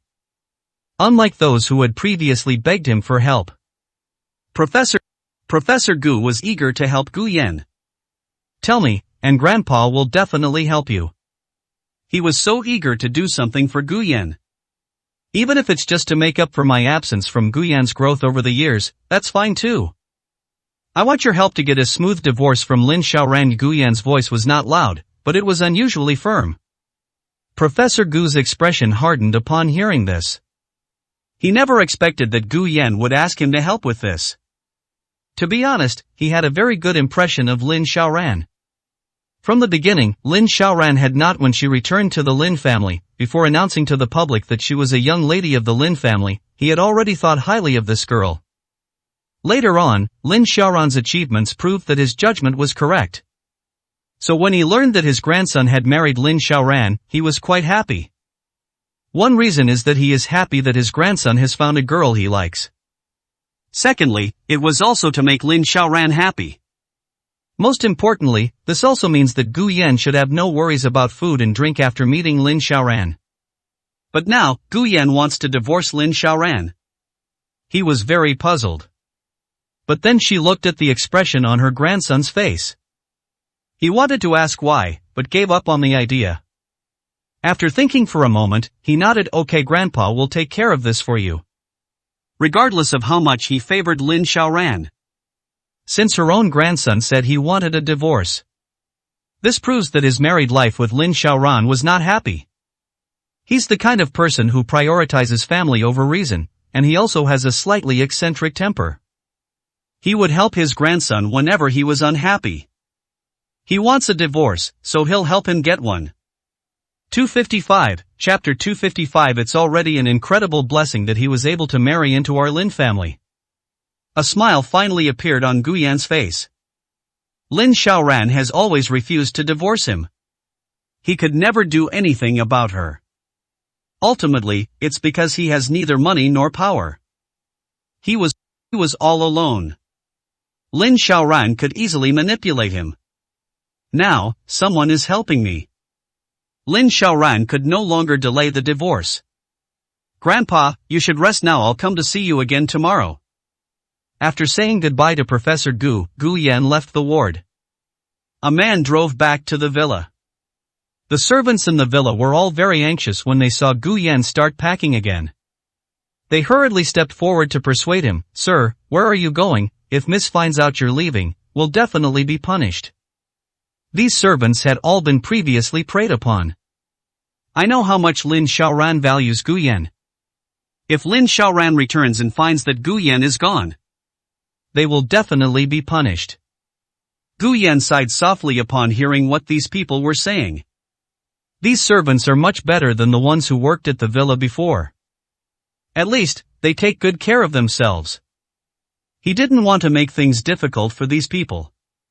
She said softly, don't worry, I'll explain things to Assistanty, and she shouldn't make things difficult for you if all else fails. I'll also talk to the old lady and have you all transferred back to the old house. Hearing this, the servants felt a little more at ease. But there was still some unease on his face. But Gu Yan had already said all that. They were just servants, what more could you say? Gu Yan didn't say anything more to them and packed his luggage on his own. Actually, there wasn't much to pack. I packed almost everything in just one suitcase. He put the suitcase in the trunk of the car and then turned back to the bedroom. It's too late today, so he'll sleep here one last night. Anyway, Lin Xiaoran is in the hospital and won't be coming back. He'll move out tomorrow. He left the place that had imprisoned him for several years. For some reason, Gu Yan suddenly felt much more relaxed and fell asleep quickly after lying in bed. This was the first time in years that he had fallen asleep so quickly and easily. Meanwhile, inside the Lin family's old residence, Wang Lin walked into the old house in a daze. Mr. Lin and Mrs. Lin were sitting in the hall. The events that had occurred at the hospital did not reach the ears of these two people. After learning that Lin Xiaoran had attempted suicide by cutting her wrists, old Master Lin was so angry that he fainted. To prevent his emotions from fluctuating too much, aside from informing the two elderly people that Lin Xiaoran was out of danger, they were not informed of anything else related to the hospital. When they saw Wang Lin walk back looking lost and dejected, the two elderly people were quite anxious. What's wrong? Has something happened to Xiaoran? The old lady asked first. Grandpa Lin remained silent, but a hint of worry lingered in his eyes as he stared intently at Wang Lin. Wang Lin heard the old lady's voice and looked up at the two elderly people. He opened his mouth, but couldn't utter a single word. She really didn't know how to explain to the two elderly people what had happened in the hospital corridor that day. Seeing Wang Lin like this, the old lady became even more anxious. She simply stood up and walked towards Wang Lin, muttering, "Tell me, what's wrong with Xiaoran?" Wang Lin couldn't help but sigh. "Xiaoran's alright. Hearing this, the old lady breathed a sigh of relief, then glared at Wang Lin with a resentful expression. If you're alright, just say you're alright. The way you're acting almost scared this old woman to death. Grandpa Lin behind him also breathed a sigh of relief. He sank deeper into the chair. Tell me, what happened that made you so distraught? You are a daughter-in-law of the Lin family, you shouldn't act like this in public. In old Master Lin's view, as long as Lin Xiaoran is alright, the sky won't fall. Wang Lin slowly lowered her head and remained silent. Silent. Why aren't you saying anything? Did Gu Yan misbehave and cause trouble again? Old Master Lin's eyes widened, and he tapped his cane on the ground. Hearing this, the old lady was somewhat displeased and gave a cold snort. Humph, if you hadn't bullied Xiaoyan, would he have said those things? I know this child, he's a sensible one. If you hadn't kept pressuring him. Before the old lady could finish speaking, she saw old Master Lin slam his cane on the ground twice. We forced him, we bullied him, he's already incredibly lucky to have married into our Lin family. Old Master Lin's tone was already tinged with anger. What is his status? He's a poor boy from the countryside. Giving him the status of the Lin family's godson is already a favor to Xiaoran, and he's still not satisfied. Using every means to marry into the Lin family has caused the Lin family so much trouble and made them lose so much face, and you're still protecting him? This time, old Master Lin was truly enraged. Lin Xiaoran has always been the Lin family heir he has his eye on. No matter what trouble Gu Yan caused before, he only felt that he had disgraced the Lin family. But this time is different. The Lin family heir he had his eye on almost died. This alone made old Master Lin want to kill him. Just as the two elderly people were arguing, Lin Xiaoye suddenly walked in from outside the old house. Lin Xiaoye, who is usually calm and good at hiding her emotions, couldn't keep her composure for the first time in front of the old people. A slight smile played on his lips. If her initial statement about wanting to be with Gu Yan was other purposes, that's not what I really wanted to do. At this moment, she truly wanted to be with Gu Yan. She had never known before that Gu Yan was Professor Gu's grandson. If she had known this would happen, she would have acted much earlier. What Professor Gu has will eventually be inherited by Gu Yan. Besides Gu Yan, there is no one else who can inherit the position. With these things, she could be with Gu Yan. Then it's hard to say what the future successor of the Lin family will be. Even if he can't become the heir of the Lin family, she wasn't without a chance to rebuild the Lin family herself. Although Gu Yan and Lin Xiaoran are not divorced yet, but Gu Yan's attitude was already very clear. She has a chance. Seeing Lin Xiaoye so happy, the two elderly people were somewhat puzzled. The mother looked worried. But the daughter was so happy. Could it bet had Gu Yan and Lin Xiaoye really want to be together? Is there really affection between the two of them? Old Master Lin frowned. Xiaoye, you tell me, what exactly happened today, you and Gu Yan? At this point, old Master Lin was convinced that something unexpected must have happened today. Otherwise, Wang Lin and her daughter Lin Xiaoye wouldn't be in such an abnormal state. 256, Chapter 256. You're right, Xiaoran can't divorce Gu Yan. Lin Xiaoye pursed her lips upon hearing old Master Lin's words, about to say something, when Wang Lin spoke first. Xiaoran, you can't divorce Gu Yan. Wang Lin seemed to have made a very big decision. Her face was pale, but she still managed to say something that made her extremely unwilling. When Grandpa Lin heard Wang Lin's words, he frowned. What did you say? Old Master Lin's voice was low and deep, and his anger was quite evident. Previously, among the entire Lin family, the person who looked down on Gu Yan the most was Wang Lin. She was also the most proactive in getting Gu Yan kicked out of the Lin family. Even earlier, it was Wang Lin who took the initiative to tell Grandpa Lin that they should find a way to get rid of Gu Yan. Lin Xiaoran is currently hospitalized because Gu Yan attempted suicide by cutting his wrists. The scandal involving Lin Xiaoye and Gu Yan is already common knowledge among the wealthy and powerful women in Kyoto. Things have come to this point, yet Wang Lin says that Lin Xiaoran and Gu Yan cannot divorce?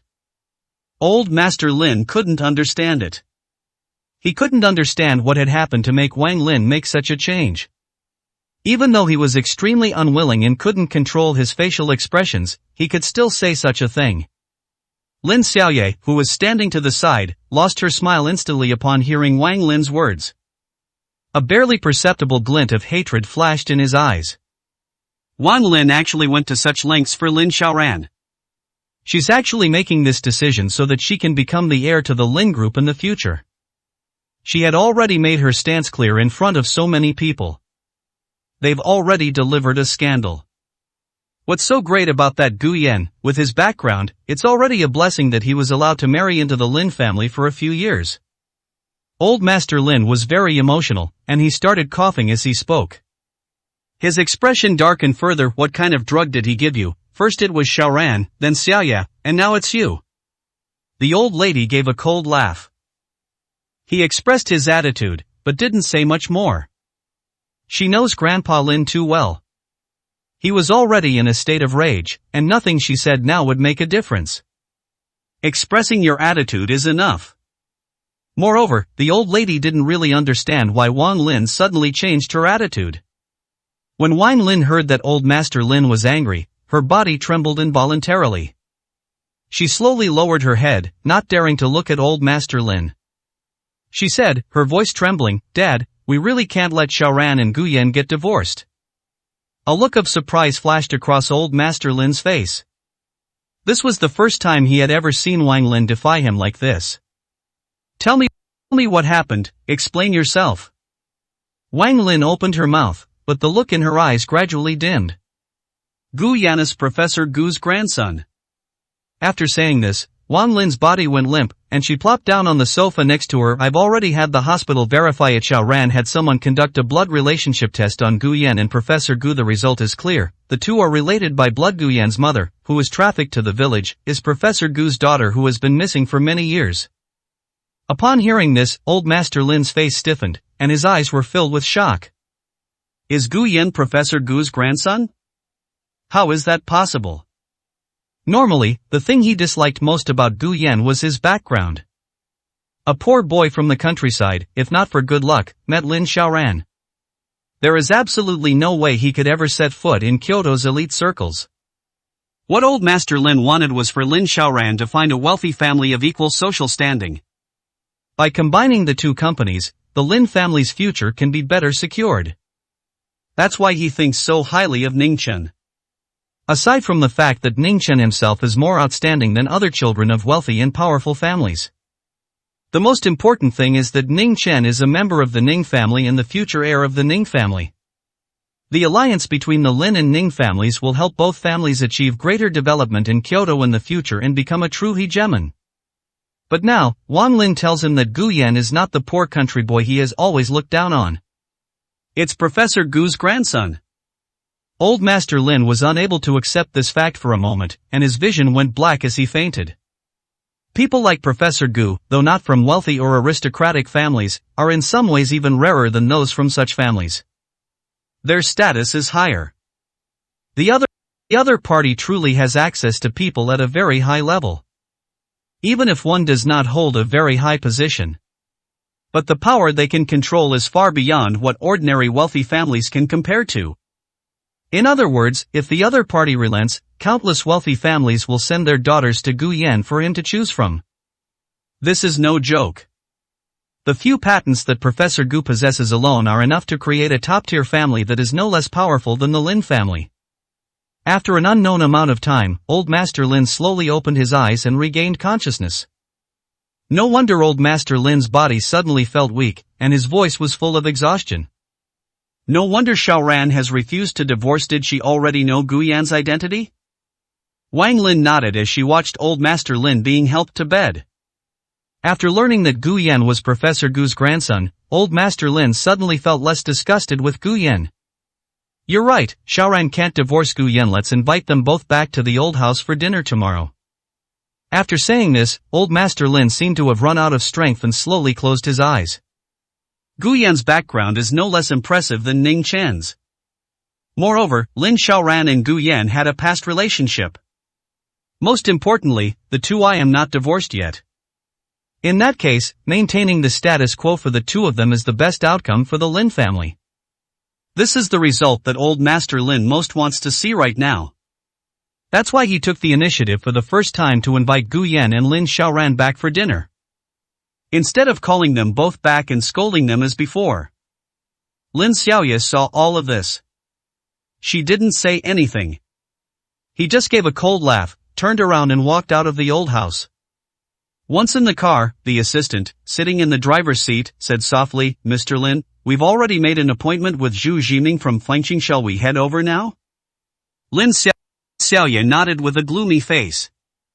The car started and quickly drove to a restaurant. Lin Xiaoye entered the private room and saw Zhu Jiming sitting there alone. "Mr. Lin, is there something you need to ask me out so late?" Zhu Jiming frowned slightly, somewhat puzzled. He knew something about the Lin family. Lin Xiaoye has always wanted to take over the position of heir. Lin Xiaoran is there. Although Lin Xiaoye is also very outstanding, she is far inferior to Lin Xiaoran. Lin Xiaoye smiled gently. "I'm here to discuss cooperation with you." 257, Chapter 257. A proud daughter of heaven, actually went crazy for marriage. Zhu Jiming is not stupid. He's bound to rise in rank sooner or later. And he will definitely be transferred back to Kyoto. When he returned this time, Grandpa Lin only arranged for him to meet with Lin Xiaoran. The attitude here is already very clear. It was telling him that the Lin group would be inherited by Lin Xiaoran in the future. I hope the two of them can work together effectively. Lin Xiaoye is clearly the one who has already been eliminated. So he didn't expect Lin Xiaoye to take the initiative to ask him out. To my surprise, he actually asked to discuss cooperation with me. What's there to talk about? The only people he can cooperate with are the heirs of the Lin group. In other words, no one else is qualified to cooperate with him. Lin Xiaoye seemed to have noticed his confusion. He smiled and said, "Lin Xiaoran committed suicide by cutting her wrists because she didn't want a divorce." Upon hearing this, Zhu Jiming's eyes widened instantly. Then he immediately realized what was happening. He thought Lin Xiaoye was joking. But he still used his phone to send a message to his trusted confidant. It didn't take long to get a reply confirming that the message was true. However, Lin Xiaoran is now out of danger. Zhu Jiming's face immediately turned extremely ugly. He had previously investigated Lin Xiaoran. I knew her marriage had some problems. She also knew that the Lin family had always wanted to rewrite her marriage. But I never expected her to do something like this. A successful person, a woman of exceptional talent, could actually go crazy like this for the sake of marriage. Lin Xiaoye sat opposite Zhu Jiming and poured him a cup of tea. "Uncle Zhu, Lin Xiaoran has always been quite reckless in her actions, whether towards enemies or herself. The only antidote is Gu Yan. Once you return to Kyoto, you'll definitely be making a big splash. You wouldn't want your business partner to be a madwoman who can't control her temper and acts without thinking, would you?" No one dares to have much contact or long-term cooperation with someone who can go crazy anytime, anywhere, and doesn't care about the consequences. Zhu Jiming knew that if Lin Xiaoye dared to tell him these things, it meant she was certain that he wouldn't tell old Master Lin these things. Lin Xiaoye gently poured herself a cup of tea.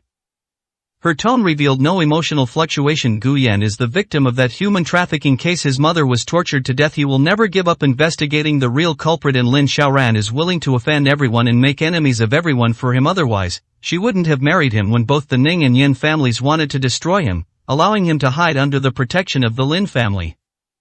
Having experienced so many ups and downs, Zhu Jiming is naturally very intelligent. Lin Xiaoye was also reminding him that if there were other reasons for the abduction case back then, and if it was related to him, Lin Xiaoran will definitely help Gu Yan drag everyone on this line into this mess. We will not let a single one go. The fact that Lin Xiaoran caused a scene in Wujia village and even left people there to investigate reveals some clues. If he really listens to Grandpa Lin and cooperates with Lin Xiaoran, that would be courting death. People say that Lin Xiaoye is dignified, poised, and composed in her actions. He was able to accept his found sister and always maintained goodwill towards her. Now it seems that this woman is very cunning and not someone to be trifled with. But Zhu Jiming didn't want to get involved in the fight between the two sisters. So she glanced at the cup of tea, smiled, and said softly, "Xiaoye, the old man still values you, although he hasn't said anything else to me." The attitude expressed in this statement is very clear. He was telling Lin Xiaoye that he didn't want to take sides. Lin Xiaoye looked up at Zhu Jiming, took a sip of tea, and her eyes held a hint of unwavering certainty. "Uncle Zhu, you probably don't know yet, but Gu Yan is actually Professor Gu's grandson. His biological mother is Professor Gu's daughter who disappeared many years ago, and today, the two of them have officially recognized each other." "Professor Gu, you mean Professor Gu?" Zhu Jiming was momentarily flustered and couldn't help but ask. Lin Xiaoye didn't speak, she just nodded. She just wanted to tell Zhu Jiming that if it was just Lin Xiaoran alone, then he still had enough time. While Grandpa Lin is still alive and can keep Lin Xiaoran in check, you can climb as high as possible. Once he climbed to a position where even Lin Xiaoran couldn't do anything about him, he really didn't have to worry about so much anymore. However, if Lin Xiaoran were to join Professor Gu, this is a force that he cannot easily resist now. Even with old Master Lin helping to restrain him, it was useless. Zhu Jiming took a deep breath, trying hard to control the changes in his emotions. Soon, his face returned to calm, without the slightest change in expression. But Lin Xiaoye hadn't finished speaking. "Right now, Gu Yan wants to divorce Lin Xiaoran. It's highly unlikely that this can be stopped. Gu Yan won't listen to Lin Xiaoran. I imagine my sister will also try to find out the truth for Gu Yan's sake. However, Gu Yan and I have a good relationship. Marriage in the future isn't impossible. At least's willing to listen to me." This was practically a message from the brand name to Zhu Jiming that she could control Gu Yan. "When the time comes, we can just find someone to take the blame and solve this big problem for him. But the prerequisite is that Lin Xiaoye can sit in the position she wants. In this way, she could keep Lin Xiaoran in check and prevent her from doing anything reckless." Zhu Jiming's eyes flickered with emotion, but he didn't say anything. Even his facial expression remained unchanged, without revealing the slightest flaw. The meeting between the two did not last long.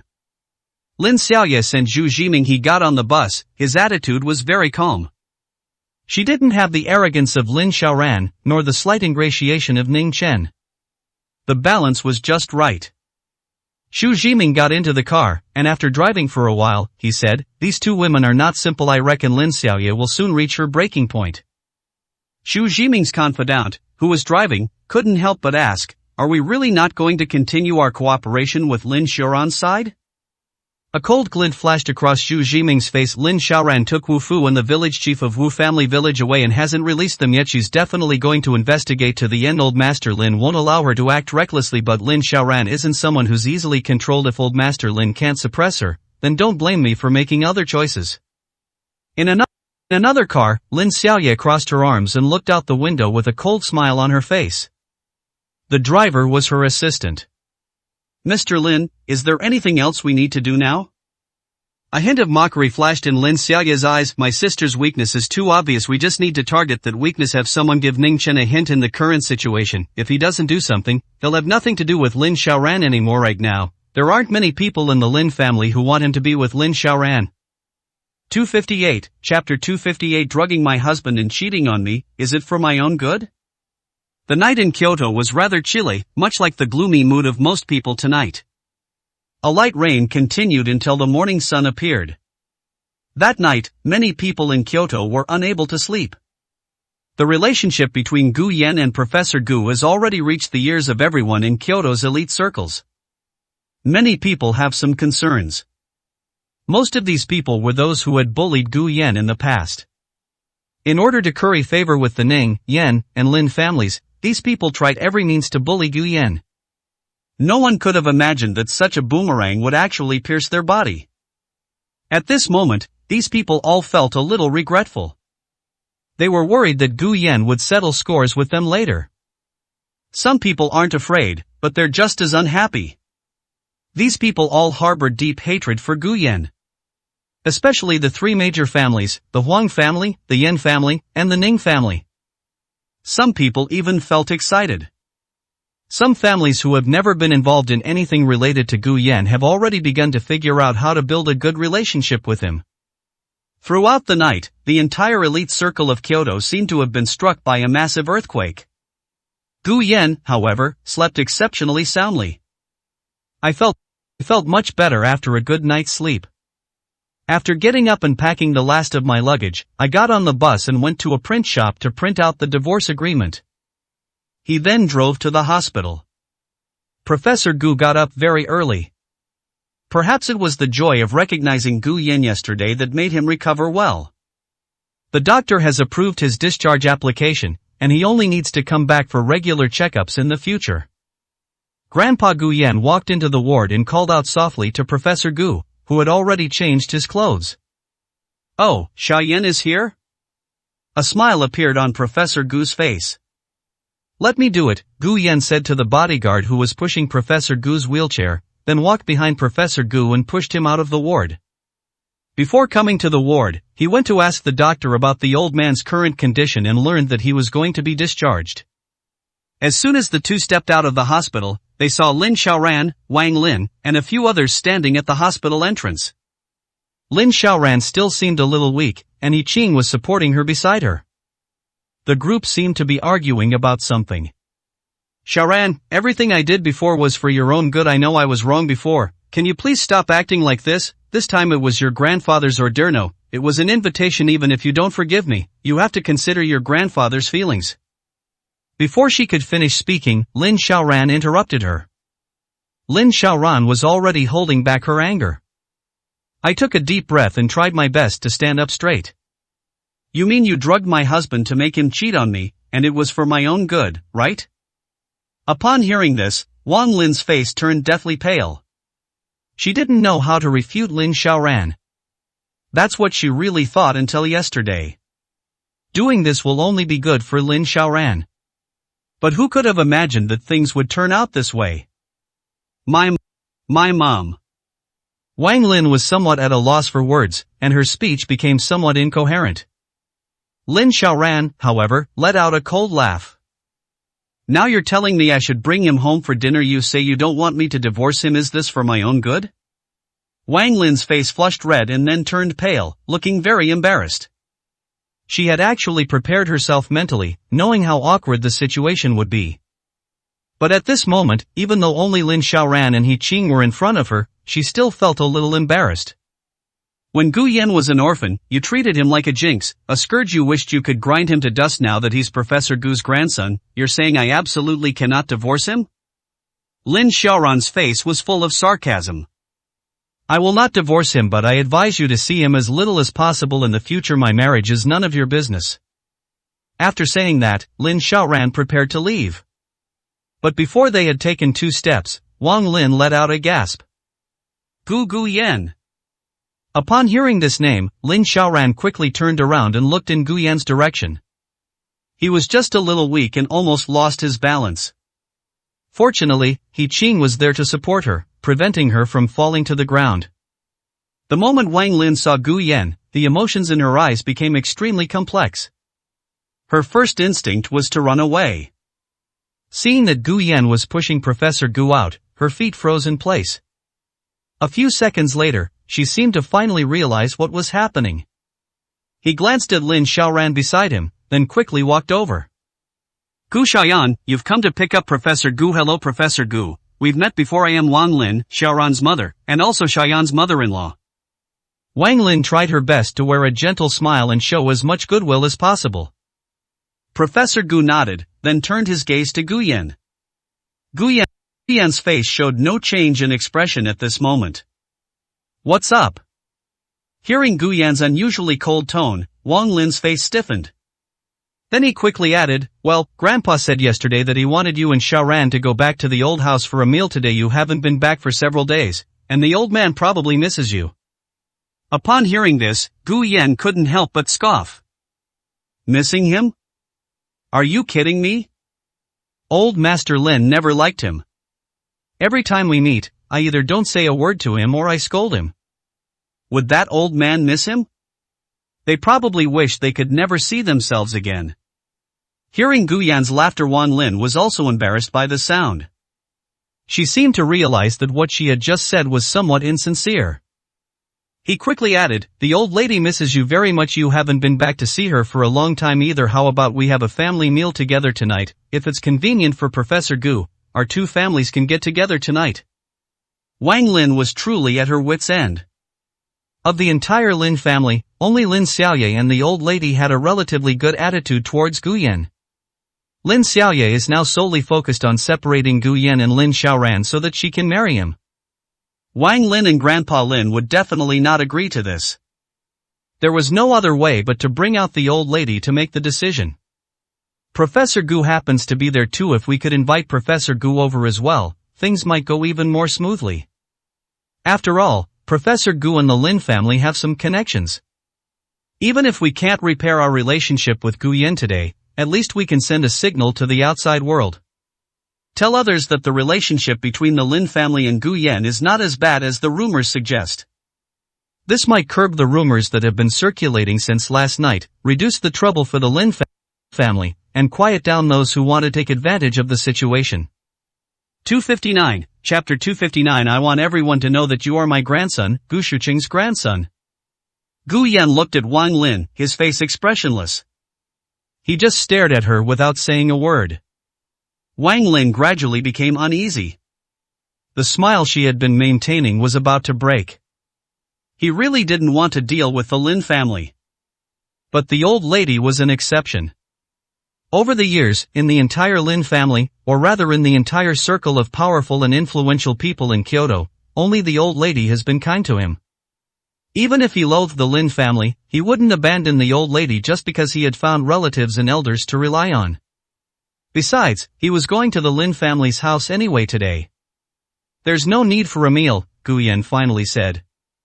Wang Lin's expression changed, and she was about to say something more when she heard Gu Yan continue speaking. "I will go to the old house today." Hearing this, Wang Lin breathed a slight sigh of relief. Fine. Gu Yan still prefers to go back to the old house. If he's still willing to go back, we should be able to find a way to win him back. Wang Lin was still quite confident at this point. In her opinion, Gu Yan definitely still has feelings for Lin Xiaoran. Otherwise, after all these years of her bullying Gu Yan, he would never have thought of leaving. If it wasn't because he still had feelings for Lin Xiaoran, what else could it be? She wanted to say something more, like asking Professor Gu if he would go. But Gu Yan didn't give her a chance to speak again and directly pushed Professor Gu away from the hospital. Before he goes to the Lin family's old house to deliver the divorce papers today, he needs to go home with Professor Gu first. He has already spoken with Professor Gu and will move in starting today. This will also make it easier for him to take care of Professor Gu. Although he has been discharged from the hospital and returned home, he still needs someone to take care of him, and his physical condition has not fully recovered. Wang Lin watched the group leave, then turned back to Lin Xiaoran's side. Her expression relaxed considerably. "Xiaoran, Gu Yan probably still has feelings for you. Make sure you speak kindly tonight and avoid saying hurtful things. You and Gu Yan need to get along better." As Lin Xiaoran listened to Wang Lin's words, a hint of disdain gradually appeared in her eyes. Wang Lin used to hate Gu Yan intensely. Now, she's being asked to get along well with Gu Yan? She found it incredibly ironic. He gave a cold laugh, said nothing, and left with He Qing's help. On the other side, Gu Yan drove for about an hour according to the address given by Professor Gu, and arrived at the entrance of a residential area that did not look very luxurious, but was surrounded by lush greenery. To Gu Yan's surprise, the people standing at the entrance seemed to be active duty soldiers. The car pulled up to the entrance and stopped. The guard came over and gently knocked on the car window. As soon as Gu Yan opened the car window, the person saw Professor Gu sitting in the passenger seat. After giving a salute, he turned around and lifted the railing. Gu Yan drove the car inside. This is a villa area specifically for researchers who have made significant contributions. Not only are the security measures excellent, but there are also people who come to help clean every week, provide regular health checkups for residents, and there is a specially prepared canteen and various recreational facilities. Gu Yan had never known before that there was such a place in Kyoto. After parking the car, Gu Yan helped Professor Gu walk inside. People around him greeted Professor Gu from time to time. Old Gu, you're back. I heard you were in the hospital. How are you feeling? It's nothing. Oh, by the way, this is my grandson, Gu Yan. Gu Yan. Upon hearing this, the man looked at Gu Yan with a hint of surprise in his eyes, and nodded. Hello, Grandpa, Gu Yan greeted him with a smile. Good, young man, you look energetic. Not bad, but you're a bit thin, you need to exercise more. Gu Yan smiled and nodded, without saying anything more. This has been the case all along. They walked until they reached a villa before stopping. Professor Gu led Gu Yan into the house. The villa doesn't occupy a particularly large area, and the interior is simply furnished. Gu Yan had just glanced at it when he heard Professor Gu's voice. Xiao Yan, there's an empty room on the second floor. I'll have someone come over and tidy it up for you in a bit. Gu Yan shook his head after hearing this. I can clean it up myself. Professor Gu didn't say much, he just nodded. After thinking for a moment, he asked again, are we going to the Lin family today? Yes, I am going. Do you want Grandpa to come with you? Professor Gu still remembered the favor Gu Yan had asked him yesterday. Gu Yan thought for a moment, then shook his head. It's okay, I can go by myself. The fact that Wang Lin's attitude changed so drastically today means that the Lin family already knows about the relationship between Professor Gu and herself. He was already worried that Lin Xiaoran would use her power and methods to force him not to divorce her. It was the same before. When he wanted to find a lawyer to file for divorce, no one dared to take his case. Now that the Lin family knows about his relationship with Professor Gu, they naturally dare not use their connections and influence to pressure him anymore. Moreover, the patents that Professor Gu authorized to the Lin family are very important to the Lin family. Professor Gu told him this. Getting a divorce shouldn't be too difficult. Moreover, Professor Gu's relationship with the Lin family was actually quite good before. He didn't want Professor Gu to fall out with the Lin family because of him. What he wanted was actually very simple, to live an ordinary, uneventful life. As for the patents Professor Gu held, he never paid any attention to them. Naturally, I didn't want Professor Gu to feel even the slightest bit embarrassed because of me. Withdrawing a patent license can result in penalties. It's enough to be used as a threat, there's no need to actually do that. After hearing Gu Yan's words, Professor Gu thought for a moment and did not continue the conversation. Instead, he said, in a while, I plan to arrange a family reunion ceremony for you that will officially announce your return to the Gu family. Hearing this, Gu Yan was stunned for a moment. Grandpa, isn't this too much trouble? He genuinely felt that there was no need to go to such lengths. Professor Gu, however, looked serious, a hint of undisguised domineering in his eyes. It's going to happen, it's going to be a big deal. I want everyone to know that you are my grandson, Gu Shuqing's grandson. He has kept a low profile all these years in his search for his daughter. Now that I'm getting older, I don't know when I'll be able to reunite with Gu Yan's maternal grandmother and mother. He wanted everyone to remember what kind of temper Gu Shuqing had. Hearing this, Gu Yan felt a lump in her throat. He's not stupid, how could he not understand why Professor Gu did this? It's about letting everyone know that you also have elders protecting you. Okay, thank you, Grandpa. No need to thank Grandpa, come on, Grandpa will show you around your new home. Gu Yan nodded, wiped his eyes, and followed behind Professor Gu, getting acquainted with his home, which was the first time he had seen it in more than 20 years. 260, Chapter 260. My people, you call me to ask? On the other hand, the Lin family didn't make any special preparations to be very solemn. Just like any other day when Lin Xiaoran or Lin Xiaoye came home for dinner. Everything was normal. It seemed that no one cared too much about Gu Yan going back for dinner. At first, Wang Lin was a little flustered. In her opinion, Gu Yan had a lot of complaints about her. Otherwise, Gu Yan wouldn't have laid a hand on her during these last few meetings. But she didn't think she had done anything wrong. If Gu Yan were still a country bumpkin, she still wouldn't have looked down on him. In her eyes, her daughter Lin Xiaoran was a chosen one. She should marry a man who was her equal, someone who was good enough for her. In the past, Gu Yan was an insult to Lin Xiaoran to her. It is a stain on Lin Xiaoran's life. Now, Gu Yan has transformed into Professor Gu's grandson. In terms of status and position, he is now on par with Lin Xiaoran. Moreover, although Lin Xiaoran is very capable and has achieved many successes, Professor Gu's patents can also be inherited by Gu Yan in the future. Gu Yan doesn't even need any special abilities to achieve decent results. The change in disparity in Gu Yan's status and position before and after made Wang Lin panic.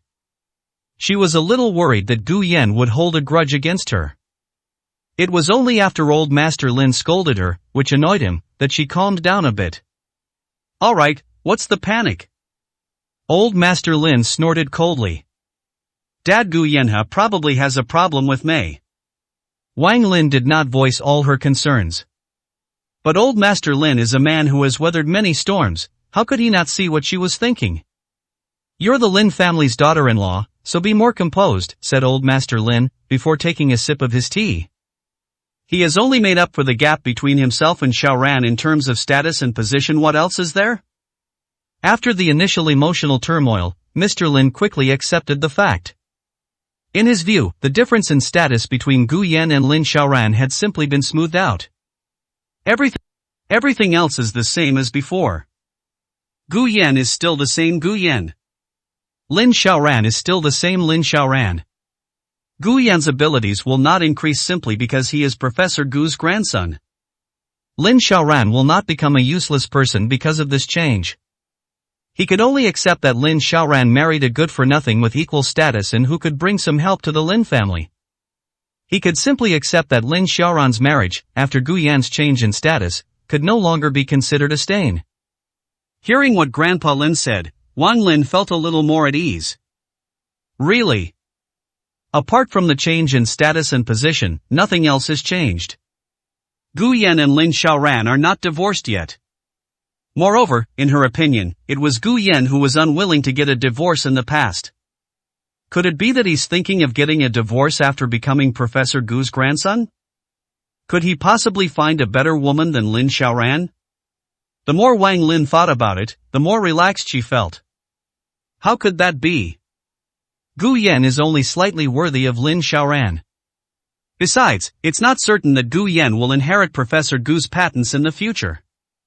If he doesn't inherit, then nothing will change. The Lin family was still able to get what they wanted.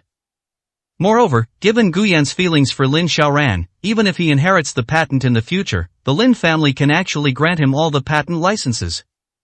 This is a good thing for the Lin family. She doesn't need to be so anxious. Gu Yan has been relentlessly pursuing his daughter for so many years, how could he possibly divorce Lin Xiaoran? Lin Xiaoran also promised her yesterday that she would not divorce Gu Yan. Then why should she worry like this? Everything can proceed as usual. At most, just treat Gu Yan a little better. No wonder, Grandpa Lin didn't have any special plans today. He sees things much more clearly. With this in mind, Wang Lin finally felt relieved and sat on the sofa, drinking tea with peace of mind. Time passed by, and even after lunchtime, Gu Yan still hadn't arrived at the Lin family's old residence. Even Lin Xiaoran and Lin Xiaoye have returned. For decades, the Lin family has delayed their lunch break by nearly 2 hours. Old Master Lin's face grew increasingly gloomy and unpleasant. Wang Lin was also getting restless. Xiaoran, call Gu Yan and ask him where he is. Lin Xiaoran didn't even look up when she heard this, continuing to look at the documents in her hands. He came back whenever he wanted to. The whole family is waiting for him to eat. You should urge him. Wang Lin frowned. She was no longer as flustered as before, but she still felt some dissatisfaction with Gu Yan. He's already putting on such airs just because he became Professor Gu's grandson. People who are not taught proper manners from a young age will still have poor character. Lin Xiaoran frowned. No, I won't call. Didn't he tell you yesterday that he wasn't coming home for dinner? Why are you waiting for him? Wang Lin choked with anger. Lin Xiaoye sat to the side, her face expressionless. Suddenly, he spoke up, I'll fight. As she spoke, she took out her phone to call Gu Yan. Upon hearing this, Lin Xiaoran looked up at her, her face darkening. You, Lin Xiaoye, have you forgotten who you are? What is my identity? Lin Xiaoye asked calmly. My people, do you need to call and ask them? Hearing the two arguing, Wang Lin hurriedly said, yes, Xiaoye, don't make things worse Xiaoran, call and ask. Lin Xiaoran glanced at Lin Xiaoye, then took out her phone and dialed a number. The phone ringy called for a long time, but no one answered. Lin Xiaoran's expression turned somewhat cold. Lin Xiaoye had a smile that was hard to decipher. He took out his phone and called Gu Yan. Gu Yan answered the phone in less than 3 seconds. Xiaoyan, when are you going back to the old house today? Lin Xiaoye's voice was as gentle as ever. Gu Yan had already arrived at the entrance of the old house. Get out of the car and close the door. Sister Xiaoye, I've arrived. Upon hearing this, Lin Xiaoye blinked. Okay, I'll come out to meet you. No need, Sister Xiaoye, it's not like I don't know the way. After hanging up the phone, Lin Xiaoye kept her gaze fixed on Lin Xiaoran. Your people. A hint of ferocity flashed in Lin Xiaoran's eyes. We've arrived at the door. After saying that, Lin Xiaoye stopped looking at her and got up to walk out. Seeing this, Lin Xiaoran also got up and walked out. At this moment, Gu Yan was standing outside the old house, looking up at this place that had made him feel somewhat apprehensive and resistant over the past few years. Suddenly, I felt that this place wasn't so scary after all. I composed myself and stepped into the old house. Before she even reached the lobby, she saw Lin Xiaoran and Lin Xiaoye walking towards her. 261, Chapter 261 I don't care about the Lin family's approval. The two people walked up to him. Gu Yan glanced at Lin Xiaoran, then shifted his gaze to Lin Xiaoye. Just as he was about to say something, Lin Xiaoran reached out and grabbed his hand, pulling him towards the old house. Lin Xiaoye looked at her like this, but said nothing and did nothing. She simply followed the two of them quietly into the hall. When old Master Lin saw Gu Yan arrive, he couldn't help but snort coldly. I told you to come back for dinner, and you only come back at this hour. What kind of behavior is this? Gu Yan was stunned for a moment. He wasn't surprised that old Master Lin would reprimand him. However, the tone of Grandpa Lin's reprimand today seemed much better than before. Gu Yan didn't speak, but just looked at him quietly. This silence fueled a fire in old Master Lin's heart. You treat your elders like this when they speak to you, you have no manners at all, Wang Lin chimed in from the side. With Grandpa Lin around, her mindset had changed, and she was no longer as flustered as she had been when she first learned that Gu Yan was Professor Gu's grandson. No matter what, Gu Yan is just Professor Gu's grandson. Compared to Grandpa Lin, there is a generational difference and a significant gap between them. Professor Gu is comparable to old Master Lin. Gu Yan? There's still a lot to go. Moreover, Gu Yan is already Lin Xiaoran's husband. They've been married for so many years. As Gu Yan's mother-in-law, what is there for her to panic about? The more Wang Lin thought about it, the more at ease she felt, and her pride resurfaced. Gu Yan sneered when he heard Wang Lin's words. Did I make you wait? Humph. Old Master Lin snorted coldly and forcefully shook his cane downwards with both hands. His face was gloomy, and he unconsciously exuded a strong aura. Just as she was about to say something, she heard the old lady beside her speak first. Xiaoyan, come here quickly, come to Grandma, let's ignore them. The old lady looked at Gu Yan with eyes full of satisfaction. She was very happy that Gu Yan was Professor Gu's grandson. My life may not be long. She was worried that if she left, Gu Yan would be all alone and helpless. Now that he finally has an elder to protect him, the old lady is finally much more at ease. Gu Yan doesn't have to give face to others. But the old lady couldn't. He quickly walked to the old lady's side and took her arm. Grandma, you haven't eaten either? The old lady didn't answer, but just smiled and patted his hand. Come on, have something to eat with Grandma, you haven't eaten with Grandma in so long. Gu Yan smiled and nodded. Of all the people in the Lin family, the one he could least afford to let down was the old lady. Seeing Gu Yan help the old lady to sit down at the dining table, old Master Lin and the others also sat down at the table with cold faces. The servants quickly served the dishes, and everyone started eating. While waiting for Gu Yan, everyone got hungry. After taking a few bites, Old Master Lin looked up at Gu Yan, who was serving food to the old lady. Don't think that just because you've recognized Professor Gu, you can do whatever you want. Hearing this, Gu Yan frowned. In life, one must know the rules and be polite. If you act like this, going out with Xiaoran in the future will bring shame to more than just the Lin family. Old Master Lin seemed to be in a bad mood, and his face was quite red. Since you are Professor Gu's grandson, our Lin family can accept you, but that's all. Old Master Lin's face still carried an imposing air of authority, though his eyes were still filled with dissatisfaction. Every word was meant to make Gu Yan realize his true identity. Gu Yan listened and found it all laughable. Now, can I finally accept myself? He and Lin Xiaoran have been married for several years. He actually knew that no one in the Lin family was willing to admit that he was a son-in-law living with the Lin family. This made them feel very ashamed. Now, in their eyes, I am considered someone with some status.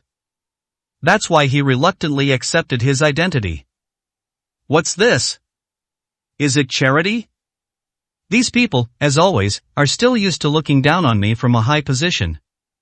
Without this identity, I would still be trash in their eyes. If it were when I had just returned to the Lin family with Lin Xiaoran. Hearing this, they would probably be very happy. He was able to gain the approval of the Lin family. This was once his dream. But now, he didn't want to anymore. He no longer cared about the Lin family's approval. I am not here today to seek your approval. What? Old Master Lin thought he had misheard. He actually knew very well what Gu Yan had wanted all these years. He tried to curry favor with the Lin family in every way.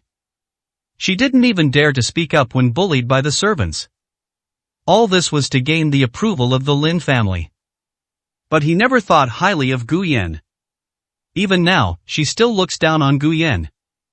If it weren't for his changed status, he wouldn't have taken the initiative to invite him back for dinner today. Old Master Lin felt that being able to acknowledge Gu Yan was a reward for him. But he didn't appreciate it? A surge of anger welled up inside him. Say it again. I said, I don't care about the Lin family's approval. Gu Yan put down his chopsticks, looked up at Old Master Lin, his face expressionless, yet for the first time displaying a dignified and unyielding spirit. Old Master Lin's face darkened. Then what are you doing back here? You don't think you're different now, that you can act recklessly in front of me? Grandpa Lin slammed his hand on the dining table, making a loud bang. Gu Yan, we only allowed you into the Lin family because of Xiaorana. We only accept you because of Professor Gu. You'd better recognize your place now, knowing what's good for you. Upon hearing this, Gu Yan leaned back, crossed his arms, and looked at Old Master Lin. Today, I'm being ungrateful. What? I'm not here today seeking any recognition. Perhaps I once needed the Lin family's recognition, but now, I don't care for it anymore. As he spoke, he took a stack of documents out of his bag and placed them in front of him. Several large characters were written on it, clearly enough for everyone present to see. Divorce agreement.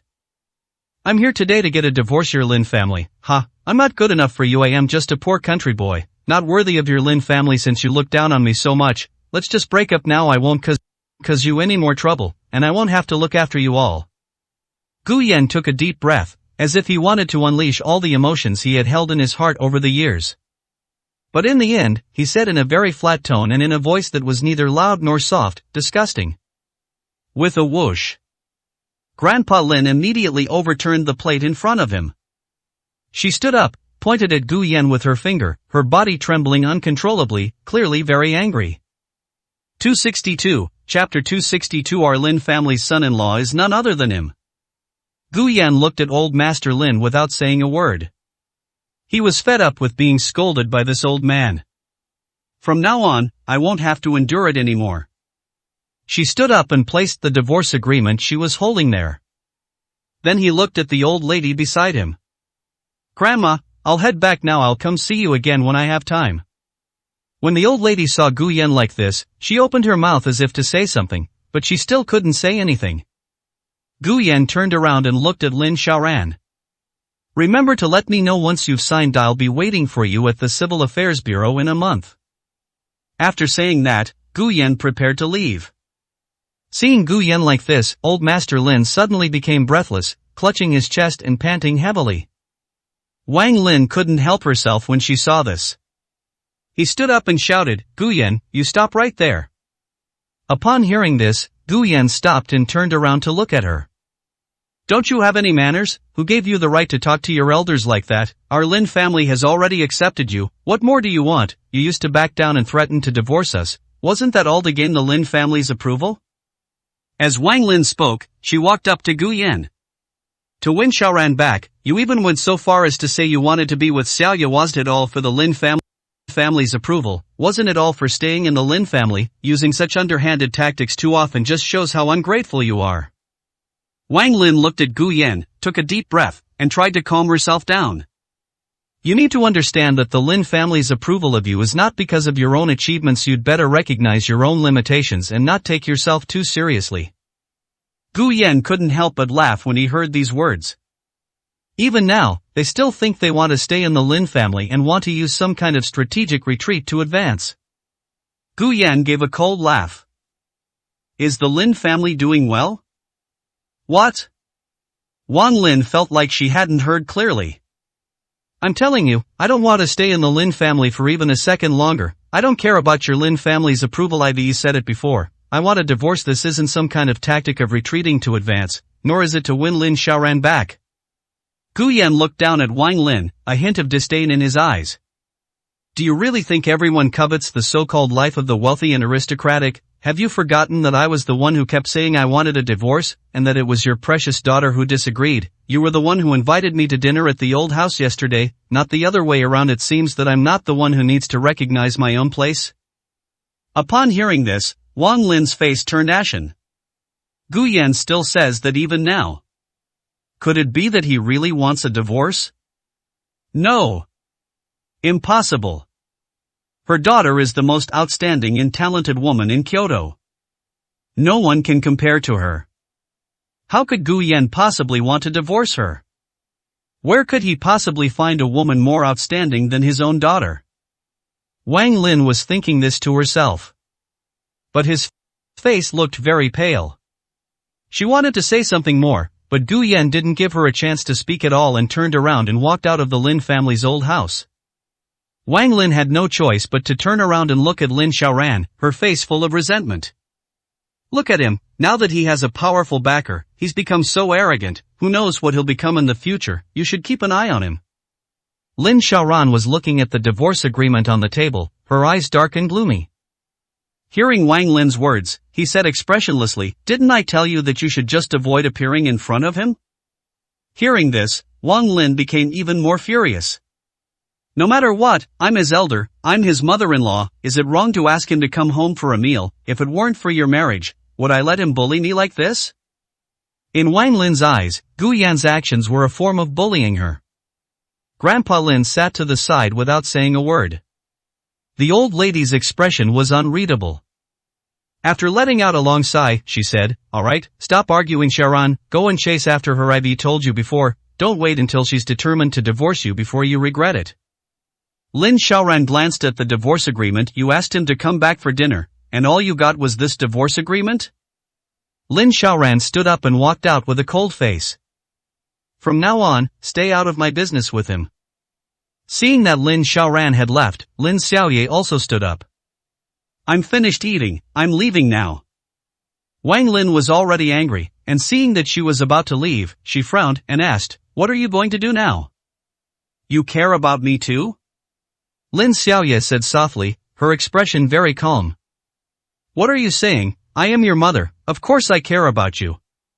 Then why did you disagree when I said I wanted to be with Gu Yan? Now that Gu Yan has a legal status, you don't want him to leave the Lin family. Since you don't want him to leave the Lin family, and he wants to divorce Xiaoran, why can't you agree to let me be with him? In the end, isn't it still because you care more about Xiaoran? Without giving them time to react, Lin Xiaoye smiled and said, I have other things to do with the company, so I'll be leaving now. Wang Lin stared speechlessly at Lin Xiaoye's departing figure. After a long pause, he finally managed to choke out a sentence, Tu is doing it for the good of the Lin family. Turning to look at Grandpa Lin, Wang Lin suddenly felt a pang of grievance. Dad Guyan is already so arrogant now. If Xiaoran becomes the heir of the Lin family, who knows how arrogant he'll become. You have to think of a way to teach him a lesson. Wang Lin was really annoyed by Guyan today. Even after she calmed down, she still looked down on Guyan. Guyan currently only meets the Lin family's requirements in terms of family background, otherwise, she still finds some things unacceptable superior. But she felt that she had still given Guyan a way out and shown him a bit of kindness. As she guessed, Guyan should be extremely grateful for this. Yet he did something so disrespectful of his social status. That's absolutely outrageous. Moreover, everything she did before was with old Master Lin's consent. And now, Guyan is bullying her like this, which is also a slap in the face to old Master Lin. Upon hearing Wang Lin's voice, old Master Lin slowly opened his eyes. He snorted coldly. He needs to be taught a lesson in a couple of days. Have Xiaoran take that Ning family brat to the banquet. Let him understand that our Lin family's son-in-law isn't exclusively his. A strategic retreat. Hearing what old Master Lin said, the old lady couldn't help but roll her eyes without even looking at the two of them. She got up and, with the help of the maid, returned to her room. She no longer wanted to get involved in these things.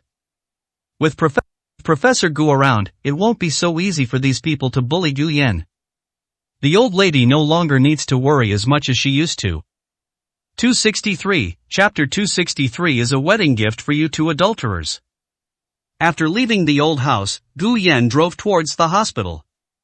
The traffic from the old Lin family residence to the hospital where Lin Zhe lives is not very congested. Lin Zhe is being discharged from the hospital today, so he needs to take him out to find a hotel to stay in first. I'll rent him a place tomorrow and move all his things out of Su Ting's house. Thinking of this, he took out his phone and called Wen Chang.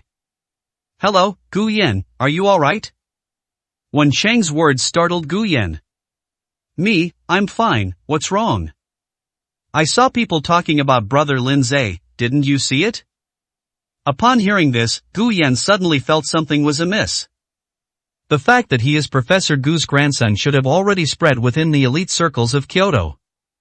These past few days, he's been receiving messages on his phone from time to time. Some people said they wanted to invite him to dinner. Some of them apologized to him, saying that they had done wrong in the past. Guyan did not reply to any of these messages. He really didn't want to deal with these people. These people were all second-generation scions of families in Kyoto who, while not wealthy, wielded immense power. In the past, in order to curry favor with the Lin, Ning, and Yin families, the insults and ridicule directed at him were the most ruthless. Large families like the Lin family might not be too wary of Professor Gu's status as his grandson. But these people are different. They were afraid. I'm afraid I'll find a way to deal with them. Guyan is not such a magnanimous person.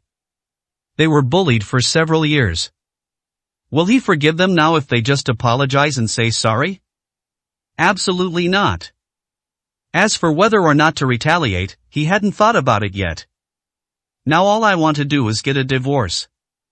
That's why we ignore the information from these people.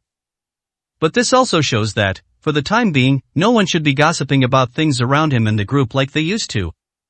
He opened his phone and looked at the few groups he hadn't left yet. Sure enough, there were people inside talking about Lin Zhe. It's true when Lin Zhe was a child, his adoptive parents raised him like a dog. He lived in a dog cage all day long, and sometimes he even had to wear a dog leash around his neck. Don't be fooled by Guyan's current swagger. He might have been treated like an animal when he was a kid, just like his brother. What's wrong? Are you all shocked by this news? I was wondering how the Lin family could tolerate someone like him marrying into the family. In my opinion, the Lin family will kick him out of the house very soon. Guyan looked at this information and felt a little strange.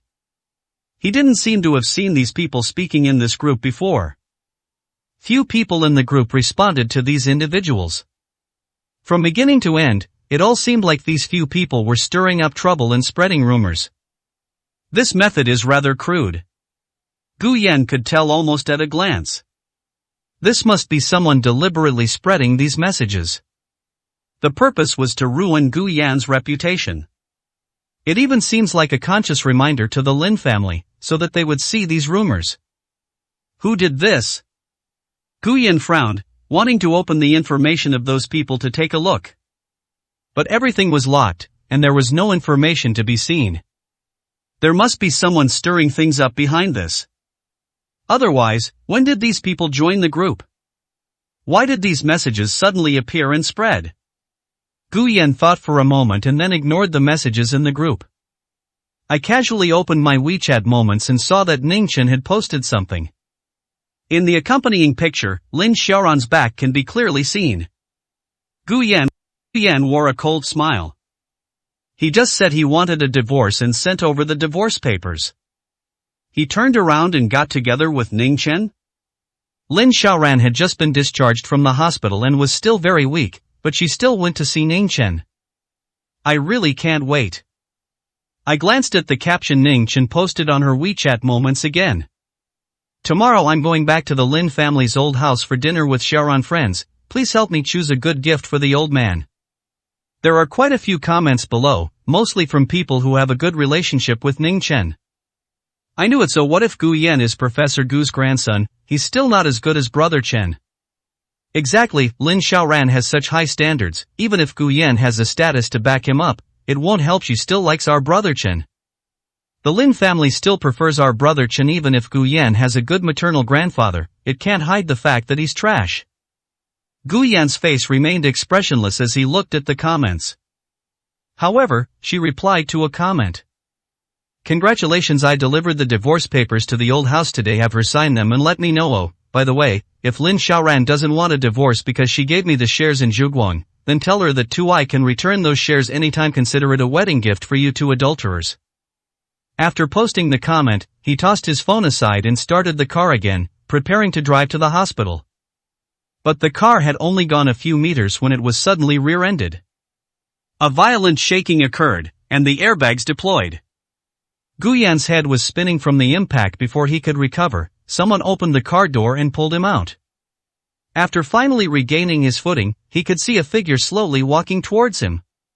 He exuded an overwhelming aura of oppression, and his face carried a gloomy demeanor. It is Yan Shang. If there is one person in this world who wants him dead the most, that can only be Yan Shang. Yan Shang slowly walked up to him, his eyes filled with endless hatred and disgust. Take away. As the deep voice fell, several bodyguards in suits around him immediately put a hood over his head. Gu Yanni felt a sharp pain in the back of my head, and then my consciousness gradually faded away. Yan Shang had been waiting for this opportunity for far too long. He had originally planned to wait until Lin Xiaoran and Gu Yan divorced before taking action. But the news of their divorce has yet to arrive. But then came the news that Gu Yan was actually Professor Gu's grandson. Moreover, he had received accurate information that Professor Gu would be holding a party soon to publicly announce to everyone that Gu Yan was his grandson. If he waits until that party is over, it won't be so easy for him to make a move against Gu Yan. This is one of his few remaining opportunities. We must seize this opportunity to take action. Yan Shang remained calm as he watched Gu Yan being taken away. Only a hint of ferocity lingered in his eyes. He is different from everyone else in the industry. There was never any arrogance or conceit in him. All that remained was endless gloom. Like the surface of a lake on a cold night, not a ripple could be seen. Yet one can feel a chill that penetrates to the bone. He got back into his car and drove towards the manor where Lin Xiaoran and the others were having a gathering. Tonight is Bai Yan's birthday, and many people are having a party there. Meanwhile, those at the gathering were astonished by Gu Yan's comment. 264, Chapter 264. Back then, I was ignorant and did some stupid things. Look at Ning Chen's WeChat moments. Is Gu Yan's comment real? Holy crap, really? Is Sister Xiaoran gave Gu Yan's Zhuguang shares? How is this possible? Zhuguang is such a large enterprise, and it has always been the business that Sister Xiaoran cares about most. How could she possibly give shares to Gu Yan? This is simply insane. I think Gu Yan is just making this up. This can't possibly be true. Even if someone were to give it to someone, it should be to Brother Chen, not Gu Yan. The crowd buzzed with discussion, all unable to resist turning their gazes toward Lin Xiaoran and Ning Chen. Ning Chen also saw that comment at that moment. His face turned deathly pale, devoid of any color. Others may not understand. But he knew very well. Gu Yan would never lie about something like this. Moreover, he had only just reunited with Professor Gu. If you just want to save face, you don't need to tell such an easily exposed lie. Unless, he's telling the truth. How is that possible? How can this be? For a moment, Ning Chen's heart was filled with hatred and disgust for Gu Yan. He should be the one who gets Lin Xiaoran. What makes Gu Yan worthy of shares in Zhuguang Group? Ning Chen took a deep breath, trying her best to calm herself down. He was initially flustered after learning that Gu Yan was Professor Gu's grandson.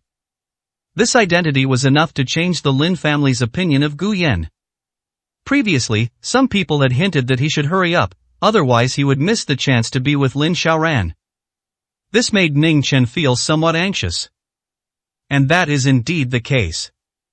Today, Gu Yan was called back to the old house for dinner by Grandpa Lin. For some reason, the meal didn't seem to go very smoothly. He also received an invitation to have dinner at the old house with Lin Xiaoran the next day, and to attend an event together a few days later. This news originally made Ning Chen very happy. This means he still has a chance. The Lin family members still favored him. But all this joy was shattered after Gu Yan commented on his post on WeChat Moments. Ning Chen turned his attention to Lin Xiaoran. Lin Xiaoran's face remained expressionless at this moment. She seemed completely indifferent to all of this. Someone nearby couldn't resist coming over. She asked, "Xiaoran, did you really give Gu Yan's Zhuguang shares?" Lin Xiaoran frowned slightly, It's actually true. The man exclaimed in surprise. People attending Bai Yan's birthday party couldn't help but look over. Clearly, they got the answer they had been asking for. Many people couldn't help but start discussing it. You really gave it to me. That's shares in Chasing Light, even just 1% is a huge fortune. What was Lin Xiaoran thinking, giving shares to someone like that? Don't say that Taishan Gu Yan Professor Gu's grandson. Besides, Professor Gu's patents are quite impressive. If he wanted to make money, he could earn a lot, perhaps not much less than Zhuguang, right? I remember that the reason Zhuguang was able to develop was because Professor Gu gave Lin Xiaoran a patent license for drone technology, right? Do you think it's possible that Lin Xiaoran knew Gu Yan's identity back then, which is why she gave Gu Yan a portion of Zhuguang's shares? Could this be a deal? Upon hearing this person's guess, many people couldn't help but fall into deep thought. This is indeed a very likely possibility. If Lin Xiaoran had known all along that Gu Yan was Professor Gu's grandson, then everything can be explained. But Ning Chen's expression was still very unpleasant. He knew it better than anyone.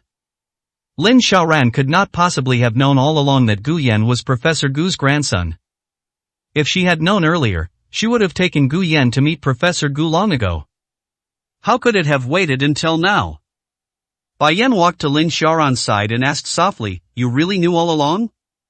Lin Xiaoran gently shook her head. "I don't know." Then why? Bai Yan was also a little confused. Lin Xiaoran cares so much about the pursuit of light. Why would they voluntarily give Gu Yan a portion of the shares? Lin Xiaoran couldn't help but recall the time when she first created Chaselight. At that time, she and Gu Yan had a very good relationship. They only had eyes for each other, their eyes filled with love. She couldn't help but sigh softly. I remembered how Gu Yan threw the divorce agreement on the table at the old house today. His face immediately turned cold, and his voice became somewhat low. Back then, I was ignorant and did some stupid things. Upon hearing this, Bai Yan nodded thoughtfully and said nothing more. Ning Chen, standing to the side, frowned. Am I being unreasonable? Is that really the case? Ning Chen suddenly felt like saying something to Lin Xiaoran. Before he could even speak, the manor gates were opened from the outside. Yan Shan walked in. Everyone present was somewhat surprised. No one expected Yin Sheng to come today. His relationship with Bai Yan was not bad. But over the years, he has almost never been seen at any occasion where Lin Xiaoran is present. As soon as they entered the hall, many people couldn't help but exclaim in surprise. "Yin Shang, you actually came tonight. Brother Yin Shang, you finally decided to come out and join us for a get-together. It's all thanks to Bai Yan's influence that Brother Yin Shang finally agreed to see us." Bai Yan stood up, walked up to Yin Shang, and nodded with a smile. "You're here?" Over the years, Yin Shang has sent messages to every gathering in the industry. He just made excuses to refuse. Today is Bai Yan's birthday, and Yin Xinghui's presence is a sign of respect for her. She should go up and greet them, both out of courtesy and reason. Yin Shang nodded at Bai Yan, then his gaze swept over the faces of the people in the hall. Ultimately, it fell on Ning Chen. Ning Chen couldn't help but smile. This person had previously told him that he would return Lin Xiaoran to him. Now, he appears here. It seems it must have been a success. A group of people gathered together, drinking and chatting. Occasionally, some games are also interspersed. Bai Yan is someone who works in the entertainment industry. But she's not quite like those celebrities in the entertainment industry. She is a second-generation member of the privileged class. It won't be as crazy as those celebrities and internet influencers do. Even because she entered the entertainment industry, she is more taboo about many things than ordinary people. She was afraid that if she did something outrageous, netizens and fans would associate it with the Bai family, thus bringing negative public opinion to the Bai family. So there won't be any overly outrageous games at her birthday party tonight. If it weren't for seeing Gu Yan's comment on Ning Chen's WeChat moments earlier, the atmosphere would have been even more subdued. When Yin Sheng arrived, he sat down directly next to Ning Chen. Ning Chen said softly, "Brother Yin Sheng." Yin Sheng nodded, then glanced at the balcony and gestured for Ning Chen to go over there to talk. 265, Chapter 265 I will take care of him tonight. Ning Chen stood up with Yin Sheng and walked towards the balcony. Push open the door and go outside. A gust of cold wind blew on the two of them. Once the door was closed, the noisy atmosphere inside the manor instantly vanished. Even standing outside, Ning Chen's gaze lingered on Lin Xiaoran. Lin Xiaoran is not feeling well today. She is still very weak since she left the hospital yesterday. I've been sitting there ever since I entered the manor, and I haven't said much to anyone. Yin Sheng still exuded a cold aura as he lit a cigarette and held it between his fingers. Looking into the distance, he said softly, "I'll take care of her tonight. Lin Xiaoran might change because of this. She'll probably be depressed for a while. You should spend some time with her during this time." Upon hearing this, Ning Chen couldn't help but clench his fists. "Okay, I will always be with her. I will stay by her side every step of the way." Yin Sheng still didn't focus his attention on Ning Chen, his face expressionless. "I know a very skilled psychologist who is very good at hypnosis. If you need, he can hypnotize Lin Xiaoran. I think Grandpa Lin probably thought about this before too." Ning Chen frowned upon hearing this. Hypnosis? Does this thing actually work? He had heard of such a thing before. Fang Ying also told him some general details. But he was never sure whether this thing actually worked. Yin Shang seemed to sense his confusion and offered an explanation. He's a real hypnosis master, not the kind of fake hypnosis you see online or in TV dramas. He works for secret agencies abroad. If it were just my Yin family, we might not be able to hire someone like him. Could it be old Master Lin? Ning Chen was somewhat agitated. He had been holding back Gu Yan for a long time. Yin Sheng had been putting up with Gu Yan for a long time. It seems that old Master Lin has been putting up with him for a long time. Especially after the news broke that Lin Xiaoran had attempted suicide by cutting her wrists. Grandpa Lin did not immediately cause trouble for Gu Yan. I guess they went to hire this hypnosis master. As long as we find an opportunity to hypnotize Lin Xiaoran. It made her forget Gu Yan. Gu Yan could disappear from this world without a sound. That would be the best outcome for everyone. Yin Sheng pursed his lips upon hearing Ning Chen's clearly excited tone. Initially, it was indeed Grandpa Lin who helped invite that hypnosis master. But ever since the news that Gu Yan was Professor Gu's grandson was spread, old Master Lin's attitude seemed to have changed. They never spoke of that hypnotist again. This matter seems to have been temporarily put on hold. But Yan Shang couldn't wait any longer. We have to act quickly. Once the fight was over, everything was settled. Old Master Lin probably won't blame him.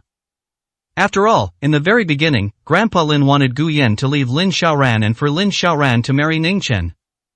As for whether it will offend Professor Gu, will we lose the patent licenses that Professor Gu holds? Yan Shang wasn't very worried. Like Professor Gu, his grandfather was also an exceptionally outstanding researcher. Some of the patent licenses were even jointly owned by him and Professor Gu. However, his grandfather passed away some years ago. All patent licenses were placed in his name. Therefore, even though the Lin family lost Professor Gu's help, he could also reach a similar cooperation agreement with the Lin family. The Lin family no longer needs to worry about offending Professor Gu. Yan Shang's voice was somewhat low, and his eyes held a hint of indifference. This matter needs to be dealt with as soon as possible. You are aware of the change in old Master Lin's attitude these past few days. We don't have that much to me. As for other matters, I can handle them, you don't need to worry. We'll take action tonight, and start hypnosis in a few days. This was the plan he had prepared in his mind. Actually, this was a plan that had been discussed with Grandpa Lin. At that time, everyone knew that Gu Yan was a stain on Lin Xiaoran's reputation. Lin Xiaoran should have had a more brilliant life experience. Who could have imagined that such a change would occur in the middle? Yan Shengkai became even more impatient. Upon hearing Yan Shang's words, a hint of ferocity flashed in Ning Chen's eyes. He understood the unspoken meaning in Yan Shang's words. I'm just afraid that old Master Lin will regret it. Old Master Lin's attitude has indeed changed a lot in the past 2 days. Nobody knows what might happen next. When it comes to wanting Gu Yan to disappear, Ning Chen and Yan Shang are definitely on the same page. And as long as the two of them make this plan work, old Master Lin naturally wouldn't blame the two of them too much. Are you sure this hypnosis will work? Ning Chen asked, still a little uneasy. Yes, I asked that psychologists. The more depressed a person is, and the more intense their emotional fluctuations, the more successful the hypnosis will be. If Lin Xiaoran remains conscious, I'm afraid no one can hypnotize her. Hearing this, Ning Chen breathed a slight sigh of relief and turned his gaze back to Lin Xiaoran. His eyes held a hint of determination and ferocity. Gu Yan remained in a daze, unaware of how long he had been unconscious. When he finally came to his senses, he was awakened by the pain. His entire body was bound with ropes. It was tied to a large sandbag. His hands and feet were nailed to sandbags with iron plates. They even deliberately nailed the nails to his arms and legs. It passed through the arms and legs and was firmly fixed to the sandbag. The sandbag contained something. Some parts were hard, while others seemed soft. The spot where the nail pierced hurt a lot. Gu Yan, he couldn't help but grin. Suddenly, it felt as if someone was lifting me up. It moved with a swaying motion. The more he was shaken, the more pain he felt. But all I could see was darkness. My head was covered, and I couldn't see anything. It took 7 or 8 minutes before the hood was finally removed. Gu Yan narrowed his eyes, trying to see who was in front of him. But the people in front of him were all wearing masks, so he didn't have a chance to see them clearly.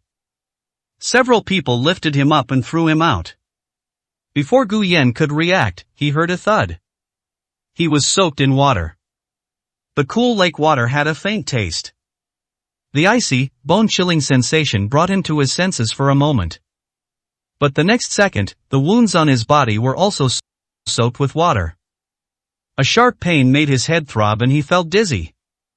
I don't know what's inside the sandbag. It is currently floating on the surface of the lake. Gu Yan did not sink, but he did choke on some water.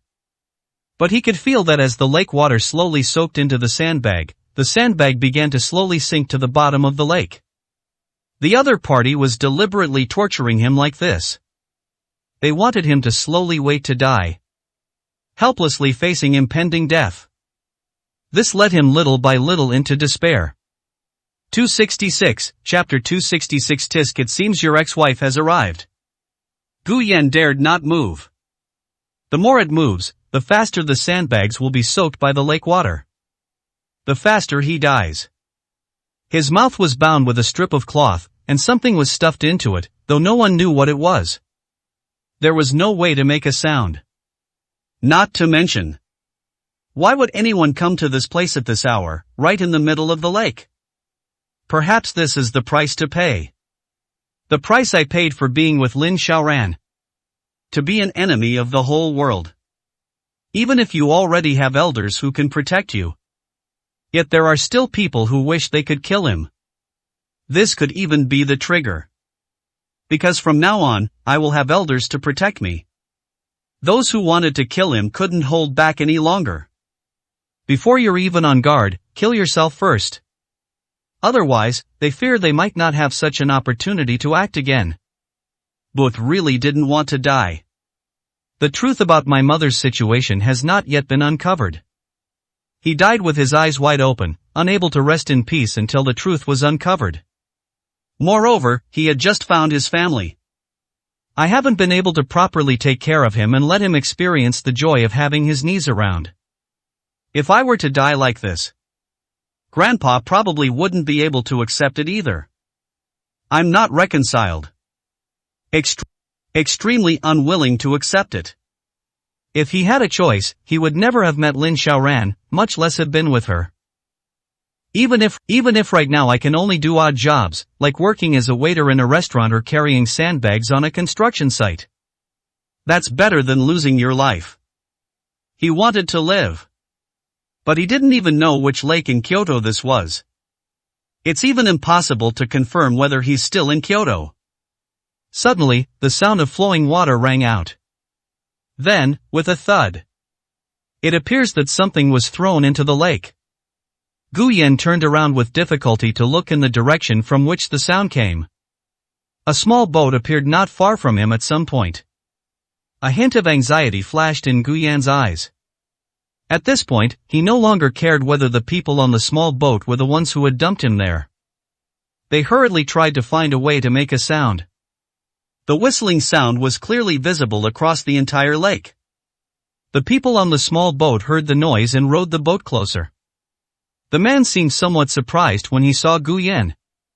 So there's someone in the same industry.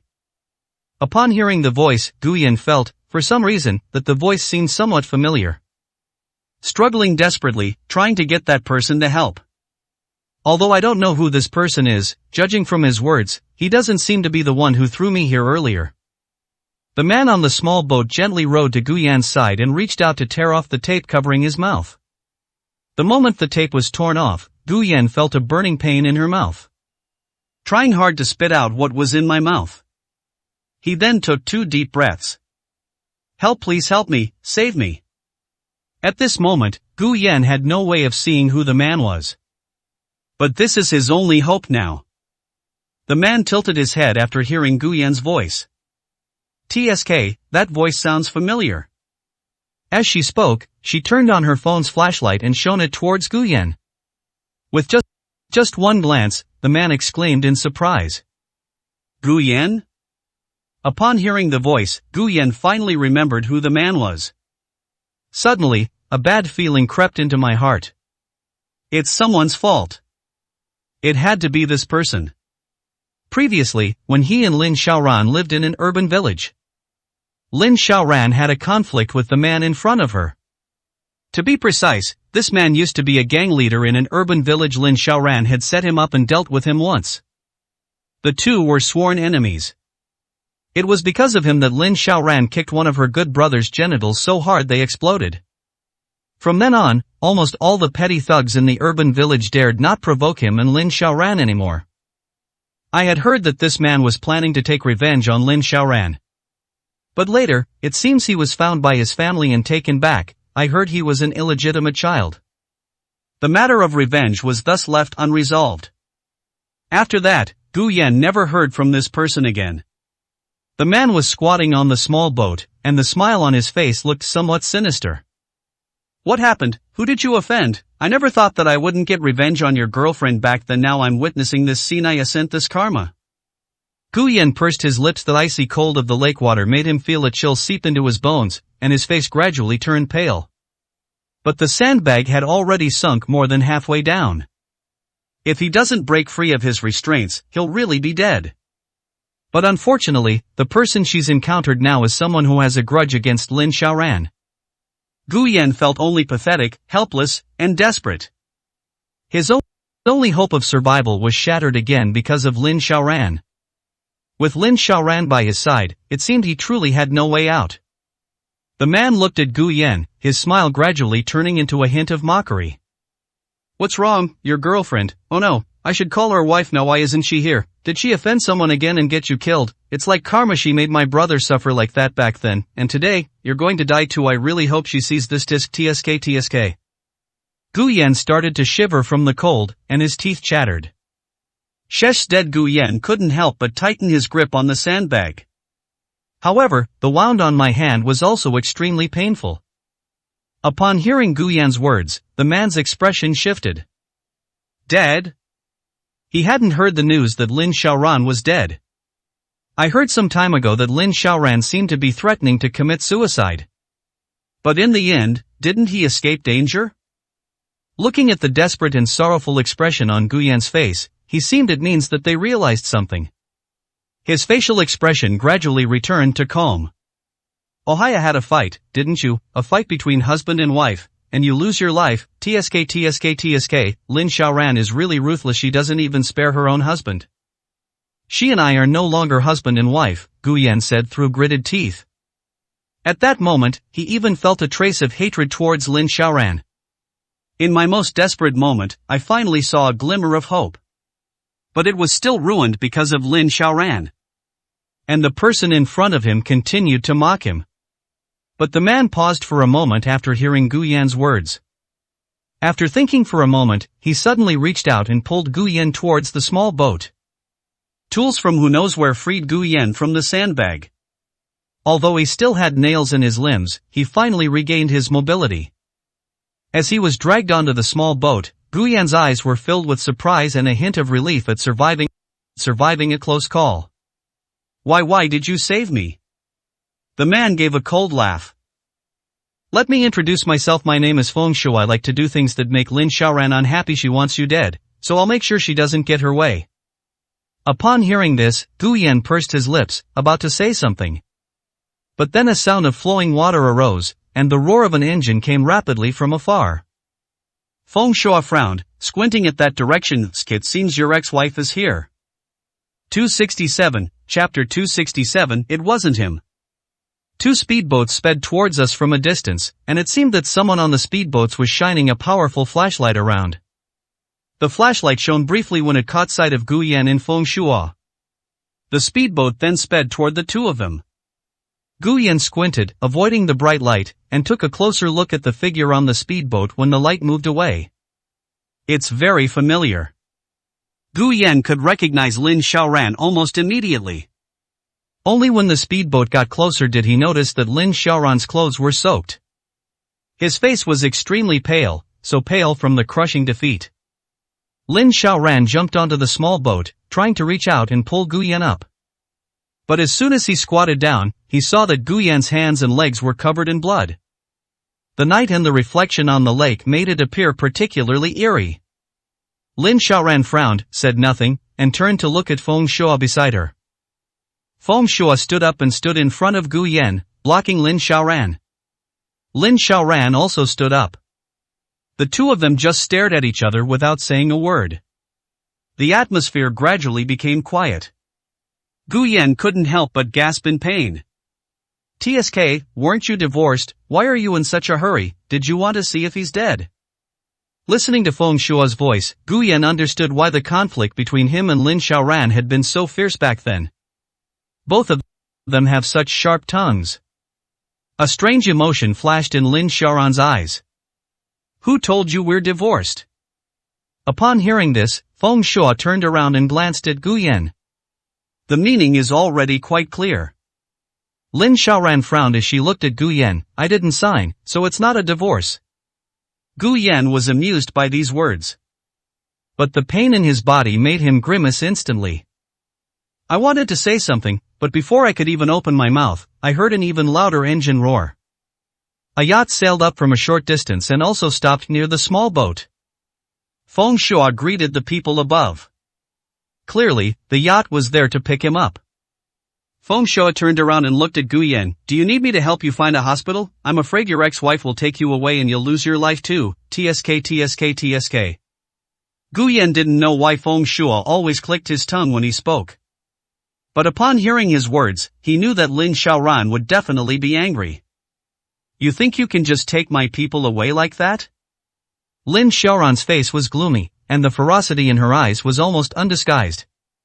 She couldn't even tell herself if it was because Feng Shuo's words were too infuriating. It was only after seeing Gu Yan's injuries that she couldn't help but feel angry. Hearing the anger in Lin Xiaoran's tone, Feng Shuo's face instead showed a playful smile. He looked at Gu Yan and asked, "Come with me, or go with your ex-wife?" For some reason, Gu Yan felt that the words ex-wife that Feng Shuo used sounded a bit harsh. But he actually found it quite pleasant to hear. Just as he was about to speak, he lost too much blood, his head spun, and he fainted. When she woke up again, she was already lying in a hospital bed. Looking at the blank ceiling, Gu Yan's mind was also blank. Before he fainted, his last memory was of Lin Xiaoran and Feng Shuo, and it seemed that they had been arguing. He tried to sit up, but the sharp pain in his hands and legs instantly brought him back to his senses. A figure ran in from outside the ward. He was unsteady on his feet and looked very weak. He Cheng also rushed over and helped Lin Xiaoran up. The doctor told you to rest well and try not to move around for the next few days. Gu Yan frowned after hearing Lin Xiaoran's voice. I looked at my hands and legs, which were wrapped in bandages. He Cheng chimed in. The doctor said it's nothing serious. The main reason for the coma was excessive blood loss. The bones in his leg weren't injured, and he just needs to rest for 2 days before he can get out of bed and walk. However, the wound can't get wet for 2 weeks. She paused for a moment at this point. After glancing at Lin Xiaoran's expression, he continued, the bones in your hand are somewhat damaged. You can't lift heavy objects for 6 months. You need to be careful to protect them. Gu Yan pursed his lips, not even glancing at Lin Xiaoran. Instead, he turned his attention to Yi Qing, saying, I can't find my phone. Can you help me get a new one, and also report the phone number is lost and reissue it? Gu Yan's current state looks very strange. He seemed to have no emotions whatsoever. He seemed neither angry nor aggrieved about what happened. It was as if nothing had ever happened. Especially when facing Lin Xiaoran, it was as if she were a stranger. Lin Xiaoran was momentarily at a loss, her hands involuntarily clenched into fists, and her breathing became rapid. After a long while, she slowly released her hands, looked at Gu Yan, and softly called out with a complicated expression, husband. Lin Xiaoran paused for a moment after uttering those 2 words. Gu Yan frowned slightly. Don't call me by the wrong name. I am not your husband. Upon hearing this, Lin Xiaoran couldn't help but take a deep breath, clearly experiencing a great emotional fluctuation.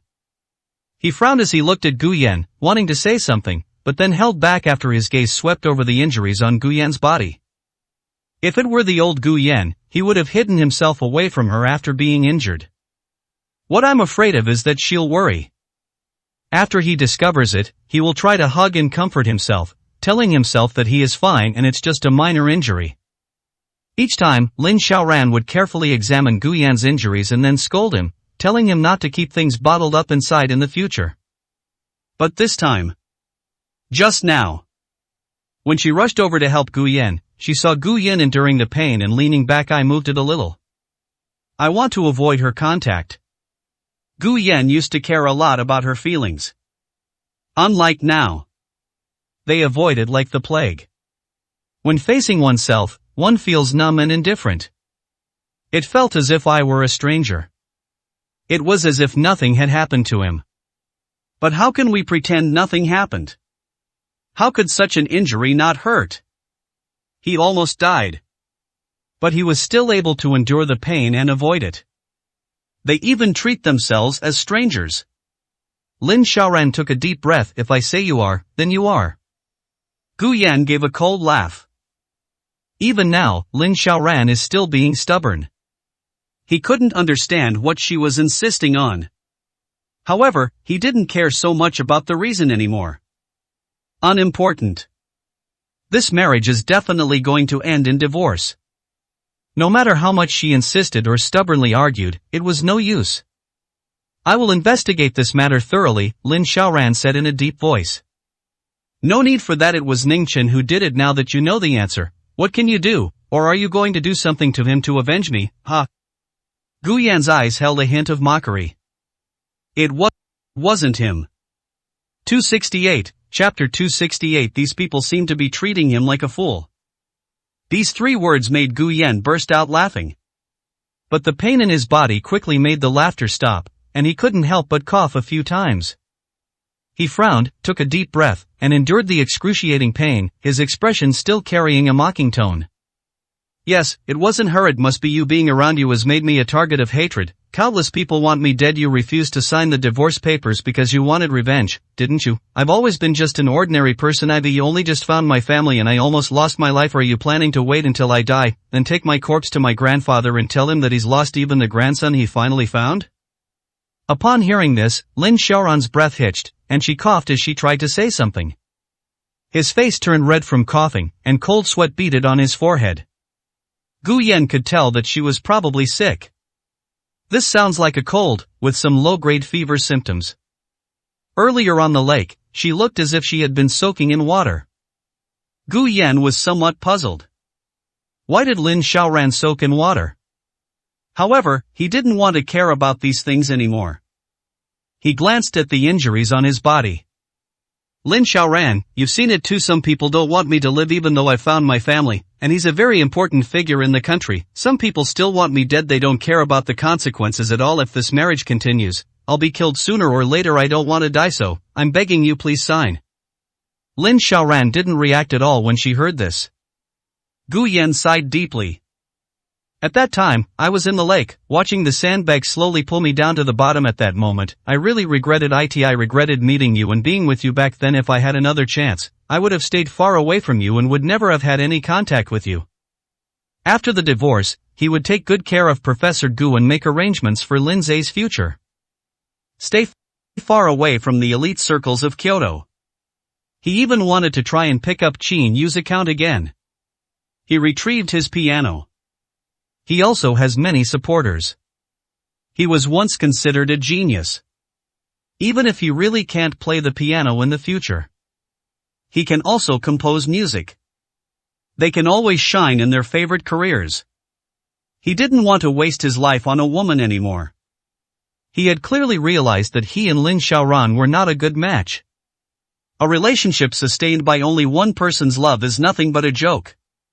Lin Xiaoran sat beside the hospital bed, her head slightly lowered. After a long silence, she finally spoke. It wasn't Ningchen who did it. Gu Yan couldn't understand it. He's gone to such lengths. Why does Lin Xiaoran still protect Ningchen like this? Could it be that she's worried she'll rely on Professor Gu to seek revenge? Professor Gu is very capable. Pillars of the nation.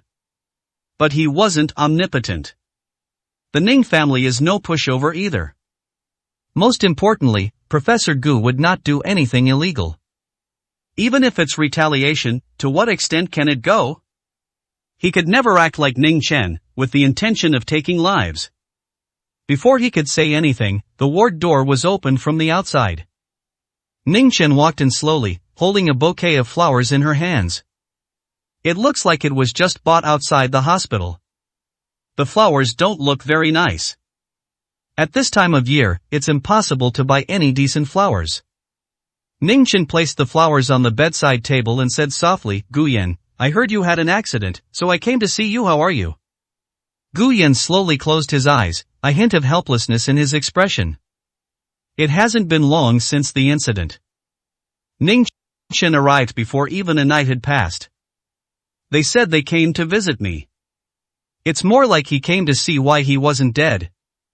I'm telling you, you two are really despicable since you two like each other. Why don't you get together? I don't want to be in your way anymore. Wouldn't it be better to get a divorce and everyone be happy? As for those shares in Zhuguang, I really don't care about them. Ive already said that I'm willing to leave with nothing. I don't want anything. Why are you still refusing to sign the divorce papers?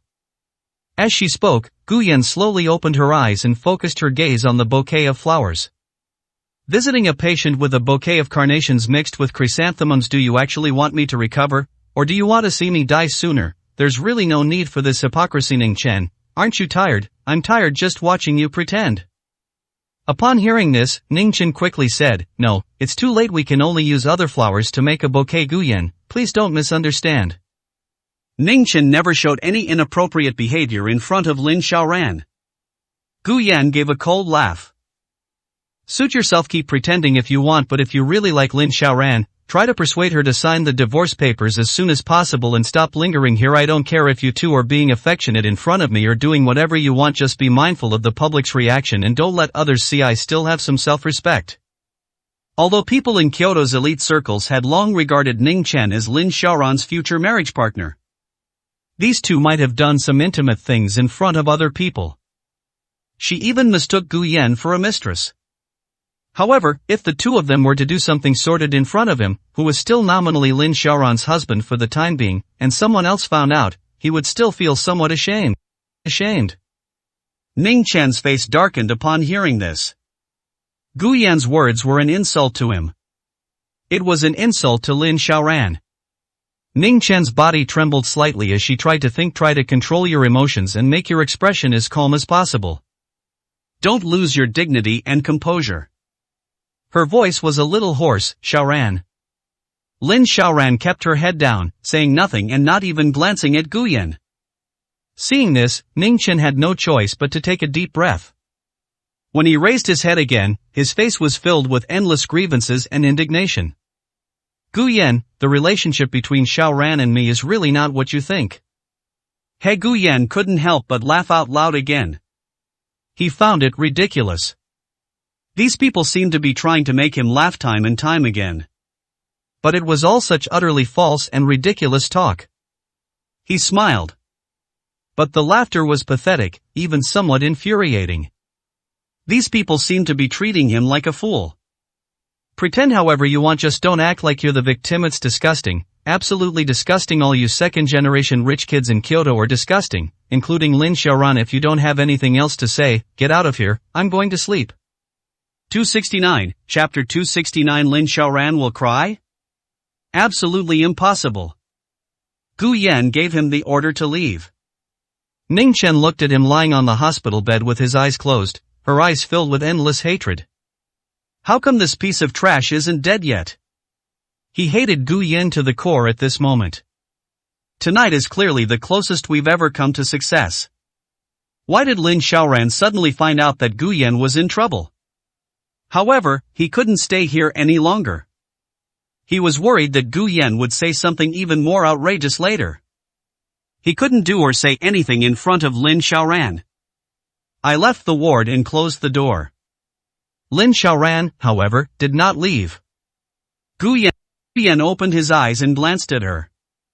He said he didn't talk about you, you can get lost too. Lin Xiaoran didn't say a word. Even though Gu Yan's attitude towards her today is worse than ever before, she did not react at all. She no longer mocked him with that sarcastic and malicious tone as she used to. She just sat by the hospital bed with her head down, not saying a word. He even slowly lay down, placed his arm on the hospital bed, and rested his head on his arm. He looked as if he was so tired that he couldn't hold on any longer and wanted to take a nap. Gu Yan felt Lin Xiaoran's actions and felt extremely irritated. He wanted to reach out and push her away. But the excruciating pain in his hands made it impossible for him to do so. I had no choice but to give up on that idea and tried to pull my blanket out and turn to my side. But it still didn't work. He can't use much strength in his hands now. Even doing the simplest things will aggravate the wound, causing excruciating pain. Perhaps because the injuries he had sustained on his hands before were more severe, he was able to endure the pain this time. However, the fear in his heart was still there. but it was temporarily suppressed by the hatred he felt for Ning Chen and Lin Xiaoran. Noticing Gu Yan's movement, Lin Xiaoran got up and tidied the blanket for Gu Yan. Then he lay down on the hospital bed. This time, however, the blanket was not pressed down on Gu Yan. Gu Yan noticed that when Lin Xiaoran was tidying up his blanket, there seemed to be a few drops of water on it. At first, he was somewhat surprised. I thought Lin Xiaoran was crying. But in just a moment, he dismissed that possibility. Lin Xiaoran will cry? Or was it because he cried? Absolutely impossible. He had tried to trust Lin Xiaoran again before. But each outcome taught him that he shouldn't have those unrealistic fantasies. Moreover, it's normal for Lin Xiaoran to have some water droplets on her body after soaking in water today. He was too lazy to remind Lin Xiaoran to change her clothes. She's such a grown woman, she can't possibly need someone else to take care of her. He also didn't want to show any concern or care for Lin Xiaoran. Instead of taking care of your health and looking after your grandfather, you should focus on that matter. Perhaps it's because too many things happened today. He experienced significant emotional fluctuations, suffered severe injuries, and lost a lot of blood. Gu Yan fell into a deep sleep not long afterward. I was half asleep when I thought I heard someone talking beside me. His injuries were throbbing, and he couldn't sleep soundly at all. Slowly opening her eyes, she saw Lin Xiaoran standing beside the hospital bed, with He Qing talking to her. Mr. Lin, you should go back and rest early. Before he could hear what Lin Xiaoran was saying, Gu Yan felt a tremor. I turned my head and took a look.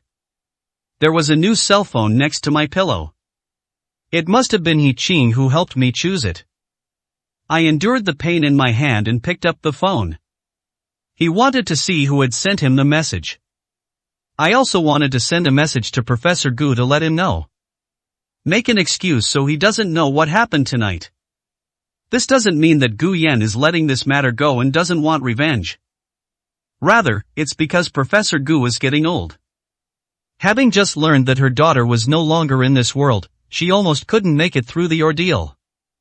If he knew that he had suffered such serious injuries and almost lost his life, he was worried that Professor Gu wouldn't be able to handle the shock. I picked up the phone. The new phone wasn't locked. I opened the message, but before I could even glance at it, my phone vibrated again. The vibration aggravated the wound on his hand. Gu Yan frowned slightly. I glanced at the latest information. To Gu Yan's surprise, the message was sent by Wang Yuyan. I want to ask him to go out for a meal together. Gu Yan temporarily ignored the message and did not reply. I clicked on the previous message again. He was worried that Professor Gu had sent him a message because he hadn't heard from him. But this message came from an unknown number. I opened it and saw that it was a message from Feng Shuo. He didn't know where Feng Shuo got his contact information. But I imagine he must have his own methods. After all, he was an illegitimate child of a certain family. His contact information is hardly a secret within Kyoto's elite circles. It's not difficult to get your hands on it. This is Feng Shuo. What's going on with your ex-wife? I heard she's going around looking for surveillance footage, apparently looking for your car and related records. Gu Yan had no desire to talk about anything related to Lin Xiaoran. But now my hand hurts so much that I can't type. I had no choice but to send a voice message. Thank you for today. I'll treat you to dinner sometime. If it weren't for the bountiful harvest today, he might have been dead long ago. Feng Shuo replied quickly, let's talk about it after you've recovered. Before Gu Yan could send another message, Feng Shuo sent another message. I'll let it slide this time that she's checking the surveillance footage. I reckon you'll need this information too next time. I won't hold back. Okay, thank you. Wait, okay, I'll treat you to dinner. I also have some questions I'd like to ask you. Gu Yan didn't care whether Feng Shuo wanted to deal with Lin Xiaoran. He knew that the two had a past feud. He didn't care what truth Lin Xiaoran was investigating, and he didn't care even if Feng Shuo deliberately targeted Lin Xiaoran or went against her. He had already guessed the general truth. What good will it do to investigate thoroughly? Although he didn't care, he still had to accept this generous favor. What he wanted to know was why Feng Shuo was there today. That lake is usually deserted. He had just found out where that lake was. A deserted suburb of Kyoto. If he remembered correctly, quite a few bodies had been recovered from there. It seems that quite a few cases of murder and body disposal have occurred. What exactly does Feng Shuo do there? Could it be that they were also there to kill and dispose of the body? Before he was found and brought home, Feng Shuo was a gang leader. Perhaps, I'm still doing what I used to do? Regardless, he might be able to cooperate with them. He didn't have many connections, and there weren't many people around him who could help him with things. If Lin Xiaoran were to ask Yi Qing for help, she would definitely know. He almost lost his life this time. He can't stay without the ability to fight back forever. 270, Chapter 270. Not only is it torturing yourself, but it can also cost you your life. Lin Xiaoran heard the voice message Gu Yan just sent. She turned to look at him, said nothing, and her eyes seemed somewhat complicated. Yi Qing, who was standing nearby, said softly, President Lin, why don't you go back and rest first? You should at least change your clothes and take your medicine. Lin Xiaoran waved her hand, her gaze fixed on Gu Yan. But Gu Yan kept looking at his new phone and never glanced at her. Seeing Lin Xiaoran like this, Yi Qing sighed inwardly and shut her mouth, saying nothing more. After an unknown amount of time, Gu Yan had just put his phone aside and closed his eyes to rest for a while when he heard Lin Xiaoran's voice. Feng Shuo is no good person since he returned to the Feng family. He has spent several years eliminating everyone who stood in his way, whether they died or were crippled. No one knows, they just haven't appeared since the Feng family is not clean. It's become even more unclean since he returned. They just haven't been targeted by the higher-ups yet. You'd better not have too much contact with him, otherwise you'll be in big trouble when the Feng family is purged. Gu Yan listened to Lin Xiaoran's words but completely ignored him. He picked up his phone again and sent a voice message to Wen Cheng. Are you in Kyoto lately? Could you come to the hospital tomorrow to take care of me? I've got a little injured. Now in Kyoto, he doesn't have many people he can rely on. He didn't plan to tell Professor Gu about his injury. Yi Shuajie has been busy with her concerts in other cities lately, so she's not in Kyoto at all. Lin Zai's health has not fully recovered. After thinking it over, I realized that Wen Cheng was the only option. After sending the voice message, I tossed my phone aside again, closed my eyes, and continued to rest. It was as if Lin Xiaoran didn't exist. The room fell silent instantly. The atmosphere was quiet. Lin Xiaoran stood there motionless for a while before her voice was heard. You've never treated me like this before. Gu Yan frowned upon hearing this. Since the kidnapping, he has been experiencing a lot of emotional turmoil. From the moment he and Lin Xiaoran returned to the Lin family. This is the umpteenth time he's been kidnapped. The third time? The fourth time? No matter how many times. He couldn't remember. The very first time was when his hand was crippled. Later, he was almost sold to a perverted rich second generation. I was almost insulted by a man. This time, he almost lost his life again. But Lin Xiaoran is talking about the past at this moment? Would he have experienced these things in the past? The past? You have the nerve to talk about the past, Lin Xiaoran. Can you please stop living in the past? I've never thought you cared much about the past. I feel disgusted just hearing you say these things now. Lin Xiaoran's face turned even paler. Lately, Gu Yan has been saying increasingly harsh things to her. He clenched his fists, bowed his head slightly, and his eyes were unfathomable. She silently turned around and walked out of the ward. Gu Yan lay with his eyes closed for a long time, but couldn't fall asleep again. He slowly opened his eyes, staring at the ceiling, lost in thought. I don't know when I finally fell asleep again. Little did they know that Lin Xiaoran fainted after leaving the ward. Lin Xiaoran's health had been quite weak lately. It was soaked in water again last night. I didn't change my clothes or take medicine even though I had a cold. The low-grade fever gradually developed into a high fever. After leaving the ward, she couldn't hold on any longer and fainted. Yi Cheng arranged for Lin Xiaoran to stay in the ward next to Gu Yan's. All are VIP single rooms. By the time Gu Yan woke up, when Chang had already arrived. Seeing his injuries, she became somewhat agitated. What on earth happened? Who did this? Gu Yan looked at Wen Chang, sighed softly, and did not mention what happened last night.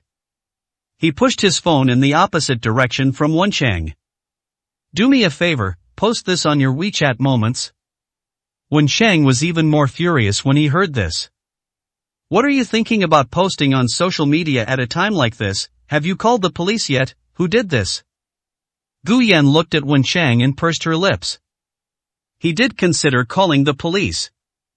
But what good would it do to call the police? A rich kid like Ning Chen. It would be too easy for him to distance himself from this matter. Even if we can find the slightest trace or clue, he can easily find a scapegoat to take the blame for himself. Calling the police might not be enough to get rid of him. Professor Gu will also find out about this. That's why he gave up on the idea. Seeing that Gu Yan remained silent, Wen Chang was at a loss. He knew that once Gu Yan made a decision, it was difficult for him to change it easily. In the past, the only person who could make him change was Lin Xiaoran. What should I send? He picked up Gu Yan's phone and asked a question. I just got the news. Lin Xiaoran said she wants to have a child with Ning Chen. I wish them a happy marriage and a baby soon. Upon hearing this, Wen Chang nearly dropped his phone. What? Wen Chang stood up instantly, his face filled with boundless anger. Is this for real? How could she do such a thing? Wen Chang has been busy with his career lately and doesn't know much about what's been happening between Gu Yan and Lin Xiaoran recently. Gu Yan remained remarkably calm. Just send it like this. Didn't the Lin family want Ning Chen to have dinner at the old house today? Then I'll let them know about Lin Xiaoran's promise to Ning Chen. That will definitely make the Lin and Ning families uneasy. I reckon Lin Xiaoran will agree to the divorce under pressure. He left the divorce papers at the Lin family's old house yesterday. The Lin family's attitude is ambiguous. It seems I don't look forward to myself as much as before he divorced Lin Xiaoran. However, he also invited Ning Chen to have dinner at the old house today. Clearly, the Lin family is now somewhat hesitant. He then helped the Lin family eliminate this hesitation. This could also make the Ning family feel anxious. Both families are prominent clans in Kyoto. They are very concerned about their image. They certainly don't want their reputation to be tainted by controversy. This can be seen as him putting pressure on these two companies. Moreover, the divorce agreement he left behind clearly stated this. He left with nothing. He didn't think the Lin family would hesitate this time. Wen Chang's expression was very complicated after hearing Gu Yan's words.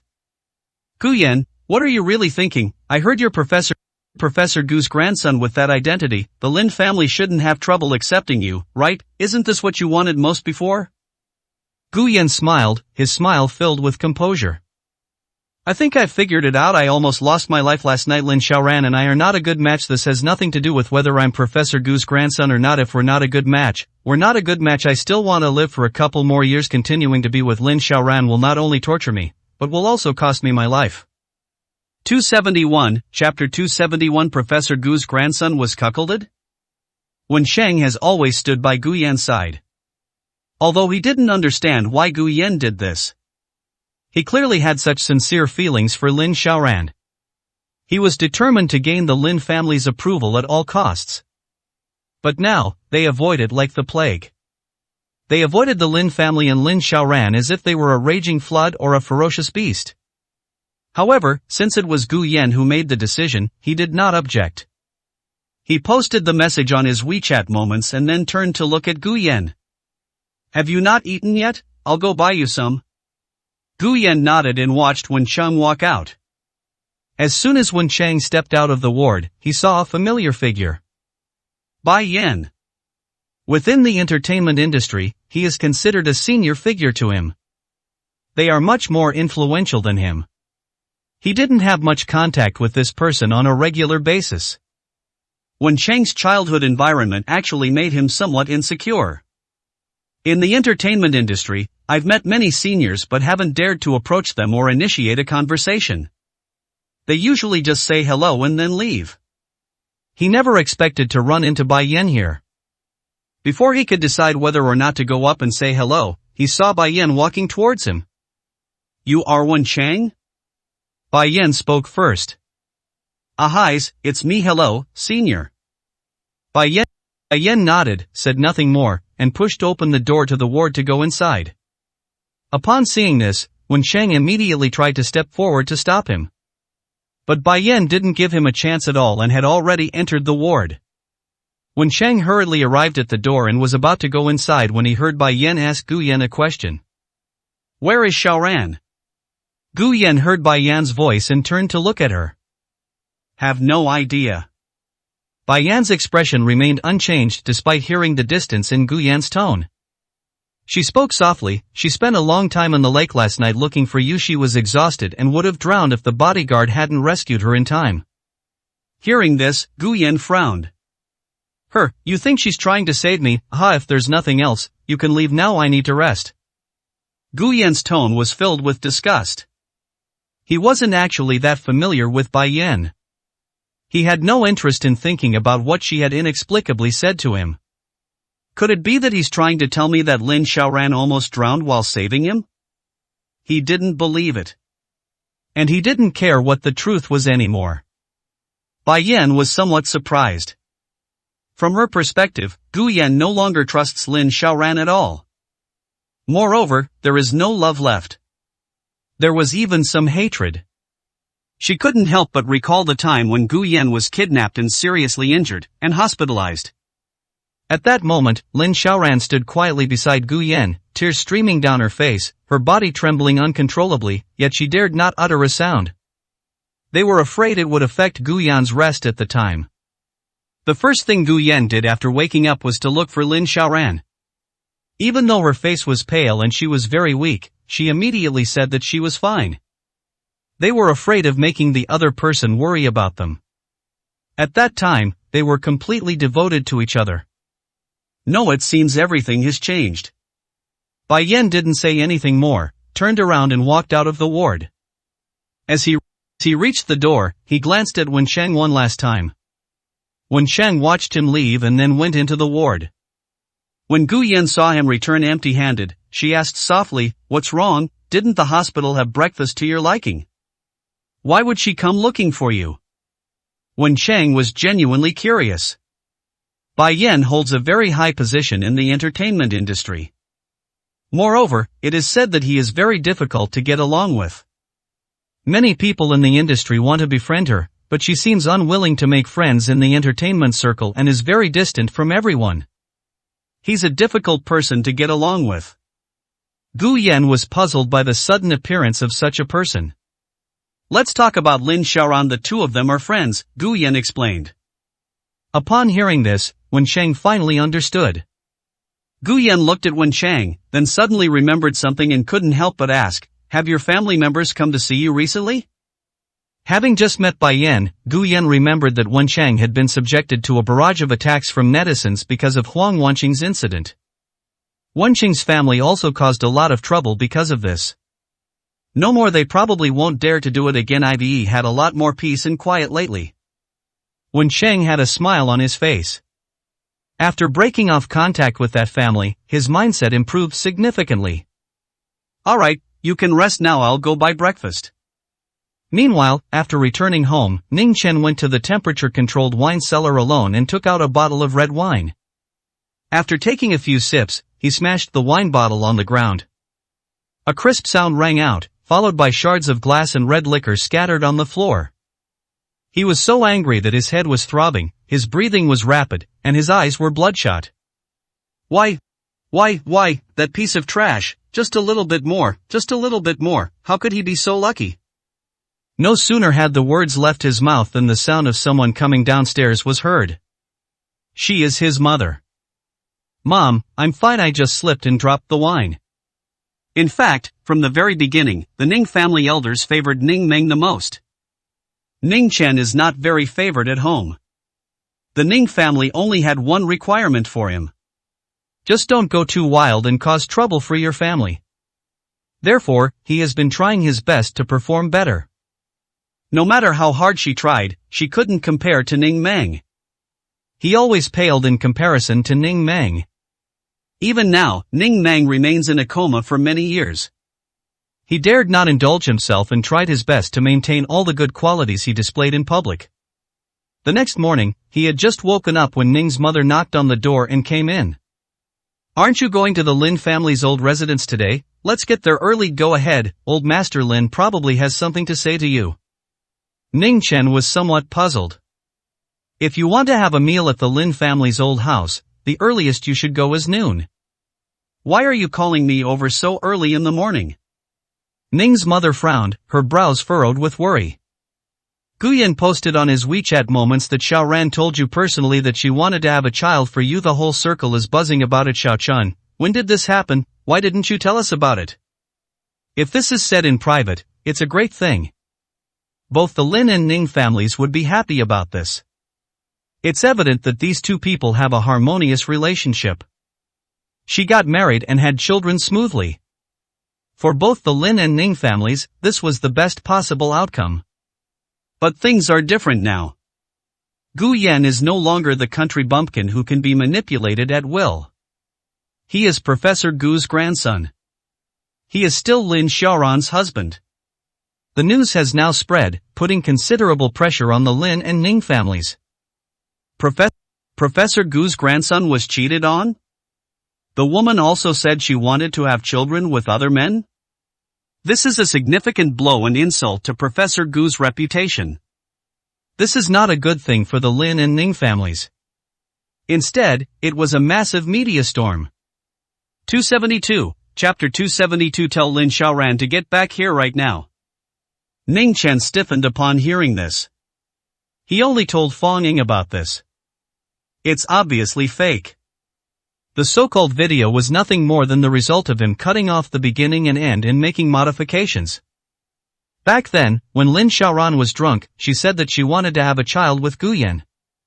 He altered it to mean he wanted to have a child for himself. His aim was to gain Fong Ying's trust and sympathy. Fong Ying now trusts him completely and works for him wholeheartedly. To a certain extent, it's because of that video. Besides this kind of lie, there are many more. One after another, that's why Fong Ying, the psychologist, did so many things for him. After all, in Fong Ying's eyes, he was a rich second generation who had suffered greatly but whose beloved had been stolen away. A devoted lover, a rarity even among the elite. Unlike other spoiled brats in the elite circles who toy with other people's feelings and then use money to solve all problems after causing trouble. Yet such a rare good person in the circle was humiliated by Gu Yan, a lowly person from the countryside, a piece of trash who couldn't be brought to the table. He had previously hinted to Fong Ying to reveal this matter to Gu Yan. The purpose was to provoke Gu Yan and make him hurry up and leave Lin Xiaoran's side.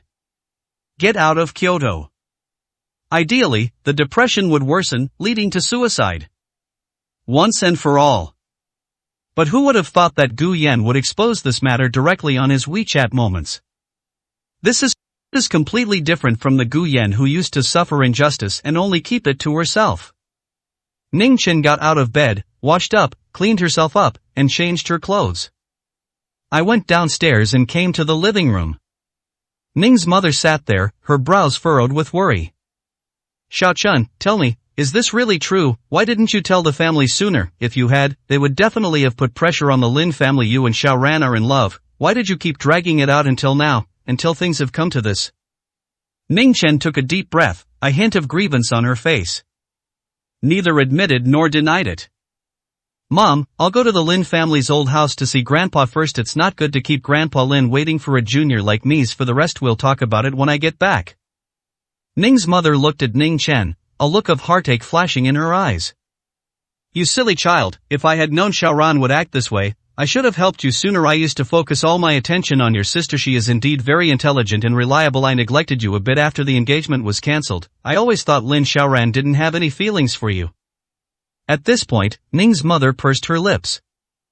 Including the other day, Gu Yan and Lin Xiaoye were caught in the act by Lin Xiaoran, and Lin Xiaoran even attempted suicide but still refused to agree to a divorce. I thought it was because the Lin family had always wanted the two of you to be together and had been pressuring Lin Xiaoran, who would have thought that she also had feelings for you. Although Mom doesn't know why she wouldn't divorce Gu Yan, since you two love each other, no matter what troubles or obstacles there are, Mom can help you. Solve them. Ning's mother believed that Lin Xiaoran had something difficult to say. In the eyes of the older generation in the industry, Lin Xiaoran is a very proud person. No matter what problems they encounter, they never rely on their family for help. They all had to find their own solutions. There must be some unspeakable reason why she refuses to divorce Gu Yan. As an elder, and not even a member of the Lin family. Ning's mother never intended to actively clear any obstacles for Lin Xiaoran so that her son could marry her sooner. This was a disrespectful act to Lin Xiaoran. After all, the other party will become the heir of the Lin family sooner or later. There's no need to upset the other person over something like this. Moreover, what if Lin Xiaoran doesn't have any feelings for Ningchen? But now, she doesn't want to care about that anymore. As a mother, how could she possibly want to watch her son and the person he loves be unable to be together? Ningchen slowly lowered her head, her expression becoming even more aggrieved. Mom, please don't worry about this. Xiaoran and I will handle it ourselves. If there really is no future for us, then maybe it's just our fate. Upon hearing this, Ning's mother naturally assumed it was true. Lin Xiaoran did say that she wanted to have a child with Ningchen. Her own son had been suffering this injustice. To love someone you love but never be able to be with them. She took a deep breath. No matter the reason, if we don't get a result this time, come back and tell me why Lin Xiaoran still refuses to divorce Gu Yan. Whatever the reason, I will help you to clear the obstacles. I won't watch my son suffer like this forever. Ningchen smiled slightly upon hearing this. Ning's mother also had some say in the Ning family. Most importantly, she's good at whispering sweet nothings in someone's ear. Ning's father respected Ning's mother's ideas very much. After leaving the Ning family, Ningchen slapped his cheeks hard and pressed his eyes shut. They created an image of being lost and dejected, as if they had been crying. Once outside the Lin family's old residence, he deliberately made his suit look a little disheveled. He looked like he had been listless all night and rushed over in the morning without having time to get ready. Entering the Lin family's old house, we arrived at Old Master Lin's study. Grandpa Lin looked at Ning Chen's somewhat haggard appearance. He let out a long sigh. Xiao Chen, did Xiaoran really say those things to you? Did something happen between you and Xiaoran? It's no wonder that Old Master Lin misunderstood.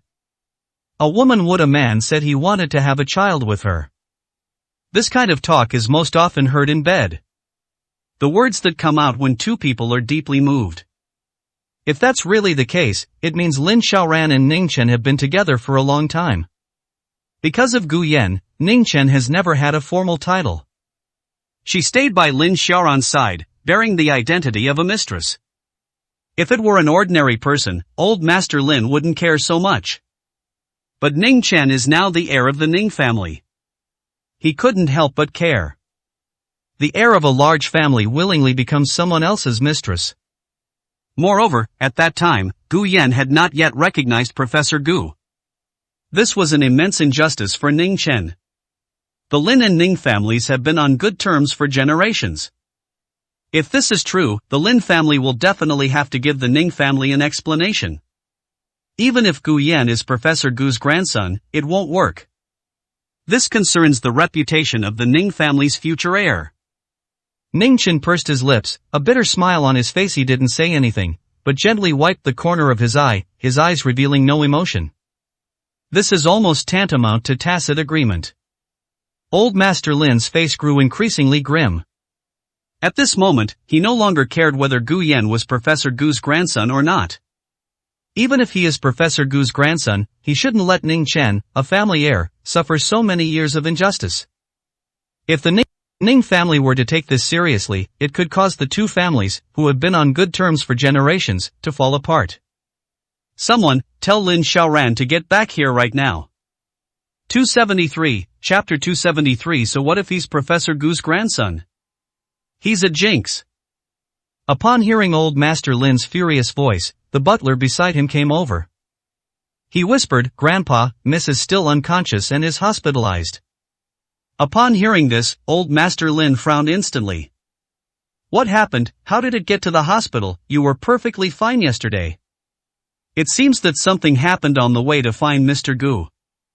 The suicide attempt had only been going on for a short time, and now Gu Yan is in trouble again.